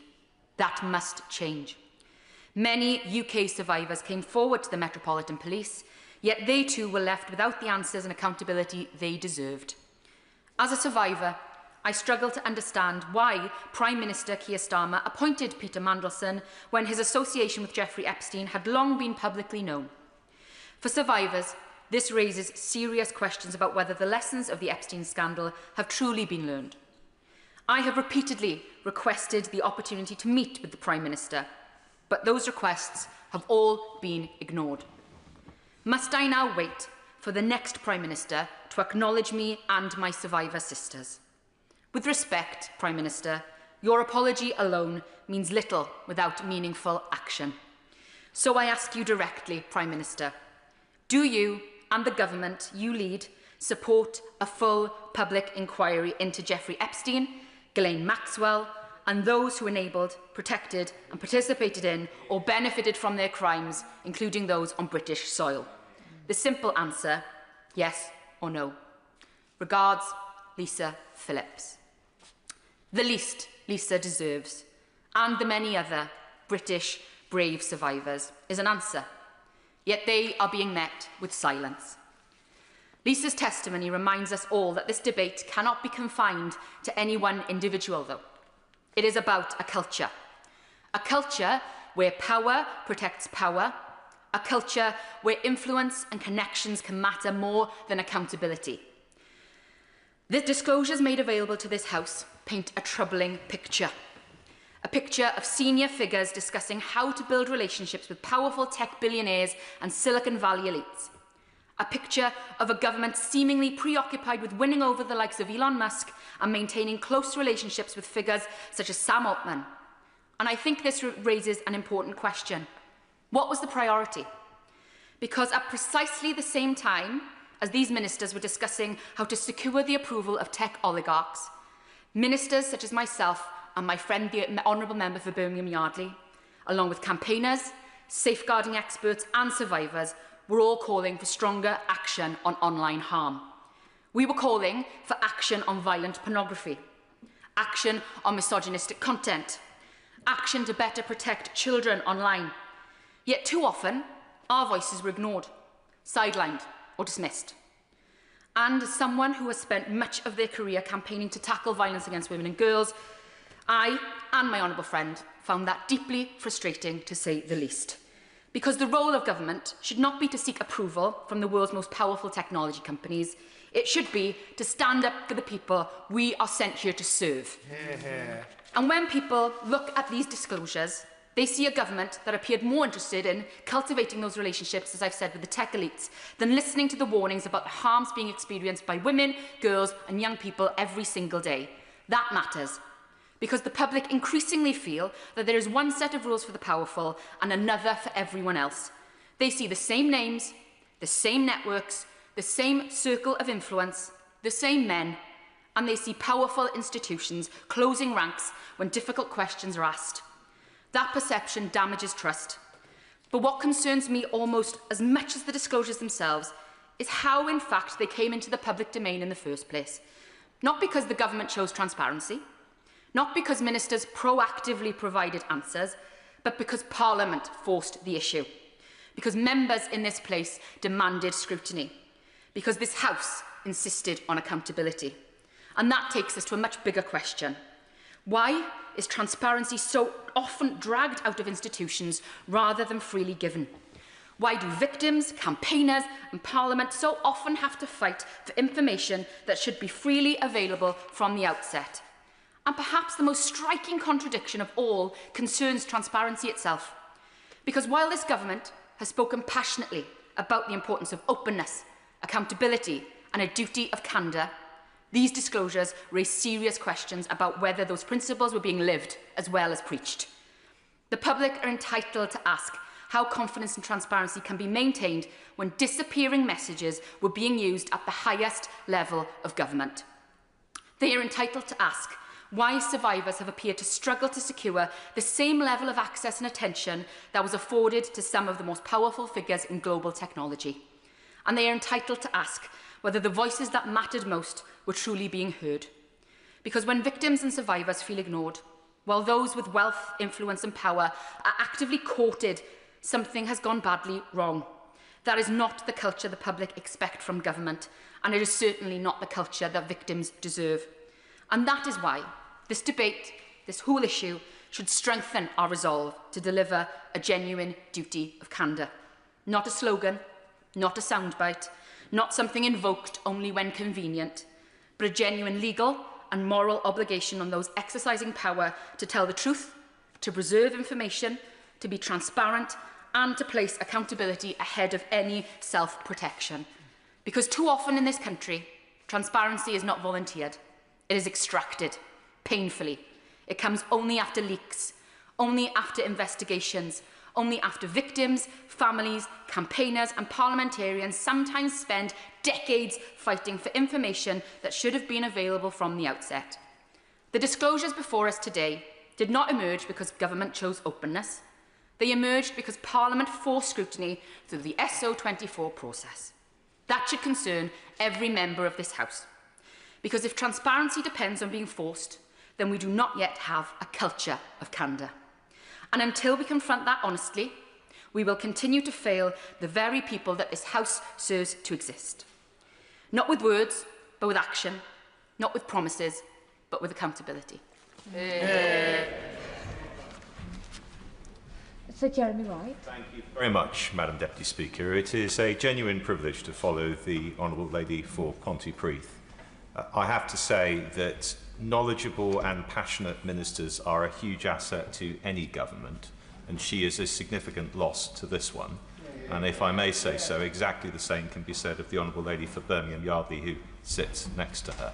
She makes important points about the victims of Epstein, which I will not repeat, but I think she's added considerably to this debate. Madam Deputy Speaker, if I may, I also want to take the opportunity to join the tributes that have been made earlier to Alan Hazelhurst, who occupied your chair with immense dignity and considerable rigour, I might add, but also did so with very deep warmth and kindness, and I know that he will be missed in both chambers of this place. But turning to the motion, Madam Deputy Speaker, I want to say something about the process that has led to the publication of the documents we are now considering, and then something about their contents. On the process, I should start by offering my thanks to not just the officials of the Cabinet Office, but also to the staff of the Intelligence and Security Committee. The whole House will be now conscious of the sheer scale of the task that lay before both those groups of people and the immense work they all had to put in to turn the process around as quickly as they did. And the House will also now appreciate that, given the nature of the documents that we have before us, it was inevitable that there were a large number of those documents that raised questions of either national security or international relations. And I want to make it very clear, as I have before on behalf of the Intelligence and Security Committee, first that we are very grateful for the words of the Paymaster General and indeed the Chief Secretary on previous occasions for the work that we have done, but to offer reassurance to the House that throughout the process we were rigorous in our view that government embarrassment was not sufficient cause for redaction of these documents. I hope the House can now see that is so, because there's plenty of government embarrassment left unredacted. But also to say that the prejudice that we sought to establish in relation to international relations or national security needed to be real prejudice and not the vague possibility of that prejudice, and that's the way in which we approached the task. And I am confident in the redactions that we have agreed to make, and indeed in the decisions we took not to support those redactions which we refused to consent to. But in the process we undertook, as I've spoken about before, two issues of process have arisen. The first is who checks proposed redactions for reasons other than national security or international relations. And I'm very glad that the government has agreed that my honourable friend for North Dorset should fulfil that role, as he has now done.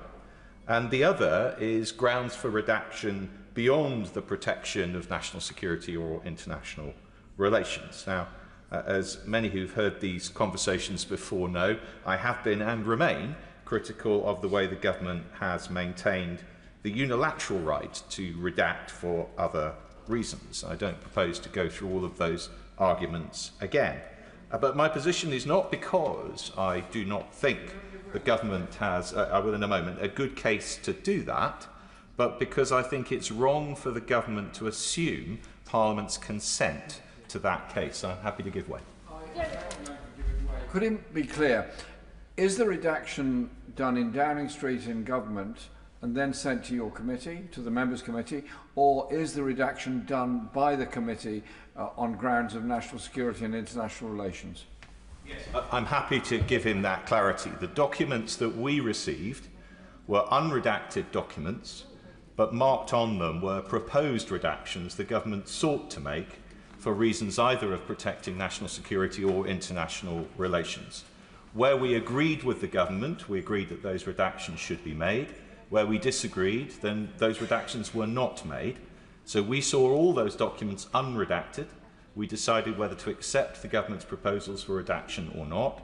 And as the House had made clear it wanted, the final word on those redactions, yes or no, was ours as a committee and not the government's.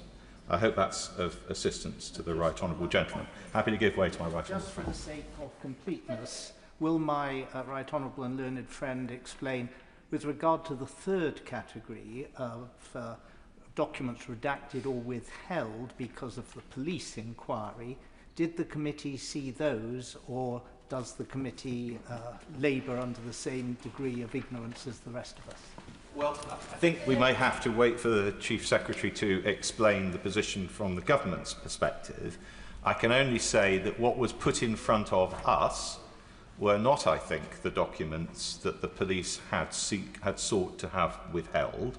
I cannot say that that is the case in every instance, but we do not believe that there has been complete disclosure yet. We think there will be further documents to be put before us, which the police currently have in their possession. So it may well be the case that there is further work for the committee to do.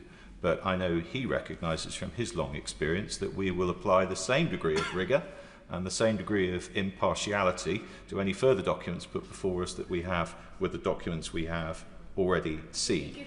Happy to give way. To ask one more question of clarity, because this is incredibly useful. In terms of the redactions that are made because it's personal information, for example, did the committee see the unredacted version of those documents, or had they been redacted by the time they got to the ISC? Yes, I'm grateful to the Honourable Lady. The answer to that is that we will only have seen the documents on which there are proposed redactions for the purposes either of national security or international relations. However, in relation to other redactions proposed on the same documents, we may well have seen those proposed redactions too. So the reason, as she knows, that I've raised in the past concern about the breadth of those proposed redactions for other reasons is because the committee has seen some of those proposed redactions, but of course we had no way of knowing what proportion of such proposed redactions we had seen, because if a document doesn't contain within it redactions the government proposed for either international relations or national security reasons, the document wouldn't have come before us at all. Madam Deputy Speaker. Once more. Just one last question then. The Paymaster General said that those marked with the 3 stars are the ones that were redacted with agreement with the committee. Can you confirm that that is correct, that other redactions are marked differently and the 3 stars relate to the IOC? Yes, I can confirm that. And this, of course, is an important point because the Intelligence and Security Committee wanted to be extremely clear that we only took responsibility for the redactions that we had considered and we had agreed. And the government, to be fair to it, has always accepted that those redactions that the government has made, without the involvement of my committee, would appear on the documents differently, and they do. And the House will be able to see exactly the difference when the documents are considered. Now, Madam Deputy Speaker, I need to make it clear, I am not an enthusiast for the use of humble addresses to demand disclosure of documents at all, whichever party may choose to use them. And I will in a moment, but just to expand on this point, simply because I think it is inappropriate to involve the monarch in a political argument. But if we are to have them, or indeed any other motions which demand the disclosure of material, then I think we should be clear about the grounds in which or on which the government is entitled to redact that material. But I give way. Way. I've had the privilege of meeting some of the women who survived Epstein's abuse, and I want to pay tribute to them and to those who are no longer with us. Does he agree that as we rightly discuss the processes that took place, we also have to highlight the sheer bravery of those women, and that should be front and centre in this debate, and that this appalling episode of overlooking the victims and still appointing Mandelson despite his links to Epstein must lead to a fundamental change in political culture?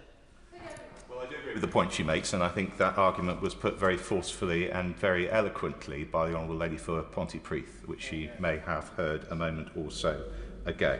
But, Madam Deputy Speaker, I wanted to return to the issue of grounds on which the government is entitled to redact material under this or similar motions. And it seems to me not only that Parliament should have clarity about the grounds on which government seeks to redact such material, but also that the proper time to have that clarity is when such a motion is first agreed, not as documents begin to be disclosed in response to it. So I want to make a suggestion, and I hope the government will see this as a helpful suggestion. It is genuinely meant as such. I suggest that this House agrees standard rules by which a government may redact and the reasons for it, and does so for use in all similar situations in the future, so that we have that clarity. The government has relied on a variety of legislative and common practice routes to support its right to redact, or even in some cases to withhold documents altogether.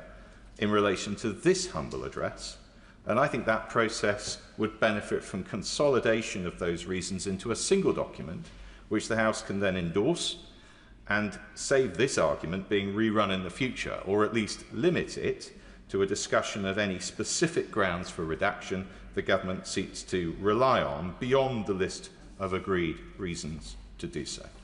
But, Madam Deputy Speaker, I want to turn to the content of these documents and what they tell us, and on which I've said very little in order to, I hope, preserve the integrity of the process the ISC has been conducting at the House's instruction. There is, of course, lots of interest in these documents. How, for example, the ambassador to the United States steadfastly refused to stay in his lane as a diplomat and instead offer his advice on almost every aspect of the government's activity. The fact that he was held in such high regard, not to say awe, by so many members of the government. The slapdash approach to secure communications, to which the government, I know, and perhaps also my committee will return. But I think it is important to remember that this whole exercise, as I think the chair of the Foreign Affairs Select Committee said, was supposed to be about interrogating how Lord Mandelson's appointment as US ambassador came to be made. Now, I think it would be churlish not to accept that Lord Mandelson had successes in this role, and that indicates that he had merits as a candidate for the job that the Prime Minister was entitled to consider. But considering someone for a role is very different to appointing them to it, especially someone who had such obvious and well-known risks, and especially to an appointment of such evident importance and sensitivity. And that is why I find the process of making this appointment so concerning and so surprising. Now, Madam Deputy Speaker, I accept it is unfashionable or even heretical to say it these days, but I have a soft spot for the Prime Minister. I don't think it's just because I like the idea of lawyers with knighthoods being in charge, though I do. It's really because I am an enthusiast for good government. And I think the question of whether you support a government's policies or not is one thing, but we should all be in favour of good government nonetheless. I want to see responsible decision-making, considered judgments, a preference for evidence over instinct, and flashy ideas properly tested to ensure that they will actually work. That is good government to me. And I thought in this Prime Minister's administration I would see it. But good government requires that where a sensitive appointment carries considerable risk, extra work is done to understand that risk and to mitigate it. And these documents don't show that. Peter Mandelson's letter to the then Foreign Secretary, now Deputy Prime Minister, has become famous for Lord Mandelson's assurance that the government would not regret his appointment, ranking up there, I think, with Peace in Our Time and Michael Fisher's pre-hurricane weather forecast in the pantheon of poor predictions. But there is something else interesting about it, and that is its date, the 18th of November 2024, making it clear that Lord Mandelson was at the very least under serious consideration for the ambassador position in mid-November of that year. And yet the vetting process did not begin until late December, with everyone then being told, and this is very clear, that it should be completed in time for Mandelson to begin work in January. And there are several mentions in the documents of the urgency of this from officials. We know already that the National Security Advisor considered that the process was strangely rushed, and in the latest drop of documents, for example, in the Part 1 volume, page 21, and I quote, "The SPAD work has shown just how slick this can be when needed," or at page 66, "We've had quite a bit of senior interest in the processing of this case, not the details, merely that it goes smoothly." And if officials had been asked to start that work earlier, then they could have taken longer over it.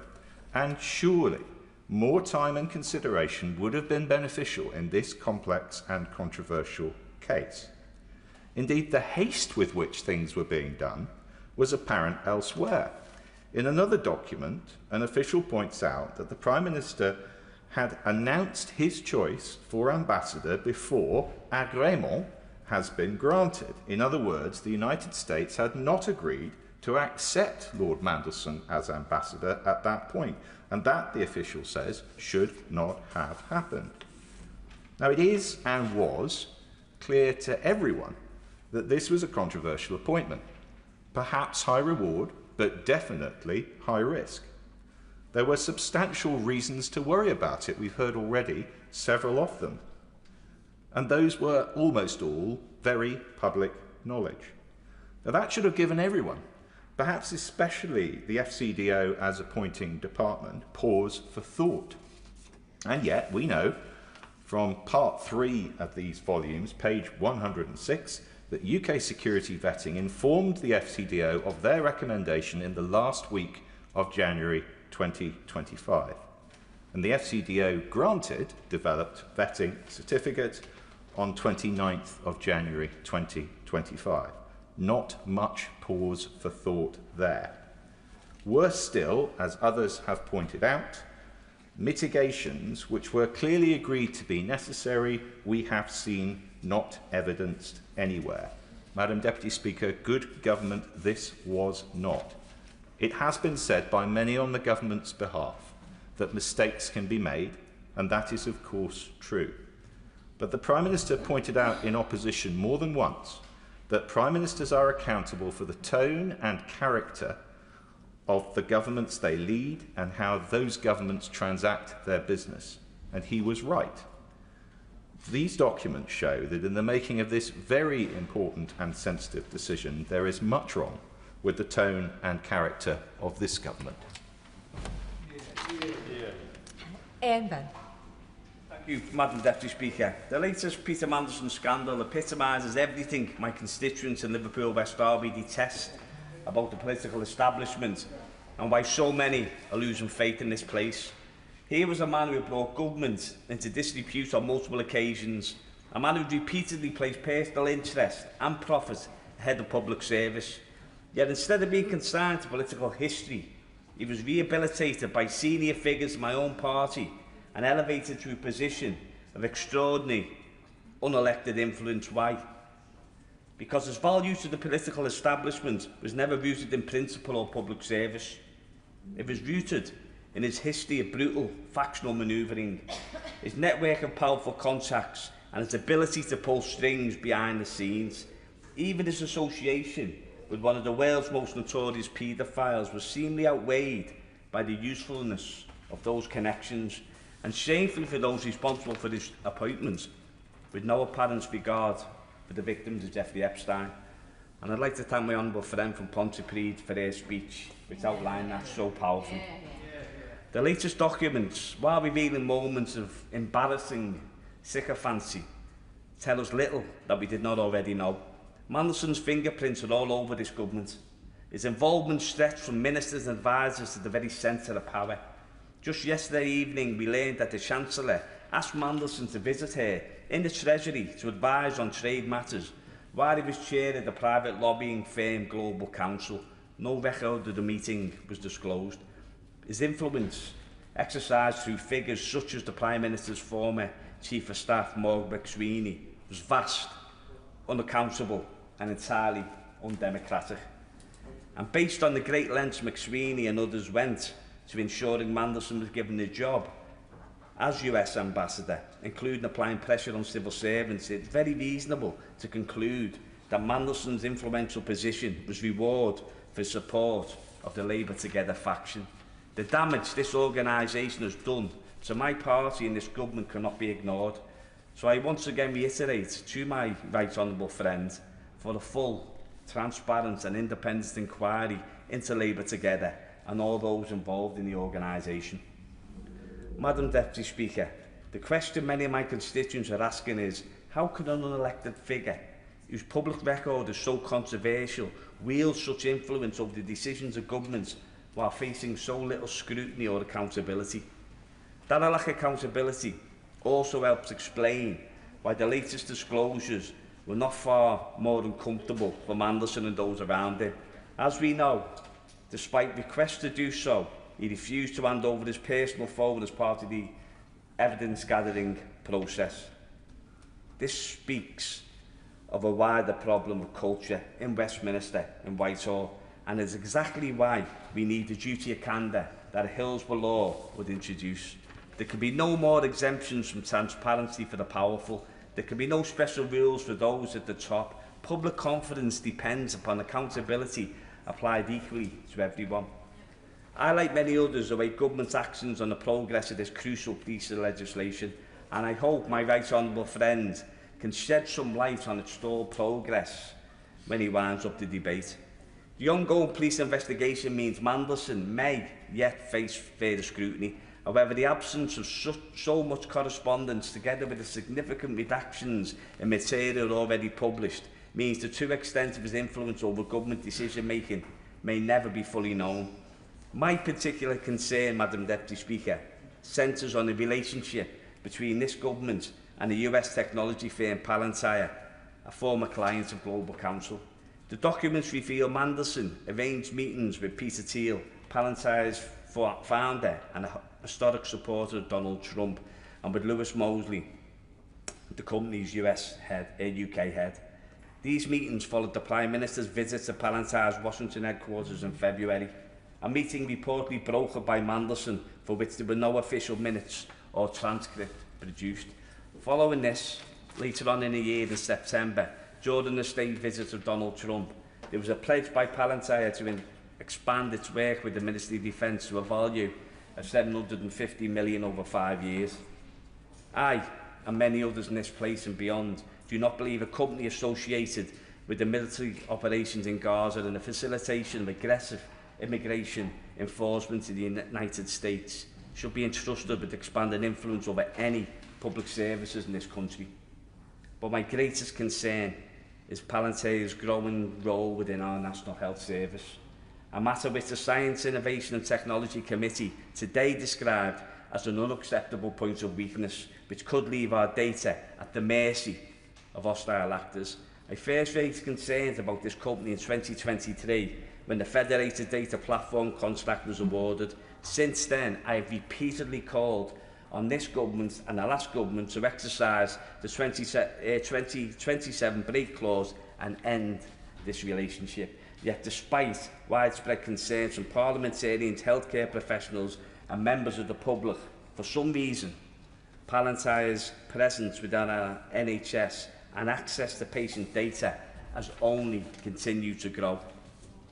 That expansion comes despite significant concerns being raised elsewhere. New York City Health and Hospitals withdrew from its contract with Palantir earlier this year, while a proposed Metropolitan Police contract was blocked last month. Those decisions reflected principled leadership and a recognition that public trust must come before corporate influence. And I thank Mayor Khan for showing that desperately needed leadership, a real example to others. The concerns they acted upon are shared by many NHS staff and many of my constituents who are deeply uneasy about the growing role of Palantir in managing sensitive personal data. That's why I was particularly concerned when the former Health Secretary ruled out ending Palantir's contract early this year, citing efficiency gains, despite evidence that many NHS trusts using the platform had not reported clear benefits of the software. And here, that the missing documents for me become extremely significant. Just months after Mandelson sought a meeting with Palantir's UK Lewis Mosley, the former Health Secretary, who we know was in regular contact with Mandelson, held a private meeting with Mosley himself, as reported by The Guardian, amongst others. So a legitimate question arises: did Mandelson facilitate that meeting in the same way he appeared to broker discussions between Palantir and the Prime Minister? While many in Westminster are preoccupied with the gossip, personal exchanges and political intrigue contained within these documents, I'm far more concerned by what is absent: the gaps, the redactions, the missing correspondence that may never come to light because relevant material was withheld or phones were stolen.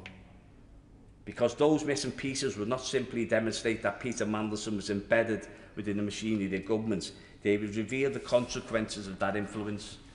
They would show how decisions affecting our public services, our NHS and our democracy may have been shaped by unelected power, corporate interests and private relationships operating beyond public scrutiny.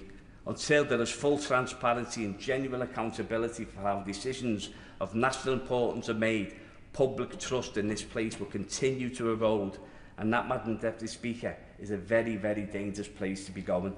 That principle should have applied to Peter Mandelson, but it clearly didn't. And what a catastrophic mistake that was and will continue to be. But moving forward, it must also apply to all those currently exercising power within this government and anybody seeking to lead this government in the years ahead. Sir John Hayes. Thank you, Madam Deputy Speaker. This House stands tall when people across it find common cause in speaking for the people. Our authority is derived from just that. There is immense wisdom present in the House today, and probably even greater wisdom that's not present. But that's not the essence of the root of our authority. Our authority is derived by our election. And when the House finds its feet in the way that it did, personified by the speech of the Honourable Lady from Pontypridd, I think the message that's broadcast from this place more broadly is that MPs don't merely dance to a tune composed and conducted by the Treasury bench or indeed the opposition front bench, but are capable of making judgments of the kind that she epitomised when she made her contribution earlier. Now, I've been part of this process. I won't say sweated blood, but certainly spent a great deal of time, like my right honourable friend, over the past weeks. I've seen more of my fellow members of the ISC than I have my own family, and we have trawled through immense numbers of documents. And following that process, I want to make 5 points. The first is that the humble address, and there is a debate to be had about the appropriateness of humble addresses. We've rehearsed bits of that debate today. But the humble address was absolutely explicit in its instructions to the ISC. It empowered the ISC in a unique way, actually, which is why I don't accept the arguments being used earlier about the withdrawal of documents, the argument around precedence, because this particular humble address, as my friend was clear, empowered the ISC in a way that is unprecedented to examine those documents concerning international relations and national security pertaining to the appointment of Peter Mandelson as the ambassador in America. It did so on the 4th of February in expansive terms. There is a case to be made that the humble address was too permissive, but that's not for us to debate now. That was the debate that took place then. For example, it talks about all electronic communications, as my right honourable friend described, and yet we see nothing of videos, of recorded messages, of all kinds of electronic communications, which clearly might be salient to our consideration about whether Peter Mandelson should have been appointed at all, and why he was appointed. And so the humble address gave the ISC that instruction. It's important to just make crystal clear that the ISC is a committee of Parliament with unique legal powers, with special legal powers. And those legal powers extend beyond any other committee of the House and enable that committee to look at the most sensitive matters of all. Strap documents, for example, as sensitive, I'd argue, in many cases more sensitive than anything that we might have been offered as a result of the humble address providing that instruction to us. And yet the government took the decision not to make available to the Intelligence and Security Committee the vetting file associated with Peter Mandelson.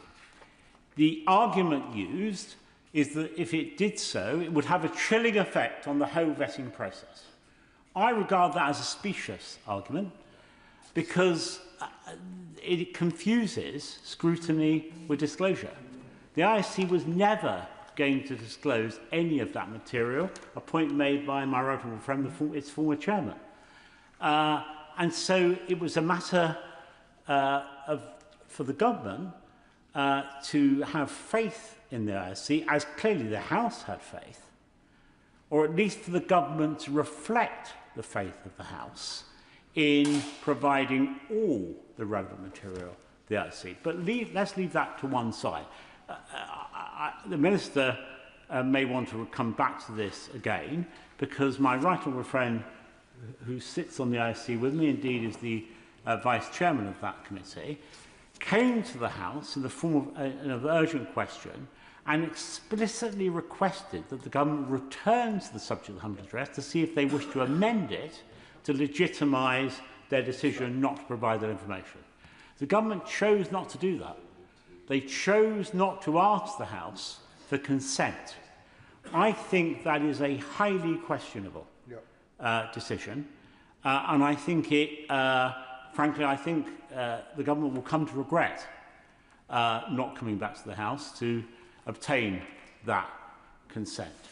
But let's move on, because my second point is that it is now known, and I won't say too much about this, but it is now known, it's in the public domain, that the ISC did receive a summary document. And indeed, some of that summary document has found its way into the public realm by means of a national newspaper, the Manchester Guardian, which clearly had access to information. And we've heard earlier that there may be an inquiry into how that information found its way into the press. But at a point, we were told that that information, or even in redacted form, would not be available in this tranche of information because it was required by the police. But we don't know when the police made that inquiry, when they decided that this was vital to their investigations, and we've been given no rationale as to why they might have come to that decision so late on in the process. For had they made the decision earlier, we would both saved a lot of time, and the expectation that we might have seen more about vetting would not have been fixed in the minds of members of this House. So I do think it's important the Chief Secretary is crystal clear about when that request from the Metropolitan Police was made, and it would be helpful if he could give us some indication of why. Clearly, he couldn't compromise the investigation or any subsequent legal action, but giving the House some indication of when and why the police changed their tune, as it were, in respect of the vetting file, or the summary of the vetting file, would be highly desirable. My third point, I said there were 5, and I know you're counting, Madam Deputy Speaker, and you'll be chastising me if I don't stick to my chronology precisely. My third point concerns litigation, because as the Chairman of the Foreign Affairs Select Committee said, there is some confusion about the character of mitigation. Certainly we know nothing's been provided in respect of mitigation. Nothing about the reaction to the flags about his associations with senior figures in foreign states or his personal circumstances. And yet, Sir Oliver Robbins gave evidence to the Foreign Select Committee, and the chairman of it has made this clear in April, in which he said clearance could be approved, quote, if risks identified of the highest concern through vetting could be managed and or mitigated. And such mitigations were meant to have been noted in an email from Ian Collard, the Foreign Office Head of Security, noting the decision to grant Mandelson clearance. According to Oliver Robbins, that email recorded, quote, the ways in which we would manage his clearance and, quote, the mitigations. Sir Oliver Robbins' claim was supported by the top official in charge of gathering the humble address material, Kat Little. She told MPs that she had seen an email which, quote, sets out the decision to grant DV and some mitigations. So there was certainly a stated need to manage the risks associated with Peter Mandelson's appointment, and an acknowledgement that that might be done through some process of mitigation. But we've heard no more. Now, maybe that no detailed mitigation plan was drawn up. Perfectly possible that might have happened, for the very reason that these risks were so great they couldn't have been mitigated.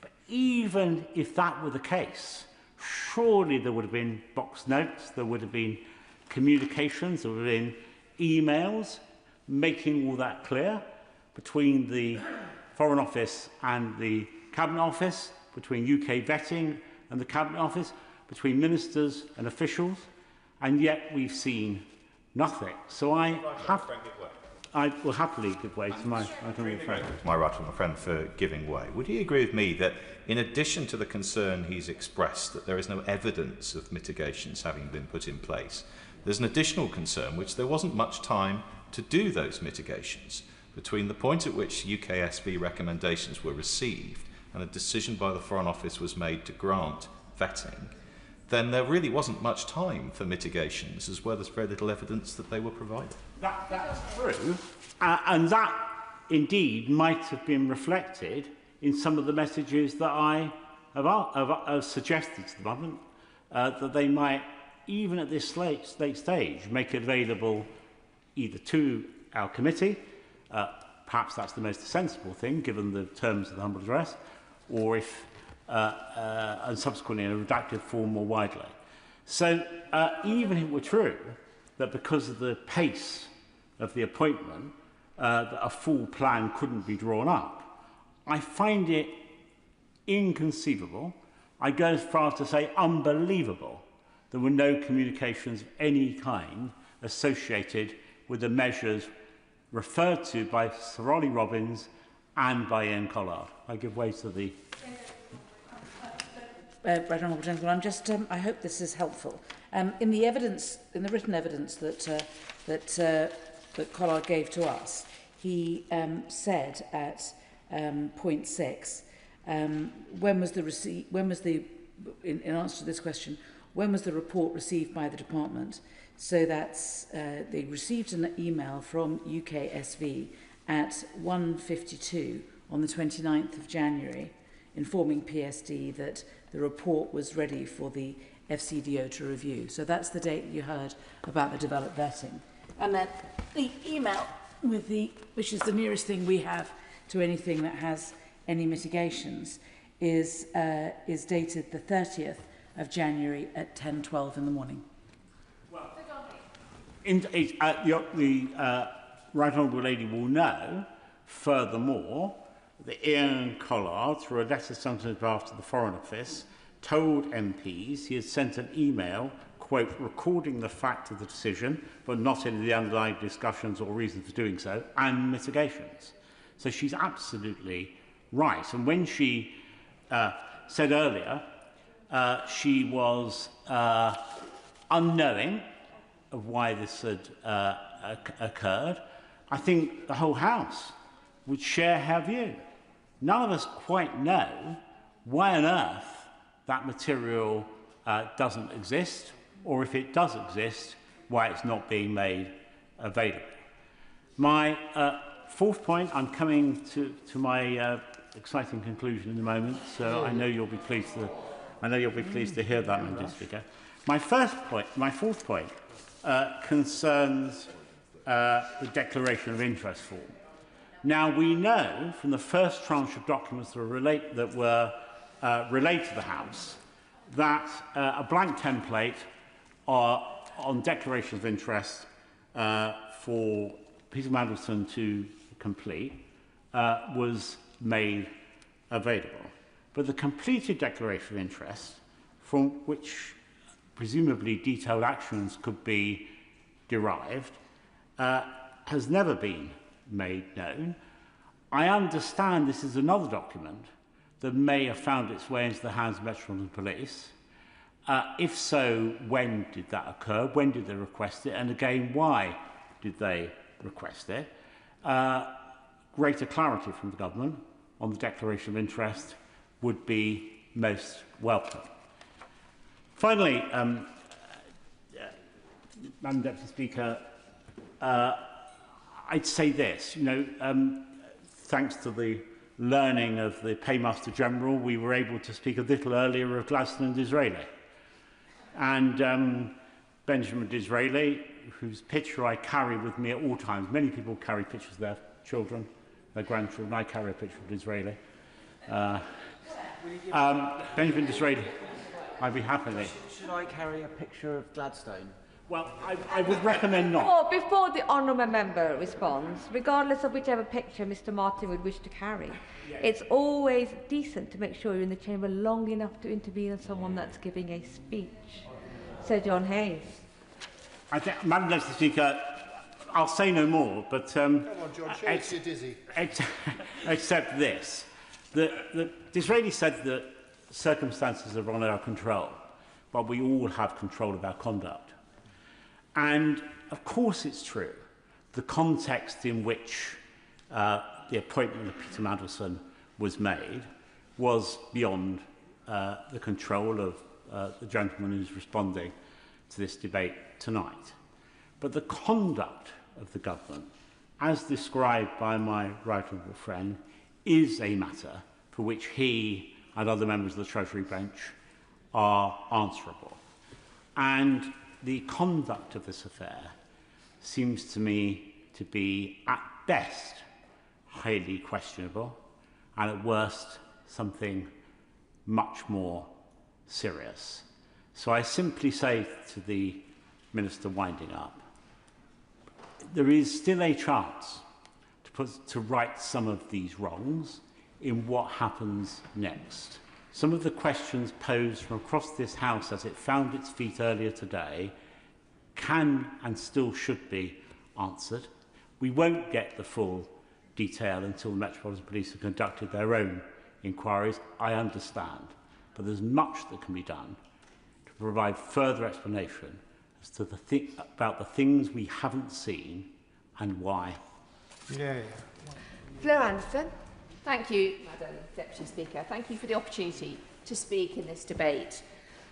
And let me start, as we must, with the victims of Jeffrey Epstein. And I'd like to thank the Honourable Member for Pontypridd for raising the testimony of Lisa Phillips, of naming one of those Epstein, of those victims, because they do have names. They are people who will be listening to this, who find this whole process re-traumatising and painful again and again and again.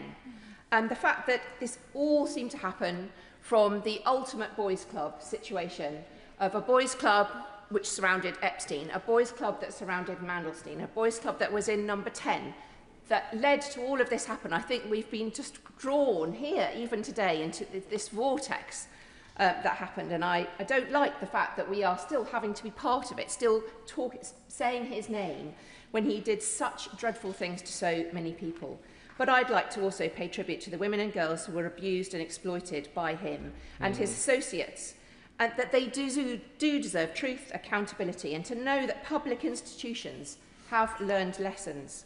Their bravery in speaking out is why this House keeps returning to question of standards, of judgment and transparency. And I want to ask the House to stand back a bit in my speech and look at the whole humble address process. As a member of the Foreign Affairs Committee, we've been following this very, very closely indeed. And I would join with the member for Kenilworth and Southam in saying that I am not an enthusiast of the humble address process. I think that it should be used, but I do have questions about it. I have been very critical of the appointment of Peter Mandelson from the moment it was even thought about appointing him, that it should never have gone further than that. Through the due diligence process, the vetting process and the final decision. My constituents expect ministers to be held to the highest standards, and when those standards fall short, they do expect answers. Some areas I've got particular concerns about have already been raised by members during this debate. There need to be changes to the appointment system. This process tested that system to the limit, and it was an extreme circumstance with a new government, with a very high-profile position done under very quick circumstances and a very rare political appointment to an ambassador role. But that is where the system needs to be looked at when it's tested to the utmost. And I hope that in future the Foreign Affairs Committee will be given the opportunity to meet with political appointments in the future. There may be never another political appointment after this one, but if there are, it needs to be done differently, and we need to hear that that will be. I also have real questions about the due diligence process. I've been asking officials about whether this is a fail or a pass process. And due diligence is just a part of the process. It's not something that can be failed. But I think that that should be looked at. If there are enough red flags in the due diligence, would you even go ahead into vetting? Why did we even? There were a couple of red flags: Epstein, Russia, China, and these are pretty big red flags to me. And I think that part of the process should be looked at as well. But just moving on to the humble address process itself, it's an important tool for the opposition for transparency. It's an appeal to the King over the heads of government. One time used for ceremonial messages, now being more commonly used as a tool in this case. In February this year, the humble address was used for the publication of papers relating to Andrew Mountbatten Windsor. When in opposition, the Labour Party unsuccessfully requested humble addresses on Rwanda plan cost and asylum system and the safety of school buildings, for example, and successfully asked for humble addresses on Brexit in 2018 and successfully in 2022, Madam Deputy Speaker, on the Lebedev humble address. It is useful, but seeking answers is not the same as backing any process, regardless of cost or consequence. And there's been no mention of the cost so far, the financial cost and the time cost of civil servants in the debate so far. Because I would argue that the humble address we have seen, this humble address, has not been a good process. It's been disproportionate. This humble address was drafted so widely that it's become a catch-all, not a focused request for information. And that's why many of us, I think, are finding this very frustrating. One consequence is clear. Certainly will. Extremely grateful for giving way, and I agree with the case she's making. But would she agree with me that although she's right, wide humble addresses are deleterious both because there is an opportunity cost, while civil servants are looking at that and not looking at something else, and a real financial cost, the right moment to push back on an excessively broad humble address is when it's being decided upon. And the government has a majority. It's there so that the government can get its way. Would it not have been better on the 4th of February for the government to have said, this is too broad, I will only agree something narrower? I will be coming to that, indeed, in my argument. And I think that I'm hoping that my speech today will be something we can learn for future humble address requests and to try and make them better, learning from this one. The consequence so far, I will, yes. Rapidly from that point, or later, because my honourable friend's right, they could have done it at the outset, but they were provoked, encouraged, several times later to look again. So that it would have been wise even later on to have amended it in exactly the way that my honourable friend and she have suggested. I think this humble address has been worked on by ministers, by civil servants very diligently, very independently and scrupulously. But that has led to some huge costs, which I'm going to outline, and maybe those are the lessons that should be learned for future humble addresses. Because, as the Minister said earlier in the week, £1 million has been spent by the Cabinet Office alone.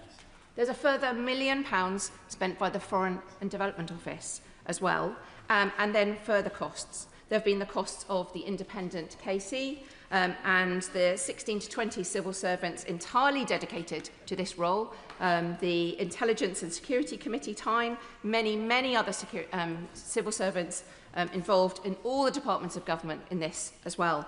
These are huge costs. My constituents in Putney want the government money to be spent on making their lives better. So we should always question, is this inquiry making their lives better? And we need to make sure when we use parliamentary powers, we have a duty to use public money responsibly and proportionately. I want full transparency, but full transparency must be smart, targeted and proportionate. A humble address should be a power of last resort, not a blunt instrument. Because it was drafted on the hoof, without limits, It is taking up huge resource and time, and in doing so, risks making future scrutiny harder, not easier. Most humble addresses, Madam Deputy Speaker, ask for papers relating to X decision. This one asked for all papers relating to the appointment, including but not confined to 9 wide-ranging categories spanning pre-appointment to post-departure, plus all electronic comms and minutes.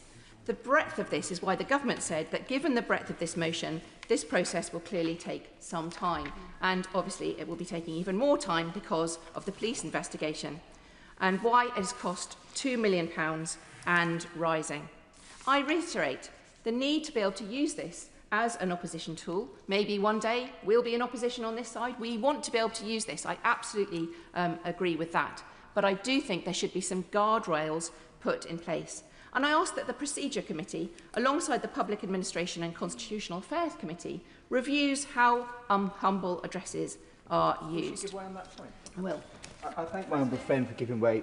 She's making a really important and really thought-out speech. I wonder when she talks about those guardrails, because my constituency Harlow would feel the same as her constituencies about the time this is taking and the amount of government resources that's being used. But it's also really important we get that transparency piece. But would you agree that one of those guardrails should be to protect those minor officials, which is what the redactions that, of course, some discussion are seeking to do, because actually what this humble address should, what should happen in this process is those that are guilty should be punished, but those that are innocent should not. And my honourable friend raises another good point, and has also been raised earlier, is about the rules around redactions to make sure that they are consistent between inquiries. There are many things we can learn from this, and we should build them in the future. But I would make 3 points, only 3. First, we need scope and limits. Motions should set out the subject, the time period, and the type of document sought, much more rigorously than this humble address did. Second, we need a proportionality check. When we voted on this, were not given financial information. Before the House votes, we should have an estimate from the government of the likely cost, staff time, how long compliance will take. That should be part of our measured judgment. We can weigh that against the public interest and use this information in our vote. And third, we should use the right tool for the job. There are select committees, as we very well know in the Foreign Affairs Select Committee, we have been rigorously looking at this, written questions, FOI requests, police investigations, as there is in this, evidence under oath. There are other routes to transparency as well. And I'm not saying we should have used that in this case. This is the right thing for this time. But we should be prepared to check ourselves for future humble addresses that those other routes should not be used. Before she sits down, may I just may I intervene? Because I wanted to congratulate her on her thoughtful and really important contribution, because I do think this is a moment where we need to make sure that if we use a humble address, again, we use it as effectively as we possibly can. But I'd also like to just ask her to highlight a little bit more, because we talked about the amount of money, but also the opportunity costs.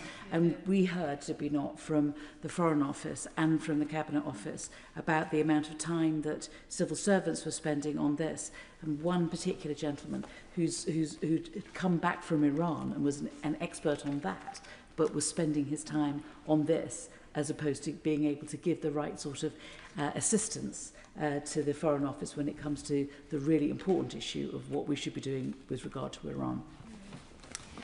I absolutely agree with my honourable friend, the chair of the Foreign Affairs Select Committee, because this is foreign affairs money that's being spent. Now, what else could it be spent on? It could be spent on aid, humanitarian aid. It could be spent on ensuring that our systems and processes are supporting those worldwide to make sure we're all safer. The Intelligence and Security Committee has been looking at this a lot, but there are many other intelligence and security issues we're facing in the world. There are huge amounts of very, very senior civil servant time spent on this as well. And they themselves have been reflecting on this process. And I think what I'm sharing is some of the frustrations that they are feeling as well, because they're the ones who've had to look through an enormous amount of papers that are well outside the very focused questions we're having. Why was Peter Mandelson ever employed in the first place? We should absolutely be looking at that with a laser-like intensity. But the wide-ranging other bits of paper, of course, you never know what you don't know until you've looked at it all. I absolutely accept that. But I think civil servants, the ones sort of in the middle of the process, have seen that this could be a far better process altogether. Certainly. I'm grateful for my honourable friend for giving way. She's making a very important contribution about the effort, time and the amount of documentation involved in this. She's also talking about the amount of money and the cost that this has endured, and she's talked about a number of things that could have paid for. Does she agree that one of those things could potentially have been an inquiry into this, which is what the victims and survivors are calling for, and also the reams of information that could then be included in that have been necessarily not included in this humble address, given that it was not necessarily relevant to the appointment of Mandelson as the ambassador to the US? I absolutely agree, and during my honourable friend's speech, when she talked about the inquiry, I thought exactly that. Shouldn't an inquiry and all this money be also making sure that we look at the victims, the justice that's needed?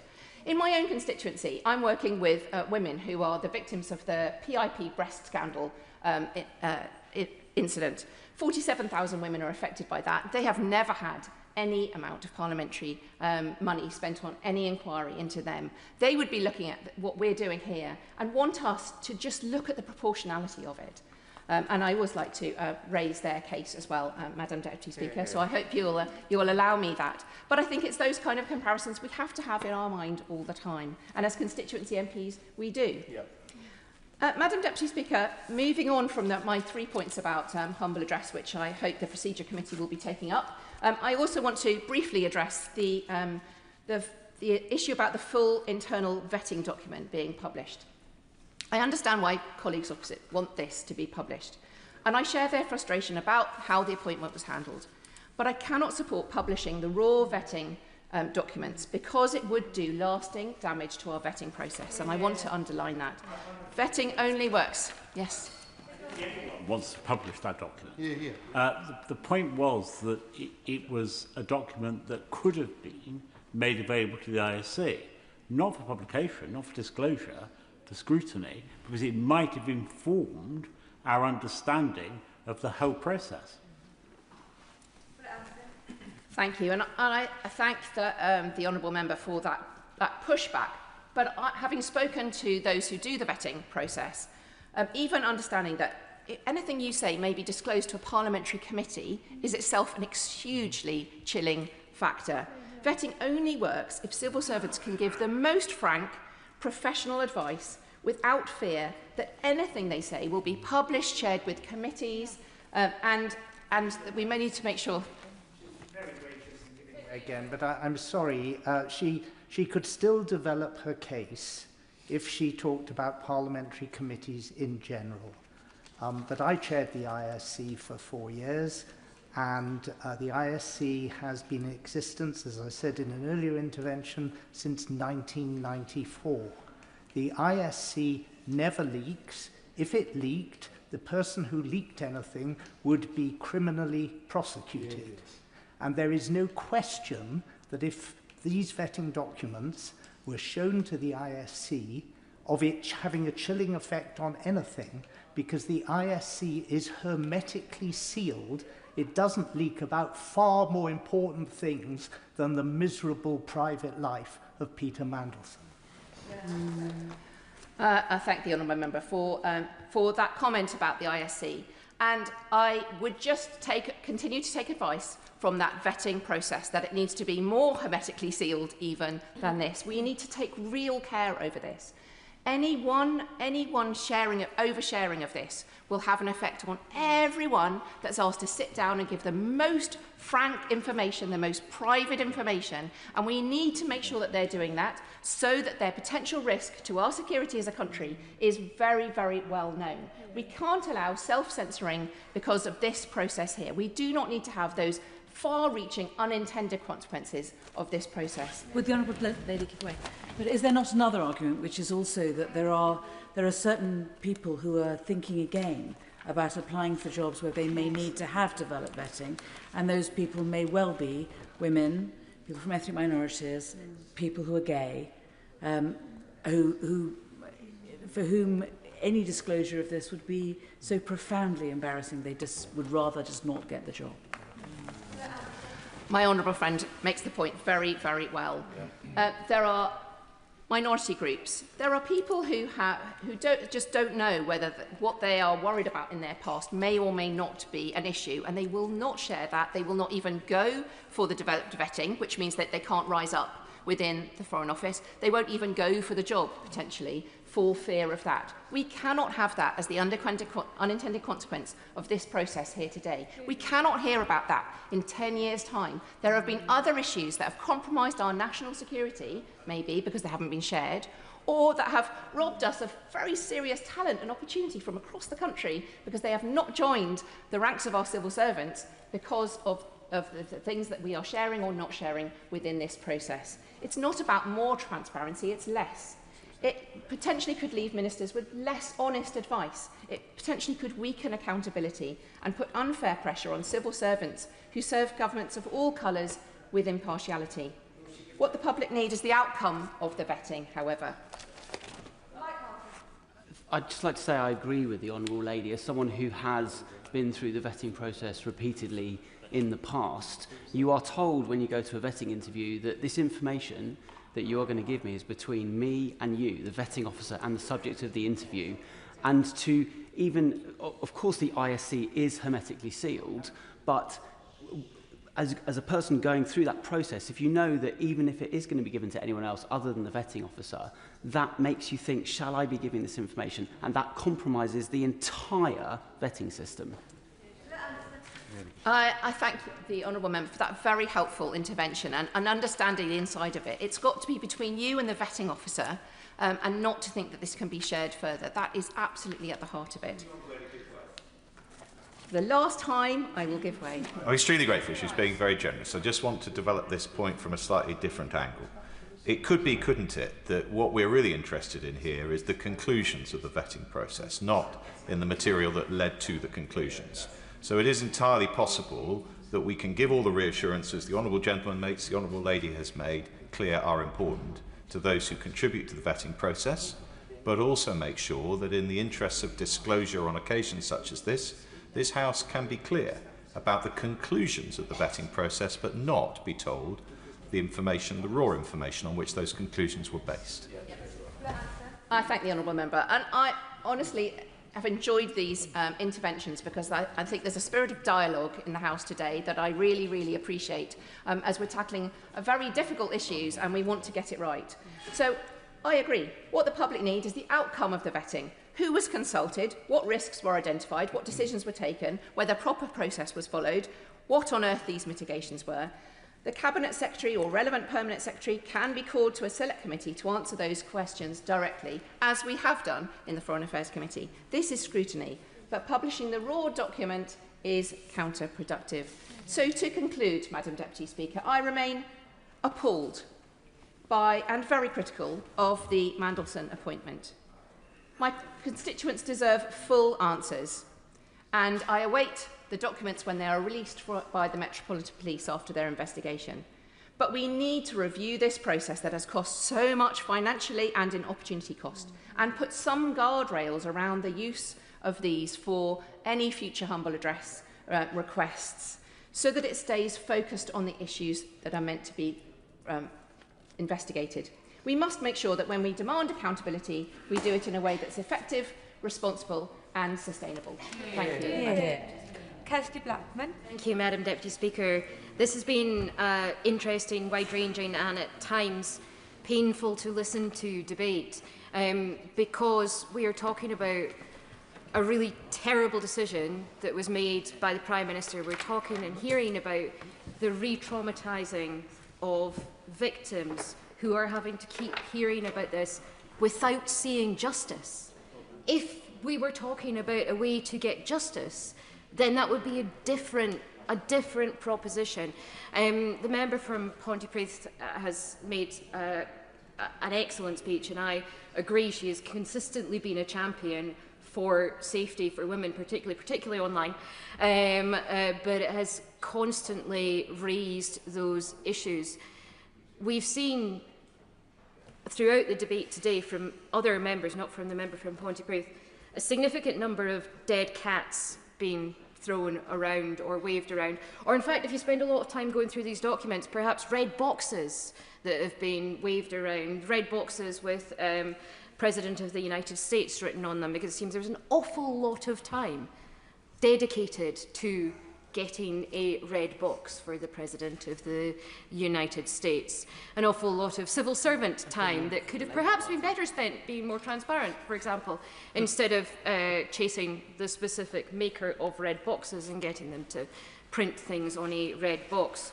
There have been other dead cats or red boxes around the mitigations, for example.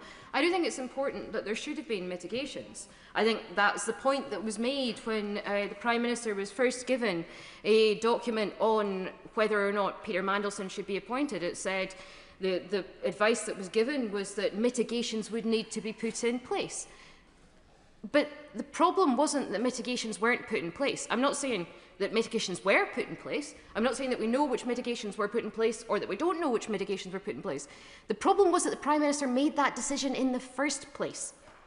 The information that was given to the Prime Minister, the bit of paper that was given to the Prime Minister that talked about the reputational risk of appointing somebody who was friends with Jeffrey Epstein. It's not a reputational risk. It's a risk. It's a risk that will risk re-traumatising victims. It's a risk that will ensure that ensured that somebody who had close links with various companies and with Russia, for example, was given a position of power.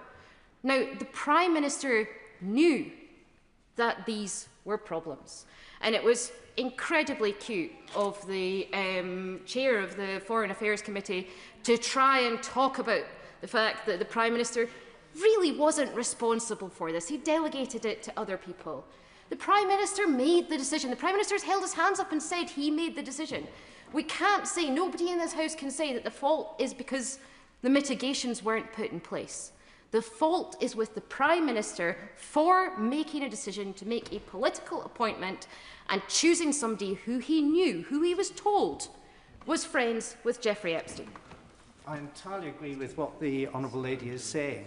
And does she agree with me, given that we have now established clearly that those blank boxes which the Prime Minister could have made a comment on when he was given the crucial information and the options leading up to the appointment of Mandelson, those blank boxes were intentionally blank when they are there precisely for the Prime Minister to record his response and indeed his decision? The fact that they were not redacted, the fact that they were genuinely blank suggests to me, and I can't think of any other explanation for this, that the reason the Prime Minister didn't want to fill them in was that he knew there was something shameful about the appointment that he was about to approve, and he didn't want it on the record. It was also the case that it was very clear the Prime Minister had made up his own mind. It almost did not matter what people said. You know, there was the awareness that there had been an article published saying that Peter Mandelson had stayed in Jeffrey Epstein's house while Jeffrey Epstein was in prison. I mean, it doesn't get much worse than that. The Prime Minister had made the decision. And actually, we can see from a whole lot of this documentation, and I'll just touch briefly on the fact that I do appreciate that redactions have been made. I appreciate the reasons for how redactions have been made. I appreciate this was a massive amount of work pulled together by a significant number of people dealing with things in all different formats. But there's a significant lack of consistency in this document that makes it really, really difficult to work out what's going on. There are, for example, spaces in this document. If you were to look at the Part 3, page 199, John Garvey apparently sends a blank message, to which Peter Mandelson replies, "Quite." So I don't know how you can reply "quite" to a blank message. It doesn't have stars, it doesn't say it's been redacted, it doesn't explain what this message was. At other points in the document, it does say what messages were, it does say what the redaction was, it does say that a certain picture was something, and I do, as I said, appreciate the amount of work that was put in to pull this together, but we're not getting the full picture. We're not seeing everything because of the fact that the document has been put together, in some cases, in a not very helpful way. I want to touch as well on the Morgan McSweeney messages and the fact that I mentioned already that Morgan McSweeney's lost his phone and therefore cannot provide WhatsApp messages.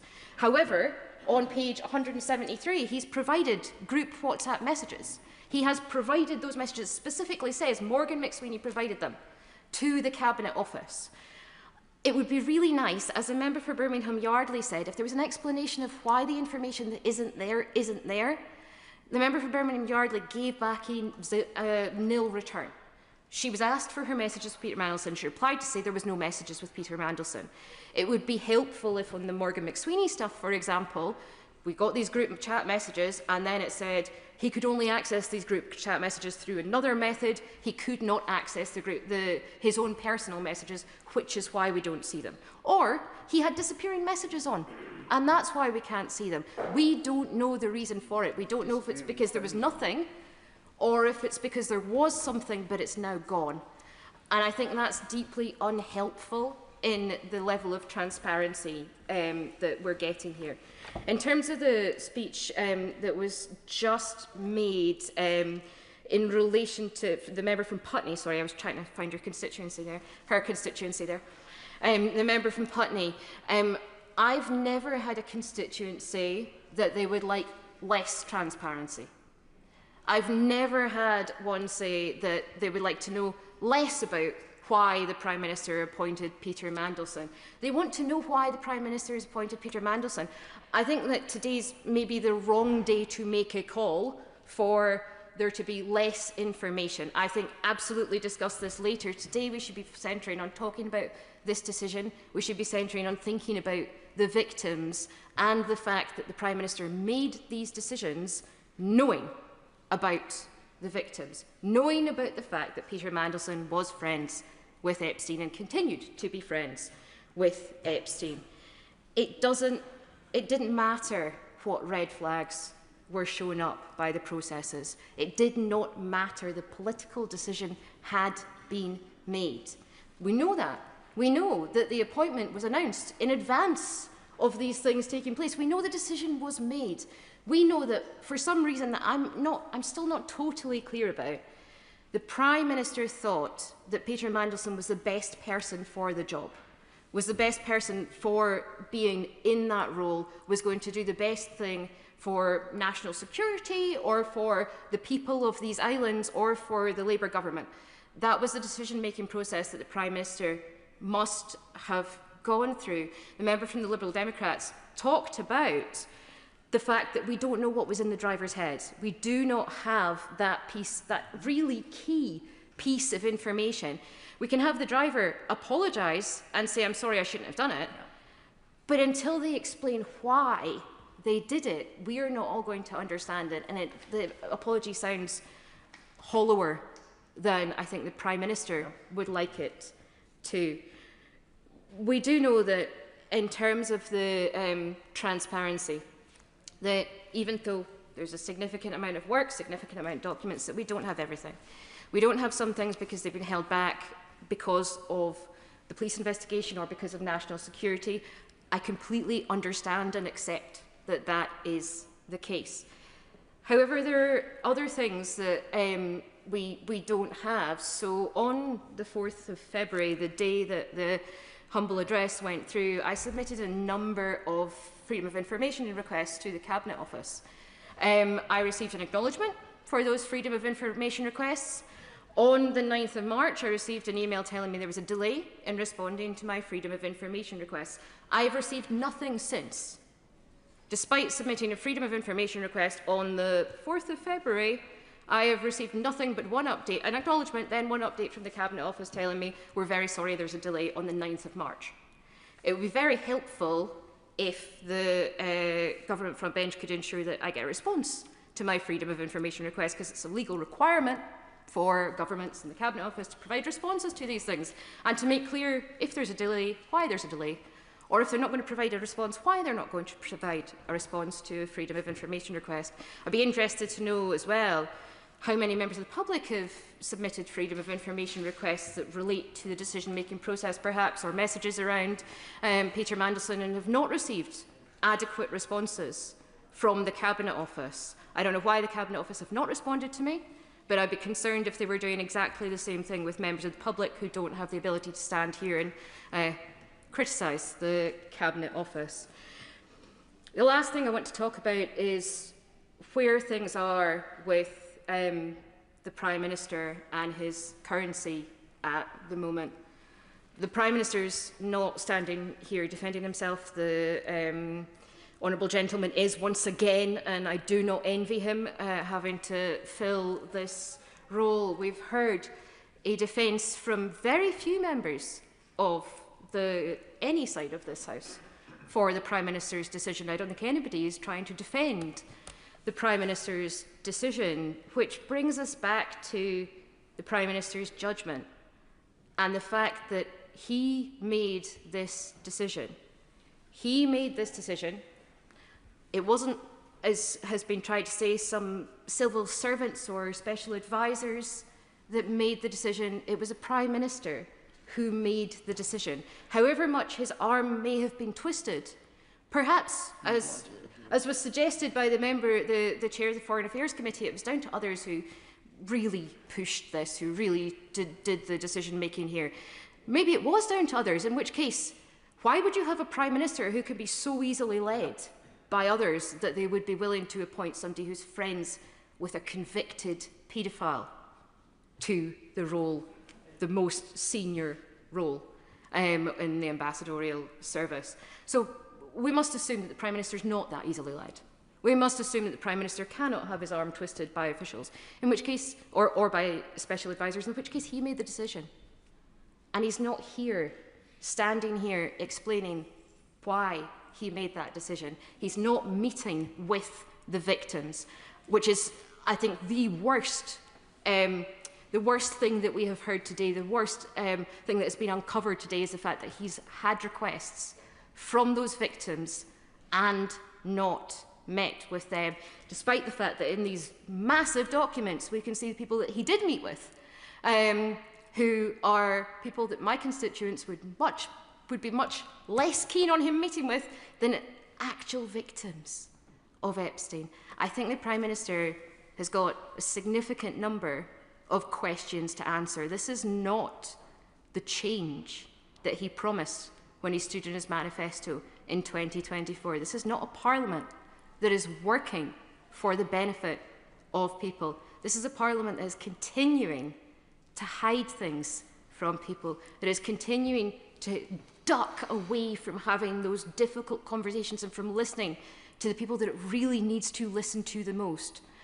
And I think that the government needs to take a long, hard look at itself and change its priorities and actually listen to the requests that are being made from those people that have been harmed the most by this whole complete shambles. Jeremy Corbyn. Thank you, Madam Deputy Speaker. This is a debate that I originally thought there would be a very large number of members wanting to attend, because it goes to the heart of so much about the political system of this country and indeed the power and influence of very wealthy people around the world. But I'm sure this isn't the only time we're going to be debating this, and I hope there will be a more thorough public inquiry into this whole issue at some point later down the line. I think we should also put a particular note of thanks to the member for Pontypridd for what she said in her speech, the way she put it, and the way she put centre stage the victims, some of whom are nameless, victims of the depravity of Jeffrey Epstein, the depravity of the whole golden circle surrounding Epstein, and the fact that one took her own life and died as a result of that. These were young women that were trafficked and exploited by very wealthy men who felt they could get away with it. And even after Epstein's initial conviction, they carried on gravitating towards the golden light of Epstein and the money that he exuded, the influence he exuded, and the way he had made his money, which was actually all about helping the super rich in the United States to avoid paying tax by relocating them and their resources to the US Virgin Islands. The millions that he made and the millions that were not paid in tax by those very rich people are millions not spent on health, housing, education, and all the other things that working class communities need. And so, somewhere along the line, he was sort of apparently almost forgiven for those crimes, and then comes back much later on. And we then now begin to see the whole horrible story unravelling. So surely there's an object lesson to us here of unaccountable power, unbelievable levels of arrogance, supreme levels of wealth, and the way in which politicians, probably less wealthy than Epstein and some of his mates, were seduced into that line of the super yacht, the private island, the private jet, the big dinner, etc. All of that is a corruption of our political system, and unless we do something about the influence of big business, super wealth and money in politics, then everything that Bernie Sanders says about the USA, that it's got the best democracy that money could buy, will soon be applying to this country as well. We've got to be much stronger about needing a much more pure form of democracy and accountability within our society. This debate is labelled about Peter Mandelson, and I remember when Mandelson first appeared in this building as the media director for the Labour Party. I remember discussing him with Tony Benn in the tea room, and Tony had met him at the National Executive meeting where he was introduced to the Labour Party, and I saw Tony that evening and said, what was it like? And he said, well, this guy Mandelson's going to give us all a lot of trouble. And he then wrote in his diaries that evening, I find Mandelson a threatening figure for the future of the party. And what Tony recognised was that Mandelson's whole objective was a political one. It was a political one to take the Labour Party away from its roots, to take it away from its trade union connections, to take it away from the working class communities and turn it into a party of business. As the member of West Derby was pointing out earlier, and others, that then eventually ends up with Labour Together and their huge amounts of money that they spent trying again to subvert the whole principles behind the Labour Party. And the results of all this are being paid for day in, day out, in hospitals spending 15% of their expenditure on private finance initiative, schools having to pay the debts of building schools for the future, and so on. The whole idea that the state should become an arm of business rather than the state providing services that are necessary for the people of our society. Mandelson was successful in many ways in turning things away from what their original purpose was. And so all the contracts that are now being agreed upon, I'll come back to this in a moment, are a consequence of that sort of philosophy and that sort of that sort of dealings that went on, political dealings that went on.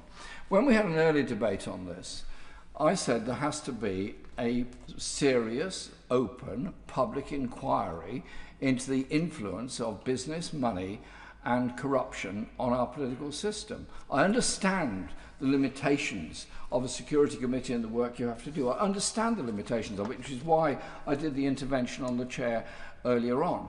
And I'm sure he may well agree with me that this will not be done and dusted by his committee. It will actually go on for a very long time because it goes to the heart of democracy within our society. And so I hope at the end of this, we do have an open public debate about money in politics. We do have a serious open inquiry which will get to the heart of everything that's going on. Because if we don't, then we're all the weaker for it. And as the member for Pontypridd pointed out, the victims of this at the moment are known to be those young women who had such terrible experience and terrible time at the hands of the rich and the powerful. And if we don't, then there will be other victims of the rich and the powerful further down the line.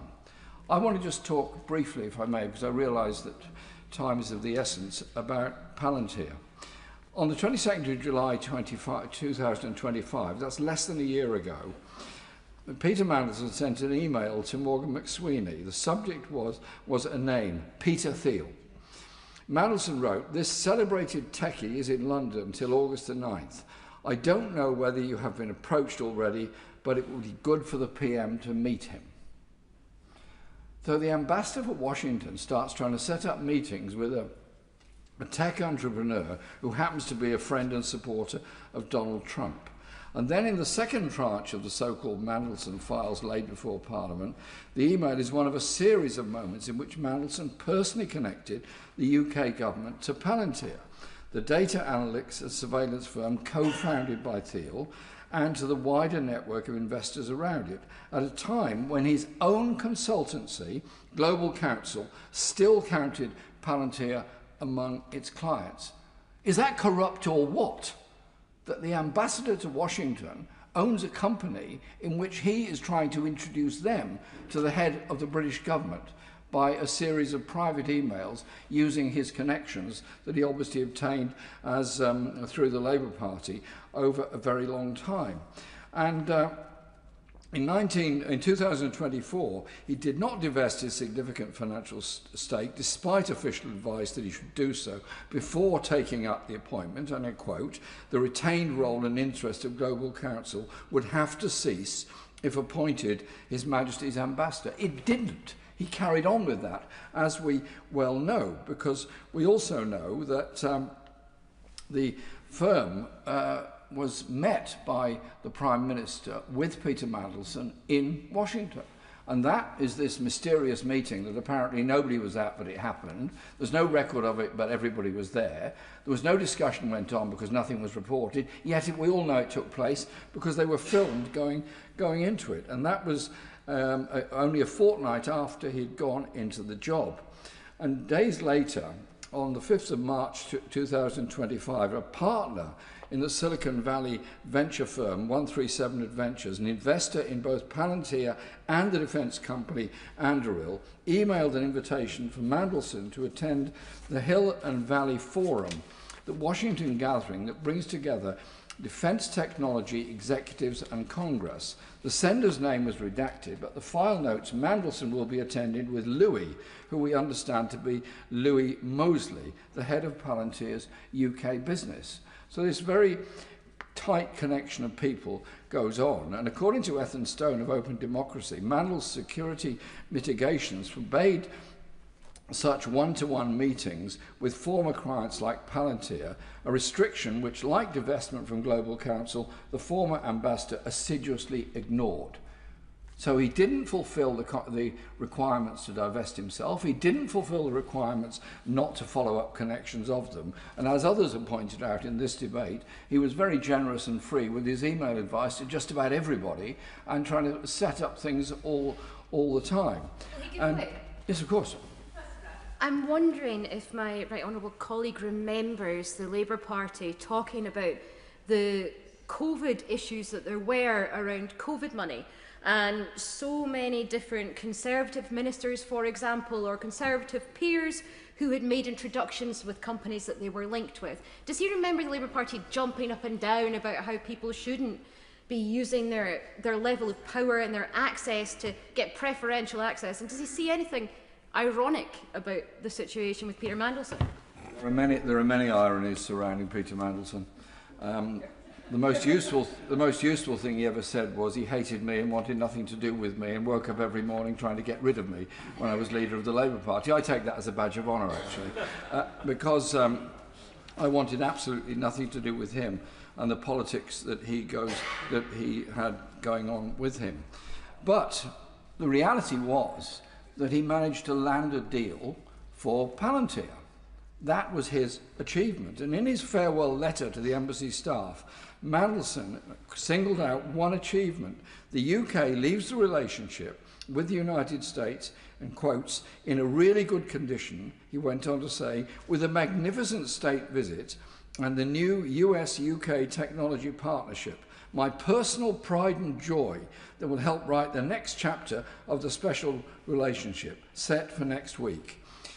Obviously, the visit went ahead without him. But on the UK then confirmed that it had Palantir rather confirmed it would invest 1.5 billion in the UK and expand its Ministry of Defence contract to 750 million over 5 years, replacing a 75 million pound contract 3-year arrangement. The deal was folded into the technology prosperity deal that Trump and the Prime Minister signed at Chequers the next day. So in only a short time as ambassador, he embroiled us in all this stuff with Palantir, set up this technology agreement with the USA, and as we all know, because we get it from our constituents, people who use the NHS are alarmed that Palantir will get hold of their medical records. They're concerned that this company will get hold of the entirety of the NHS and Social Security records. In other words, crucial personal information on every single person that's lived or died in this country since 1948. Are we really serious that we're incapable as a society and a country of setting up our own technology arrangements? Because I do want data sharing within the NHS. I do want, when you go to the doctor, they can get your records quickly and sort out what's wrong with you. I want those there for an A&E department. But I don't want them shared by a company that is busy advising Israel on how it will go about its bombardment of Gaza, that is trying to get hold of other contracts all around the world. Do we have to mortgage ourselves to an American multinational that will have control of and access to vast amounts of data? Surely to goodness, we've got enough ambition, enough ability that we can develop our own systems within the NHS. We're all proud of the NHS, but let's not destroy it by handing it over to the private sector. Let's not destroy the whole philosophy behind it by giving it over to those that will make money out of it, rather than deal with the obvious health issues that so many people face.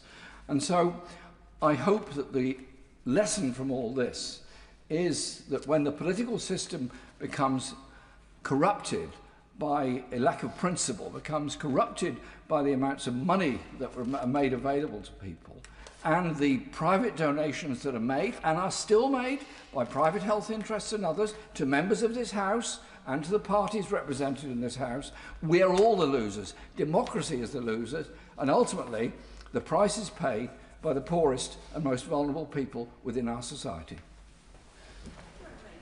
Thank you, Madam Deputy Speaker. It's a great pleasure to be the last of the backbench contributions for this evening. And I say it's a great pleasure. I actually mean it, because unlike some debates which we've all been in, this one has been characterised by knowledge and a really serious approach to the subject in hand. So I've learnt a lot, so I'm grateful for many of the contributions. But the Right Honourable Member for Islington North did pick out quite a good point right at the start, where he said he was surprised that there weren't more people in the chamber to take part in this debate. But perhaps one of the reasons why it's relatively sparsely populated is because this feels like old news. It's easy to lose that sense of wonder and shock at the seriousness of the allegations which have led to the humble address. It's become old news, of course, that Peter Mandelson was grossly unfit for public office. We've known that for decades. Tony Blair knew it, not once but twice, because he sacked him for dishonesty. We've known for years that he was a byword for double dealing. After all, his nickname was the Prince of Darkness. That didn't come from nowhere. And we've known for years, unfortunately, of his continued friendship for his best pal, Mr. Epstein, and that he was such close friends and so on his side that he stayed in his house even when Epstein was in prison for child sexual offences. I mean, we say this too often without stopping to pause and realise what that actually means. It's an extraordinary statement. We knew that. The Prime Minister appointed him despite knowing these things, despite having advice on vetting from his then Cabinet Secretary. He ignored that advice. This was the Prime Minister, of course, who famously said he was going to put country before party, where on this occasion he appears to put party before national security. It's pretty serious. And then, of course, we've had the frankly unedifying spectacle some months ago of the government attempting, through obfuscation, to cover up this scandal. The front bench whipped whipped the backbenchers to vote down the release of relevant documents. And it was such a grubby move, Madam Deputy Speaker, that it fomented such revolt amongst the honourable members opposite that the government was forced to climb down. And then there were, of course, not one but 2 stolen phones, which I accept, perhaps, that was what happened. But it wasn't just 2 stolen phones. There were no messages from the Chancellor of the Exchequer, no messages from the Deputy Prime Minister, although we do know that no one tells him anything, so perhaps we haven't learned, we won't have missed anything there. But no messages from the Chief Secretary of the Prime Minister either. And then the use of disappearing messages with no record kept by the Prime Minister in direct contradiction to the advice of the Cabinet Office guidance for the retention of records. All this found out drip, drip, drip. One painful and damning piece of evidence after the another as a result of the Conservative-led humble address. And yet we're still not at the end. It's clear from those documents which have been released that there are obvious continuing gaps in disclosure. Messages have been leaked to the press, The Guardian, The Spectator, which are not included in the release to Parliament, even though they were ordered to be. The Intelligence and Security Committee, an organisation of eminent members of this House from across the party, they have said, in their opinion, that the government is interpreting the exclusion on the grounds of prejudice to national security or international relations, and these are their words, these are being applied far too broadly by the government. And it feels, I'm sorry to say this, Madam Deputy Speaker, but it feels that the government is still at it, because they're withholding documents. We've talked a lot about the vetting file. If the vetting file itself is too difficult to disclose, then at least as the Right Honourable Member for Kenilworth suggested, the conclusions of the vetting file should be shared with the ISC. And it's important that the government, Madam Deputy Speaker, has no legal authority to take these decisions not to disclose. As the Intelligence and Security Committee said itself, and again I'm quoting, whilst the government may believe that there is a good reason to withhold various documents, it does not currently have the authority to do so. It's not for officials to decide what is released to Parliament. Parliament decides. And if the instruction, this is a direction from the High Court of Parliament to officials, if officials think that that has been too widely framed, then it is the responsibility of ministers to come to this House and persuade Parliament to change its mind. They have not done so. And this is one of the things which really worries me about the current administration in this country, is that officials appear to think that they can decide what is supplied to Parliament and what is not supplied to Parliament, and it undermines the administration of this country by democracy. This is where decisions are taken. We are the people who decide what authority is granted to the executive. And for officials to then decide, perhaps for good reason, that they're not going to comply with the direction of the High Court of Parliament, then it undermines our entire democratic process. And they don't have the legal authority to make that decision.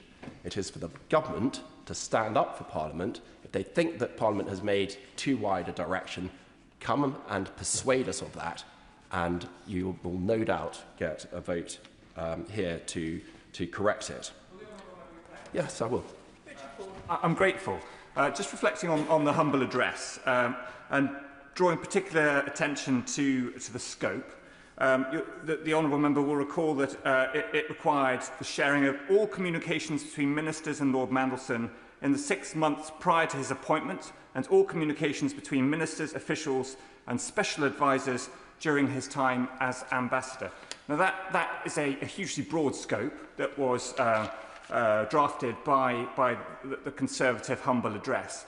But does he think that when the government amended that and proposed to exclude only those things subject or prejudicial to national security and international relations. Does he think that the government was serious in wanting all of that information shared with the ISC, or does he think perhaps that the government was trying to be too smart, too clever by half, and suggesting then that His Majesty's opposition was acting against national security and international relations?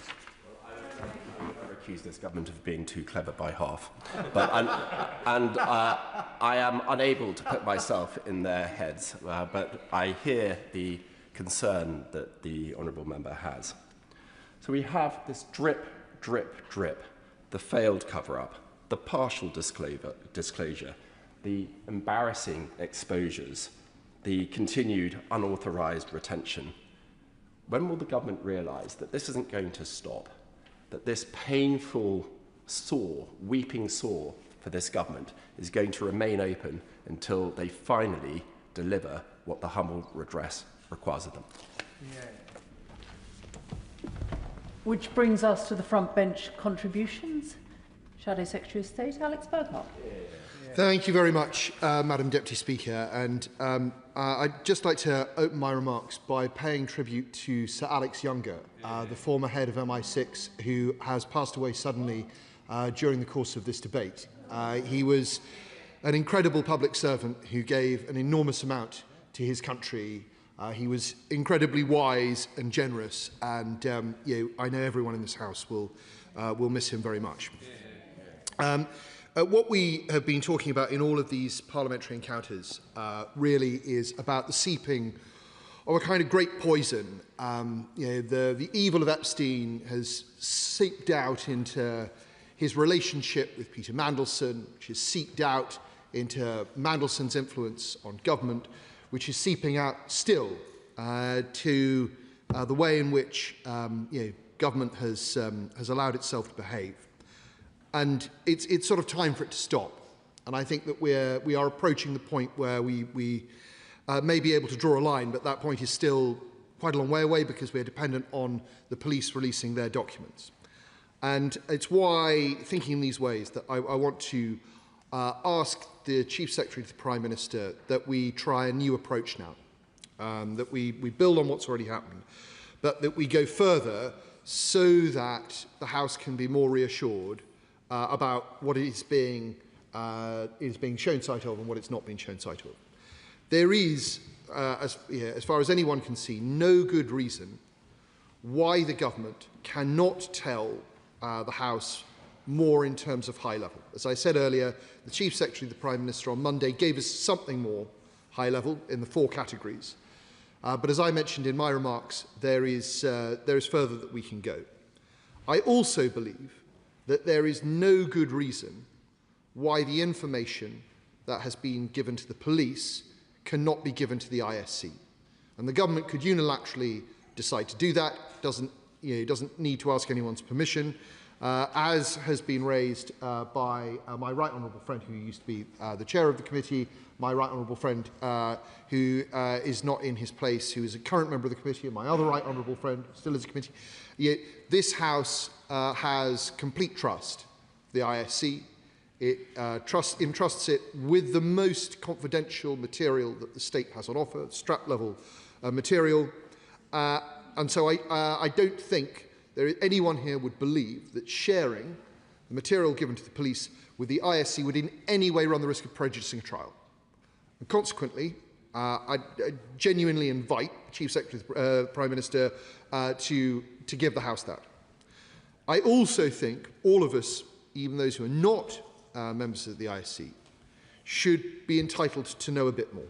And we should be entitled to know about the number of messages that are withheld. We should be given a degree of detail because there is no reason why that would prejudice an investigation or a trial. And I'll just go through a few points and then I'll sit down, Madam Deputy Speaker, and let the Chief Secretary respond. I want to return to his own messages, not because I think he's done anything wrong. I don't believe he has. But he disclosed to us the other day that he had messages that he didn't feel were relevant. And I wonder if he could tell us, they're obviously not in the return, but we need to know, because the humble address said messages that were between ministers and Peter Mandelson should be disclosed. I want to know the process that was gone through with those messages that led to them not being in the humble return. Were they deleted? Were they deleted after they had been shown to officials? Were they shown to officials and decided not to be disclosed? But it would be very good to have clarity because it might give us insight on how other such messages were treated. Second, on the question of Morgan McSweeney's messages, which we know still existed in April this year when he talked to the Foreign Affairs Select Committee about them and said that they would that they were already in the position of the government because of the inquiry that Wormald had done in September last year. Can he confirm that the process discovered those messages and that consequently that Morgan McSweeney was telling the truth to committee? Do those messages exist? I don't think it prejudices an investigation or a trial to know that those messages exist.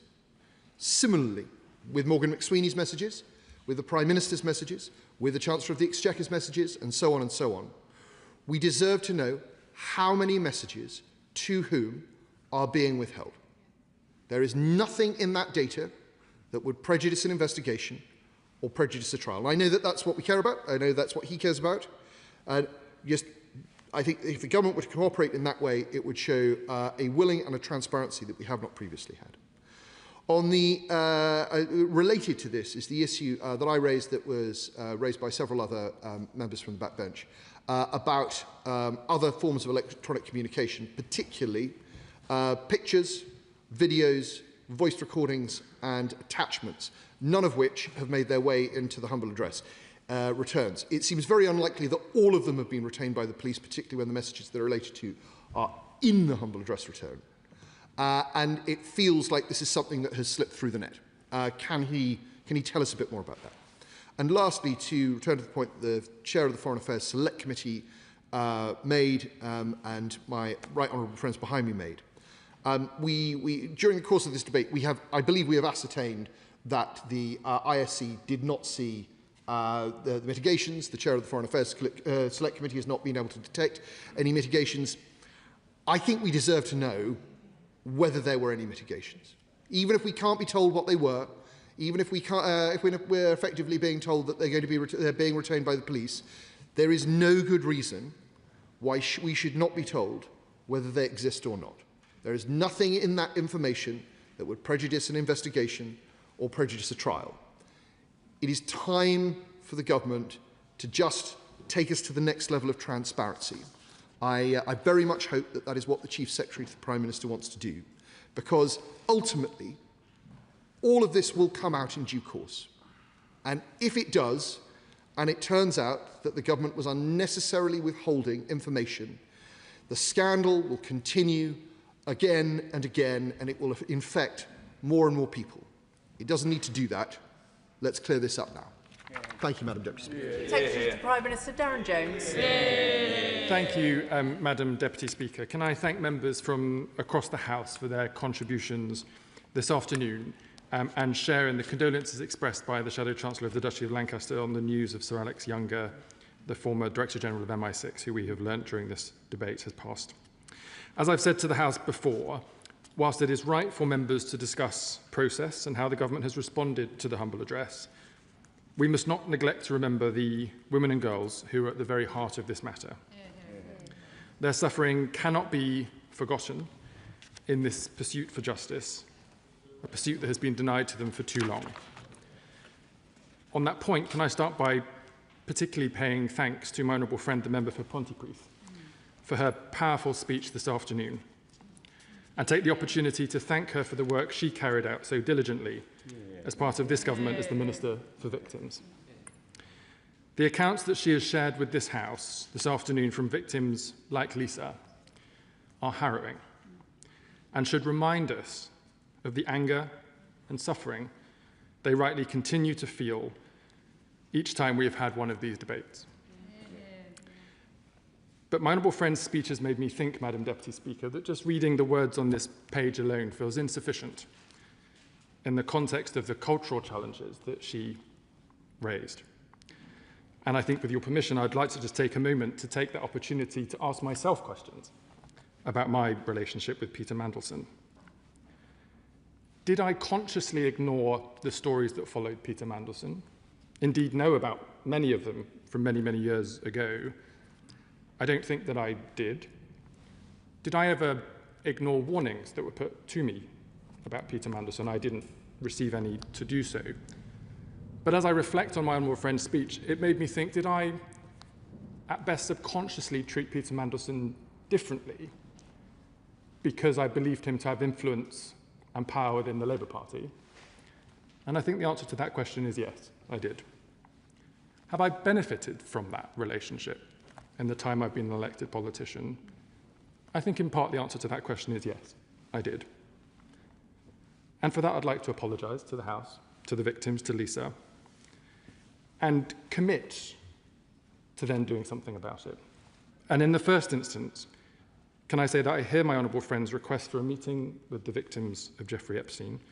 I know that there is a request with number 10 for the Prime Minister to do so, but if she thinks it's appropriate, I make myself available for that meeting to discuss the issues that she has raised.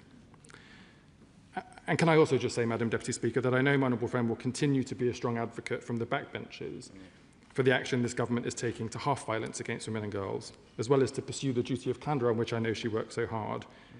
And I look forward to continuing my work with her on these important issues. Briefly, yes.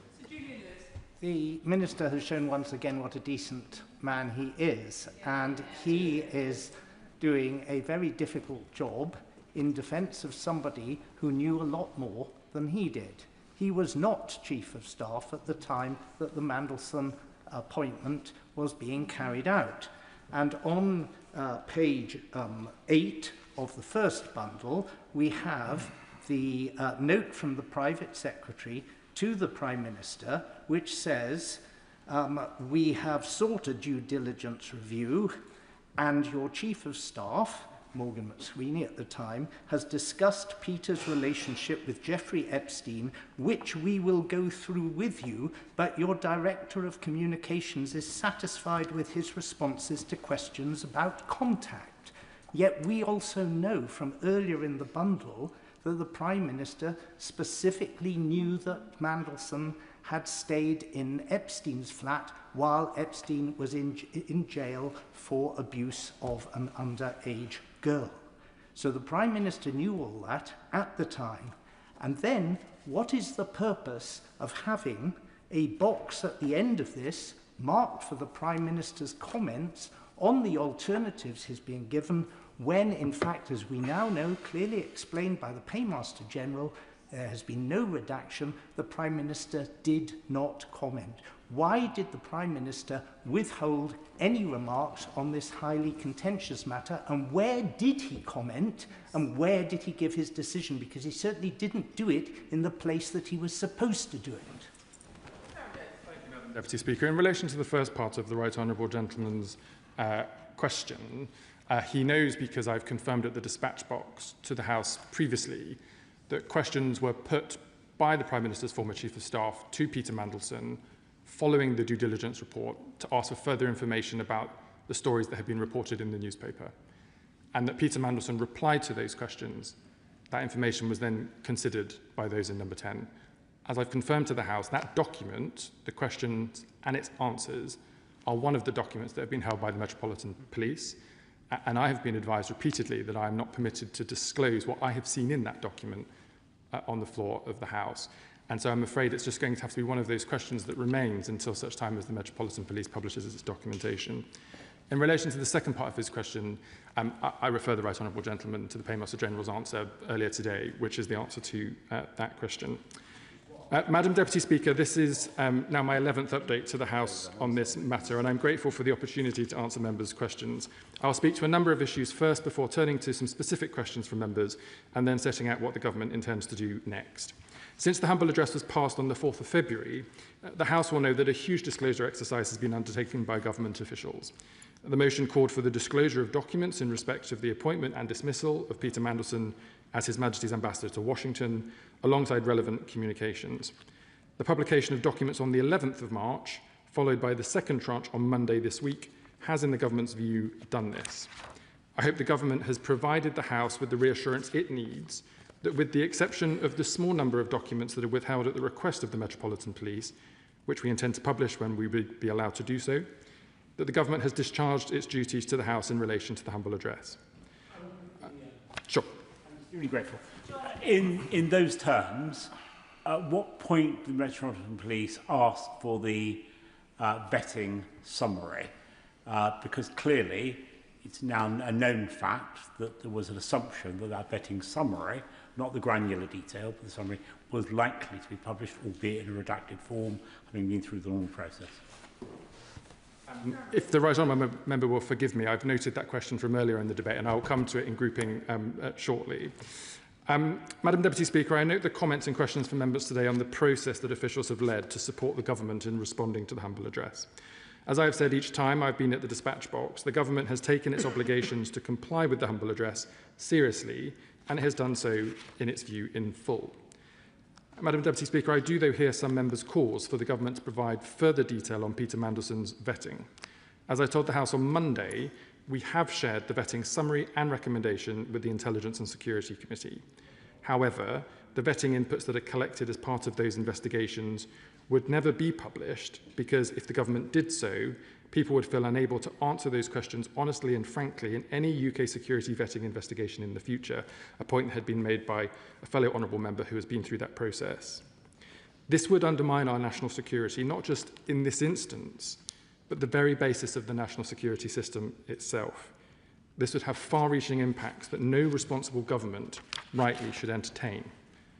It is on that basis, Madam Deputy Speaker, that I welcome the comments from the Chair of the Intelligence and Security Committee, Lord Beamish, on Monday night, that he, and I quote, agrees with the government that the larger vetting documents shouldn't be released to the committee because of the potential impact on the vetting system.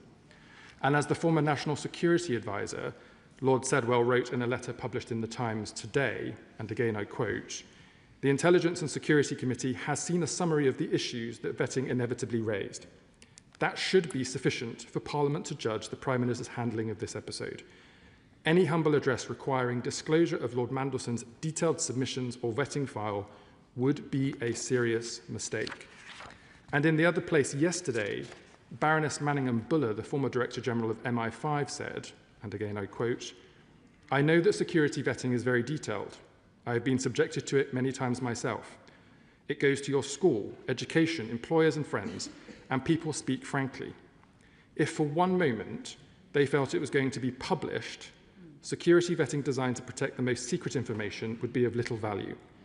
Whatever else we do, we must hold on to that. However tempting it would be for whatever reason to know the full contents, they must not be revealed. I'm not talking about this case, but about a general principle. Madam Deputy Speaker, I hear the arguments put by Right Honourable and Honourable members in the House today, but I do say that not just the government's position, but the advice from the Chairman of the Intelligence and Security Committee, a former National Security Advisor, and a former Director General of MI5, their advice should be taken seriously. Asha. Here through this debate, and not one person has asked for all of that information to be published. Not one. People have been asking for the summary at the end, the outcome. Did it say, read, he should not be granted clearance? I've said repeatedly, Madam Deputy Speaker, the summary has been given to the Intelligence and Security Committee. I think the Honourable Lady may be confusing the summary and the recommendation from the interview information that was collected between the UKSV official and Peter Mandelson. And this is important, Madam Deputy Speaker, because, as the other Honourable Member said from the Liberal Democrat benches, when you go into an interview with a UKSV specialist, they tell you, you must tell me everything and it will go no further.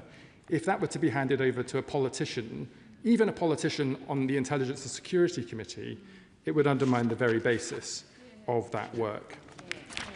Moving to the question of documents... sorry, I give way. Minister for giving way, but I think we need to be very clear about this. The arguments he's making are right, but as the Honourable Lady points out, they're not a response to the arguments we are making.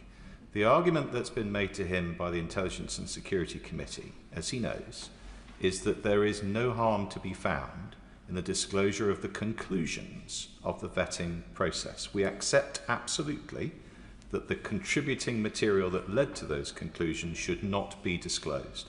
So I need him to be very clear that it is our view that the conclusions could be disclosed, and there is no harm to be done to national security, which there would be if the contributing material were disclosed. The similar harm is not to be done by the disclosure of the conclusions. Will he confirm that? Madam Deputy Speaker, and again it's important to distinguish between the notes and information collected in the interview process, which some members have called to be given to the Intelligence and Security Committee, and the interviewer's recommendation and summary and conclusions, which, as I say, the government has already given to the Intelligence and Security Committee. The fact that documents that have gone through the ISC have not appeared in the bundles of this week must be in relation to the fact that categories of information given to the Metropolitan Police are relevant to this question. Moving to the question of documents members may have expected to see in the second tranche. As I said on Monday, Madam Deputy Speaker, some messages may not have been captured where people may have previously changed their phones without having backed up messages or had disappearing messages turned on, and I noted to the House on Monday that included myself. So in my circumstance, to answer the questions from the Shadow Chancellor of the Duchy of Lancaster, it's not that I took a unilateral decision about messages that I felt were in scope or not in scope of the humble address. It's merely I have access to no messages to disclose.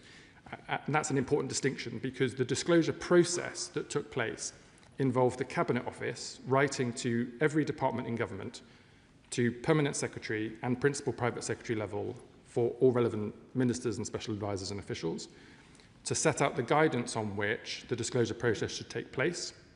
That is, for example, to include WhatsApp and other communication services, emails, personal devices, work devices, other messaging platforms, and a clear set of guidance about what would be in scope and not in scope.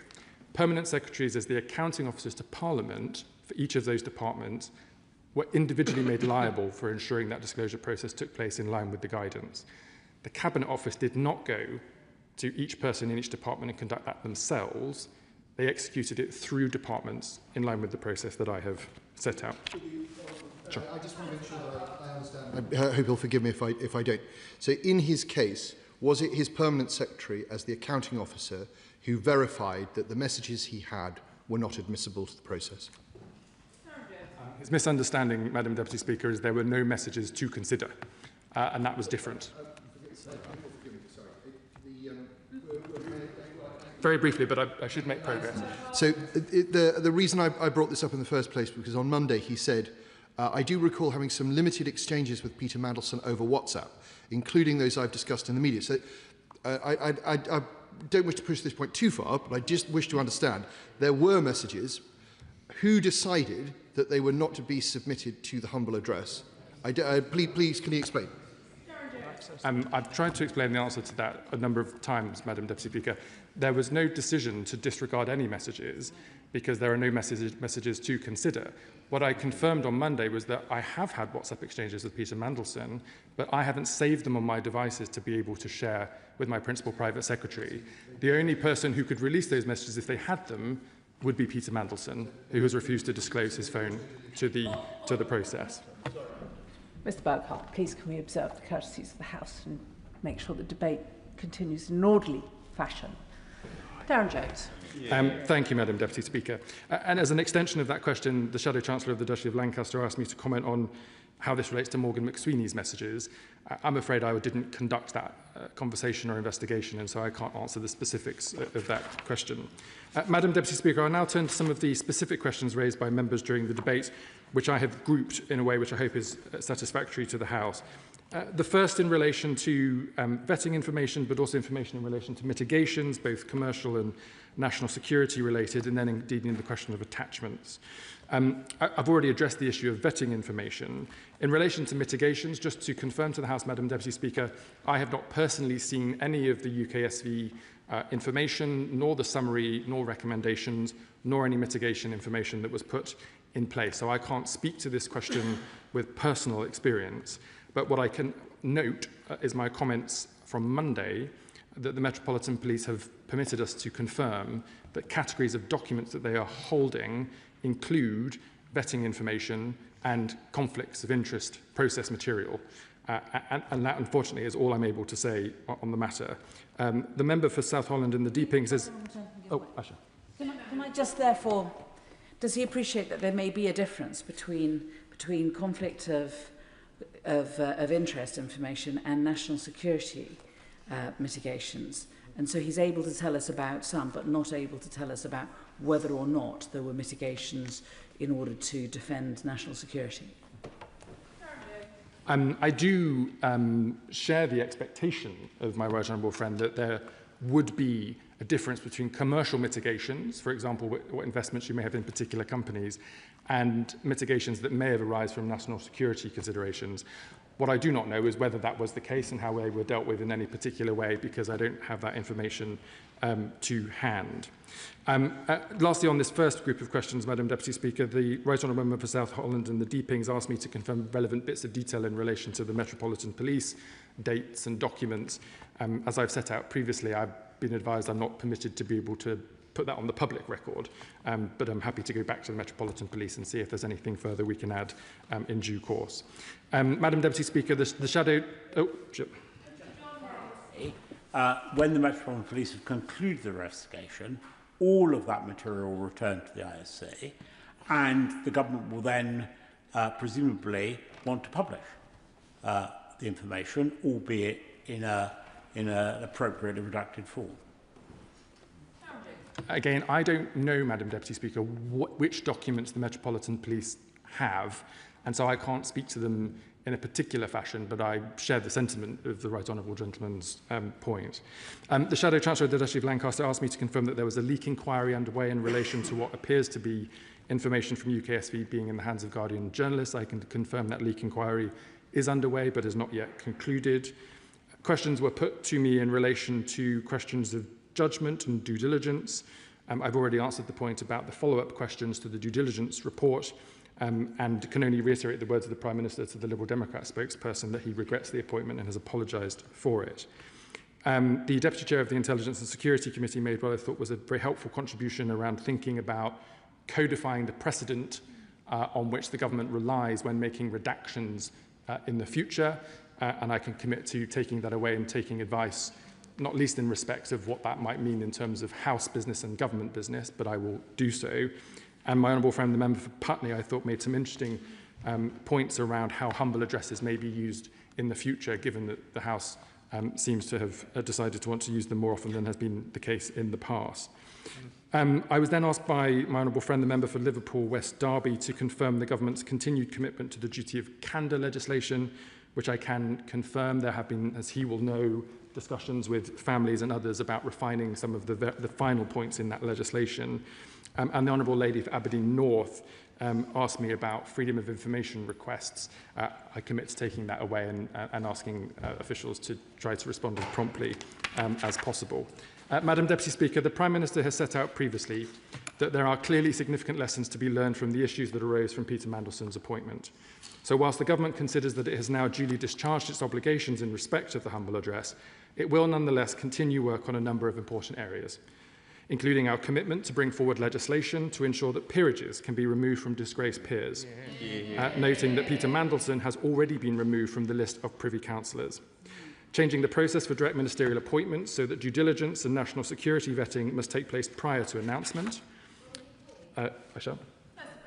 I was expecting and hoping that he would come on to Morgan McSweeney's messages, which was asked by the opposition front bench, and be really clear about where those messages are and if they exist. If they are in the category of things that are with the Metropolitan Police, for example, can he commit to going to the police and asking if he can tell us that those messages exist? I say politely to the Honourable Lady, I've already answered all of those questions. The Government will continue its review with Sir Adrian Fulford to look at recommendations on the lessons of the national security vetting system from the Peter Mandelson case. We're ordering an examination of any security concerns raised during Peter Mandelson's tenure as Ambassador, which the Government Security Group in the Cabinet Office is now taking forward. We're commissioning an independent review of how non-corporate communications channels are used in government, including WhatsApp. And in addition, the Cabinet Secretary has written to all heads of department to clarify the rules on record keeping and ensure they're being properly applied across government. The government has also noted the Intelligence and Security Committee's comments on the management of sensitive information, concerns with which I share and have expressed that concern at the dispatch box. And the government's committed to raising information security standards and will take further action on this issue. As I've committed to previously, Madam Deputy Speaker, I will return to the House to update on the progress of this work in due course. But on the basis of my statement today and on Monday this week, the government now considers that it has duly discharged its obligations in respect of the humble address. I thank the Intelligence and Security Committee, the Public Administration Committee, the Foreign Affairs Committee and Right Honourable and Honourable Members for their work on this matter and for their contributions to the debate today. The question is that this House has considered the Government's response to the House's humble address of the 4th of February 2026. As many as are of that opinion say aye. Aye. Of the contrary, no. I think the ayes have it. The ayes have it. I beg to move that this House do now adjourn. The question is that this House do now adjourn. Lawrence Turner. Thank you very much, Madam Deputy Speaker, and it's a great honour to be able to bring this adjournment debate to mark the centenary of the General Strike of 1926. 12 years after the General Strike, the Welsh miners' poet Idris Davies asked, "Do you remember 1926, that summer of soups and speeches?" A reference to the bitter months endured by the miners and their families after the General Strike ended, and he referred to the strike itself too, which he called the great dream and a swift disaster. I am really grateful to you, Madam Deputy Speaker, and to Mr Speaker for granting parliamentary time so that we can answer that question in this place and in the affirmative, just as it has been answered at events across the country during the last month. The General Strike remains the most extensive confrontation in our national history between organised labour on the one side and employers and government on the other, and it remains contested history. I would be very glad to. I thank my honourable friend for giving way and congratulate him on bringing this important debate on the General Strike. But does he agree with me that when we remember the General Strike and we remember it as the national event and what it was, that we also reflect on the countless local stories of solidarity, mutual support and sacrifice that define so many communities, such as in my constituency of Cramlington and Killingworth, home of the train wreckers, where a local group of miners derailed the Flying Scotsman and suffered severe consequences as a result of that. It is such an important part of our labour movement, of our national story, that we remember these local actions as well. Well, I thank her for her intervention and also for sending me a copy of the documentary on the Cramlington train wreckers ahead of this debate. It was very moving, actually, to see those men in their later years, and I think it is telling that the General Strike tends to be remembered as local history, and indeed there'll be much to say throughout this debate about the General Strike in Birmingham and elsewhere. By all means. I thank the my honourable friend for giving way. Talking about local history, Wolverhampton and Bilston Trades Union Council has prepared a book on the 1926 General Strike, and with his experience, does he agree that workers usually only go on strike as a last resort, but the right to protest and withdraw labour are part of the important civil liberties that we enjoy against abuses of authority and power, and that they should therefore be protected?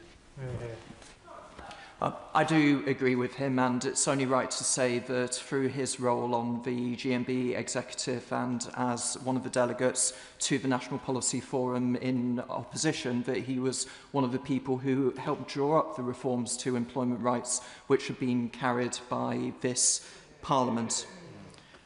Madam Deputy Speaker, the General Strike raised profound questions, I believe, about the proper balance of state power and the rights of dissenters at times of civil contingency that we should ask again and with urgency by each generation.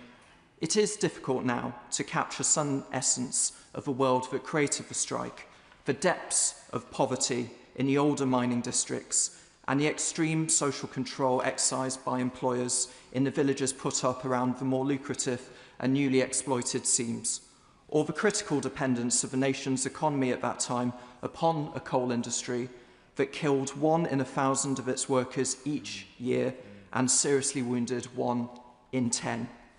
So when working people rallied across occupational boundaries to defend the miners in 1926, they did show extraordinary solidarity, and their unions channeled national power at a degree perhaps for the first time, even if they are unsteady in exercising it and uncertain of its limits. I'd be glad to give way to the honourable gentleman. Madam Deputy Speaker, first of all, can I commend the Honourable Gentleman for Birmingham Northfield for bringing this forward. I spoke to him beforehand to ascertain his focus, and my focus will be, first of all, the reason why I wish to be here, Madam Deputy Speaker, is because I remember when I went for my first job, it was to Henry Denny's and Sons in Belfast. The manager brought me in and he says, "Jim, here's the job, but now you have to join the union." I have to say, when I heard it, I said, "Oh, but I don't think I want to join the union." He says, "No, you have to." Here's the reason why I want to say how it's important and why it's important. I joined my union, and my union fought my corner for me when I was with Henry Denny's, and I realised then, Madam Deputy Speaker, the impact and the importance of being a union member. Very glad to be a member of that union, and they helped me on many occasions. The 26 strike set the scene in stone for me whenever I joined Henry Denny, but it does more than that. Does the member not agree that workers' rights have evolved at pace and that determination to ensure people are paid a fair wage for a fair job is a foundational principle in every area of this great United Kingdom of Great Britain and Northern Ireland? Thank you. Well, I thank him, of course, for his intervention, and I do truly welcome the cross-party support that he has demonstrated for the principle of trade unionism and for workers' rights. And it's only fair to note that right now additional enhanced employment rights are being considered in Northern Ireland as well as in the rest of the United Kingdom. In interpreting the general strike, it is important, I think, to know that union members were, as they remain, fiercely defensive of the independence of their individual organisations, and these were factors that mitigated against planning for the national confrontation that fell upon them. And ranged against the unions was a government determined not to repeat the humiliation of the so-called Red Friday a year before. I will do it momentarily, and whose preparations, the government's that is, have been meticulous over the 9 months that followed. Thank you, Madam Deputy Speaker. And I thank the honourable gentleman not only for my honourable friend for bringing this debate forward, but the really interesting speech that he's giving. He will know that one of my passions isn't just about Harlow, but also my interest in the 1924 Labour government, and particularly the Prime Minister and leader of the Labour Party at the time, James Ramsden MacDonald. We had a conversation previously about this. He will know that James Ramsden MacDonald wanted to speak on the BBC to provide an alternative narrative to the government about the general strike and was blocked. Could he perhaps reflect on that? Well, I thank him for giving way, and he displays customary ingenuity in mentioning Harlow, which, as a new town, I believe did not exist at the time of the general strike. But I will be coming on to the point that he made, and ranged against Ramsden MacDonald was, of course, Stanley Baldwin, a Conservative Party leader who convinced many of his natural critics of his sincere desire to bring about industrial reconciliation, summed up by his famous declaration in this chamber a year before, "Give us peace in our time, O Lord." That apparently heartfelt plea masked a hidden ruthlessness and an extraordinary singular capacity for political calculation. In 1926, the government made, not altogether comfortably, common cause with the coal owners who, taken together, could have been the archetypes of Baldwin's famous description of hard-faced men who looked like they had done very well out of the war. The British coal owners, unlike their counterparts in America and Europe, mostly represented small concerns that had failed to adapt, amalgamate and modernise, and they would go unmourned when Parliament obviated their role 20 years later. Now, Labour's opponents, organised Labour's opponents, sometimes claim that union leaders sought national confrontation or that they wished to supplant the authority of Parliament with that of a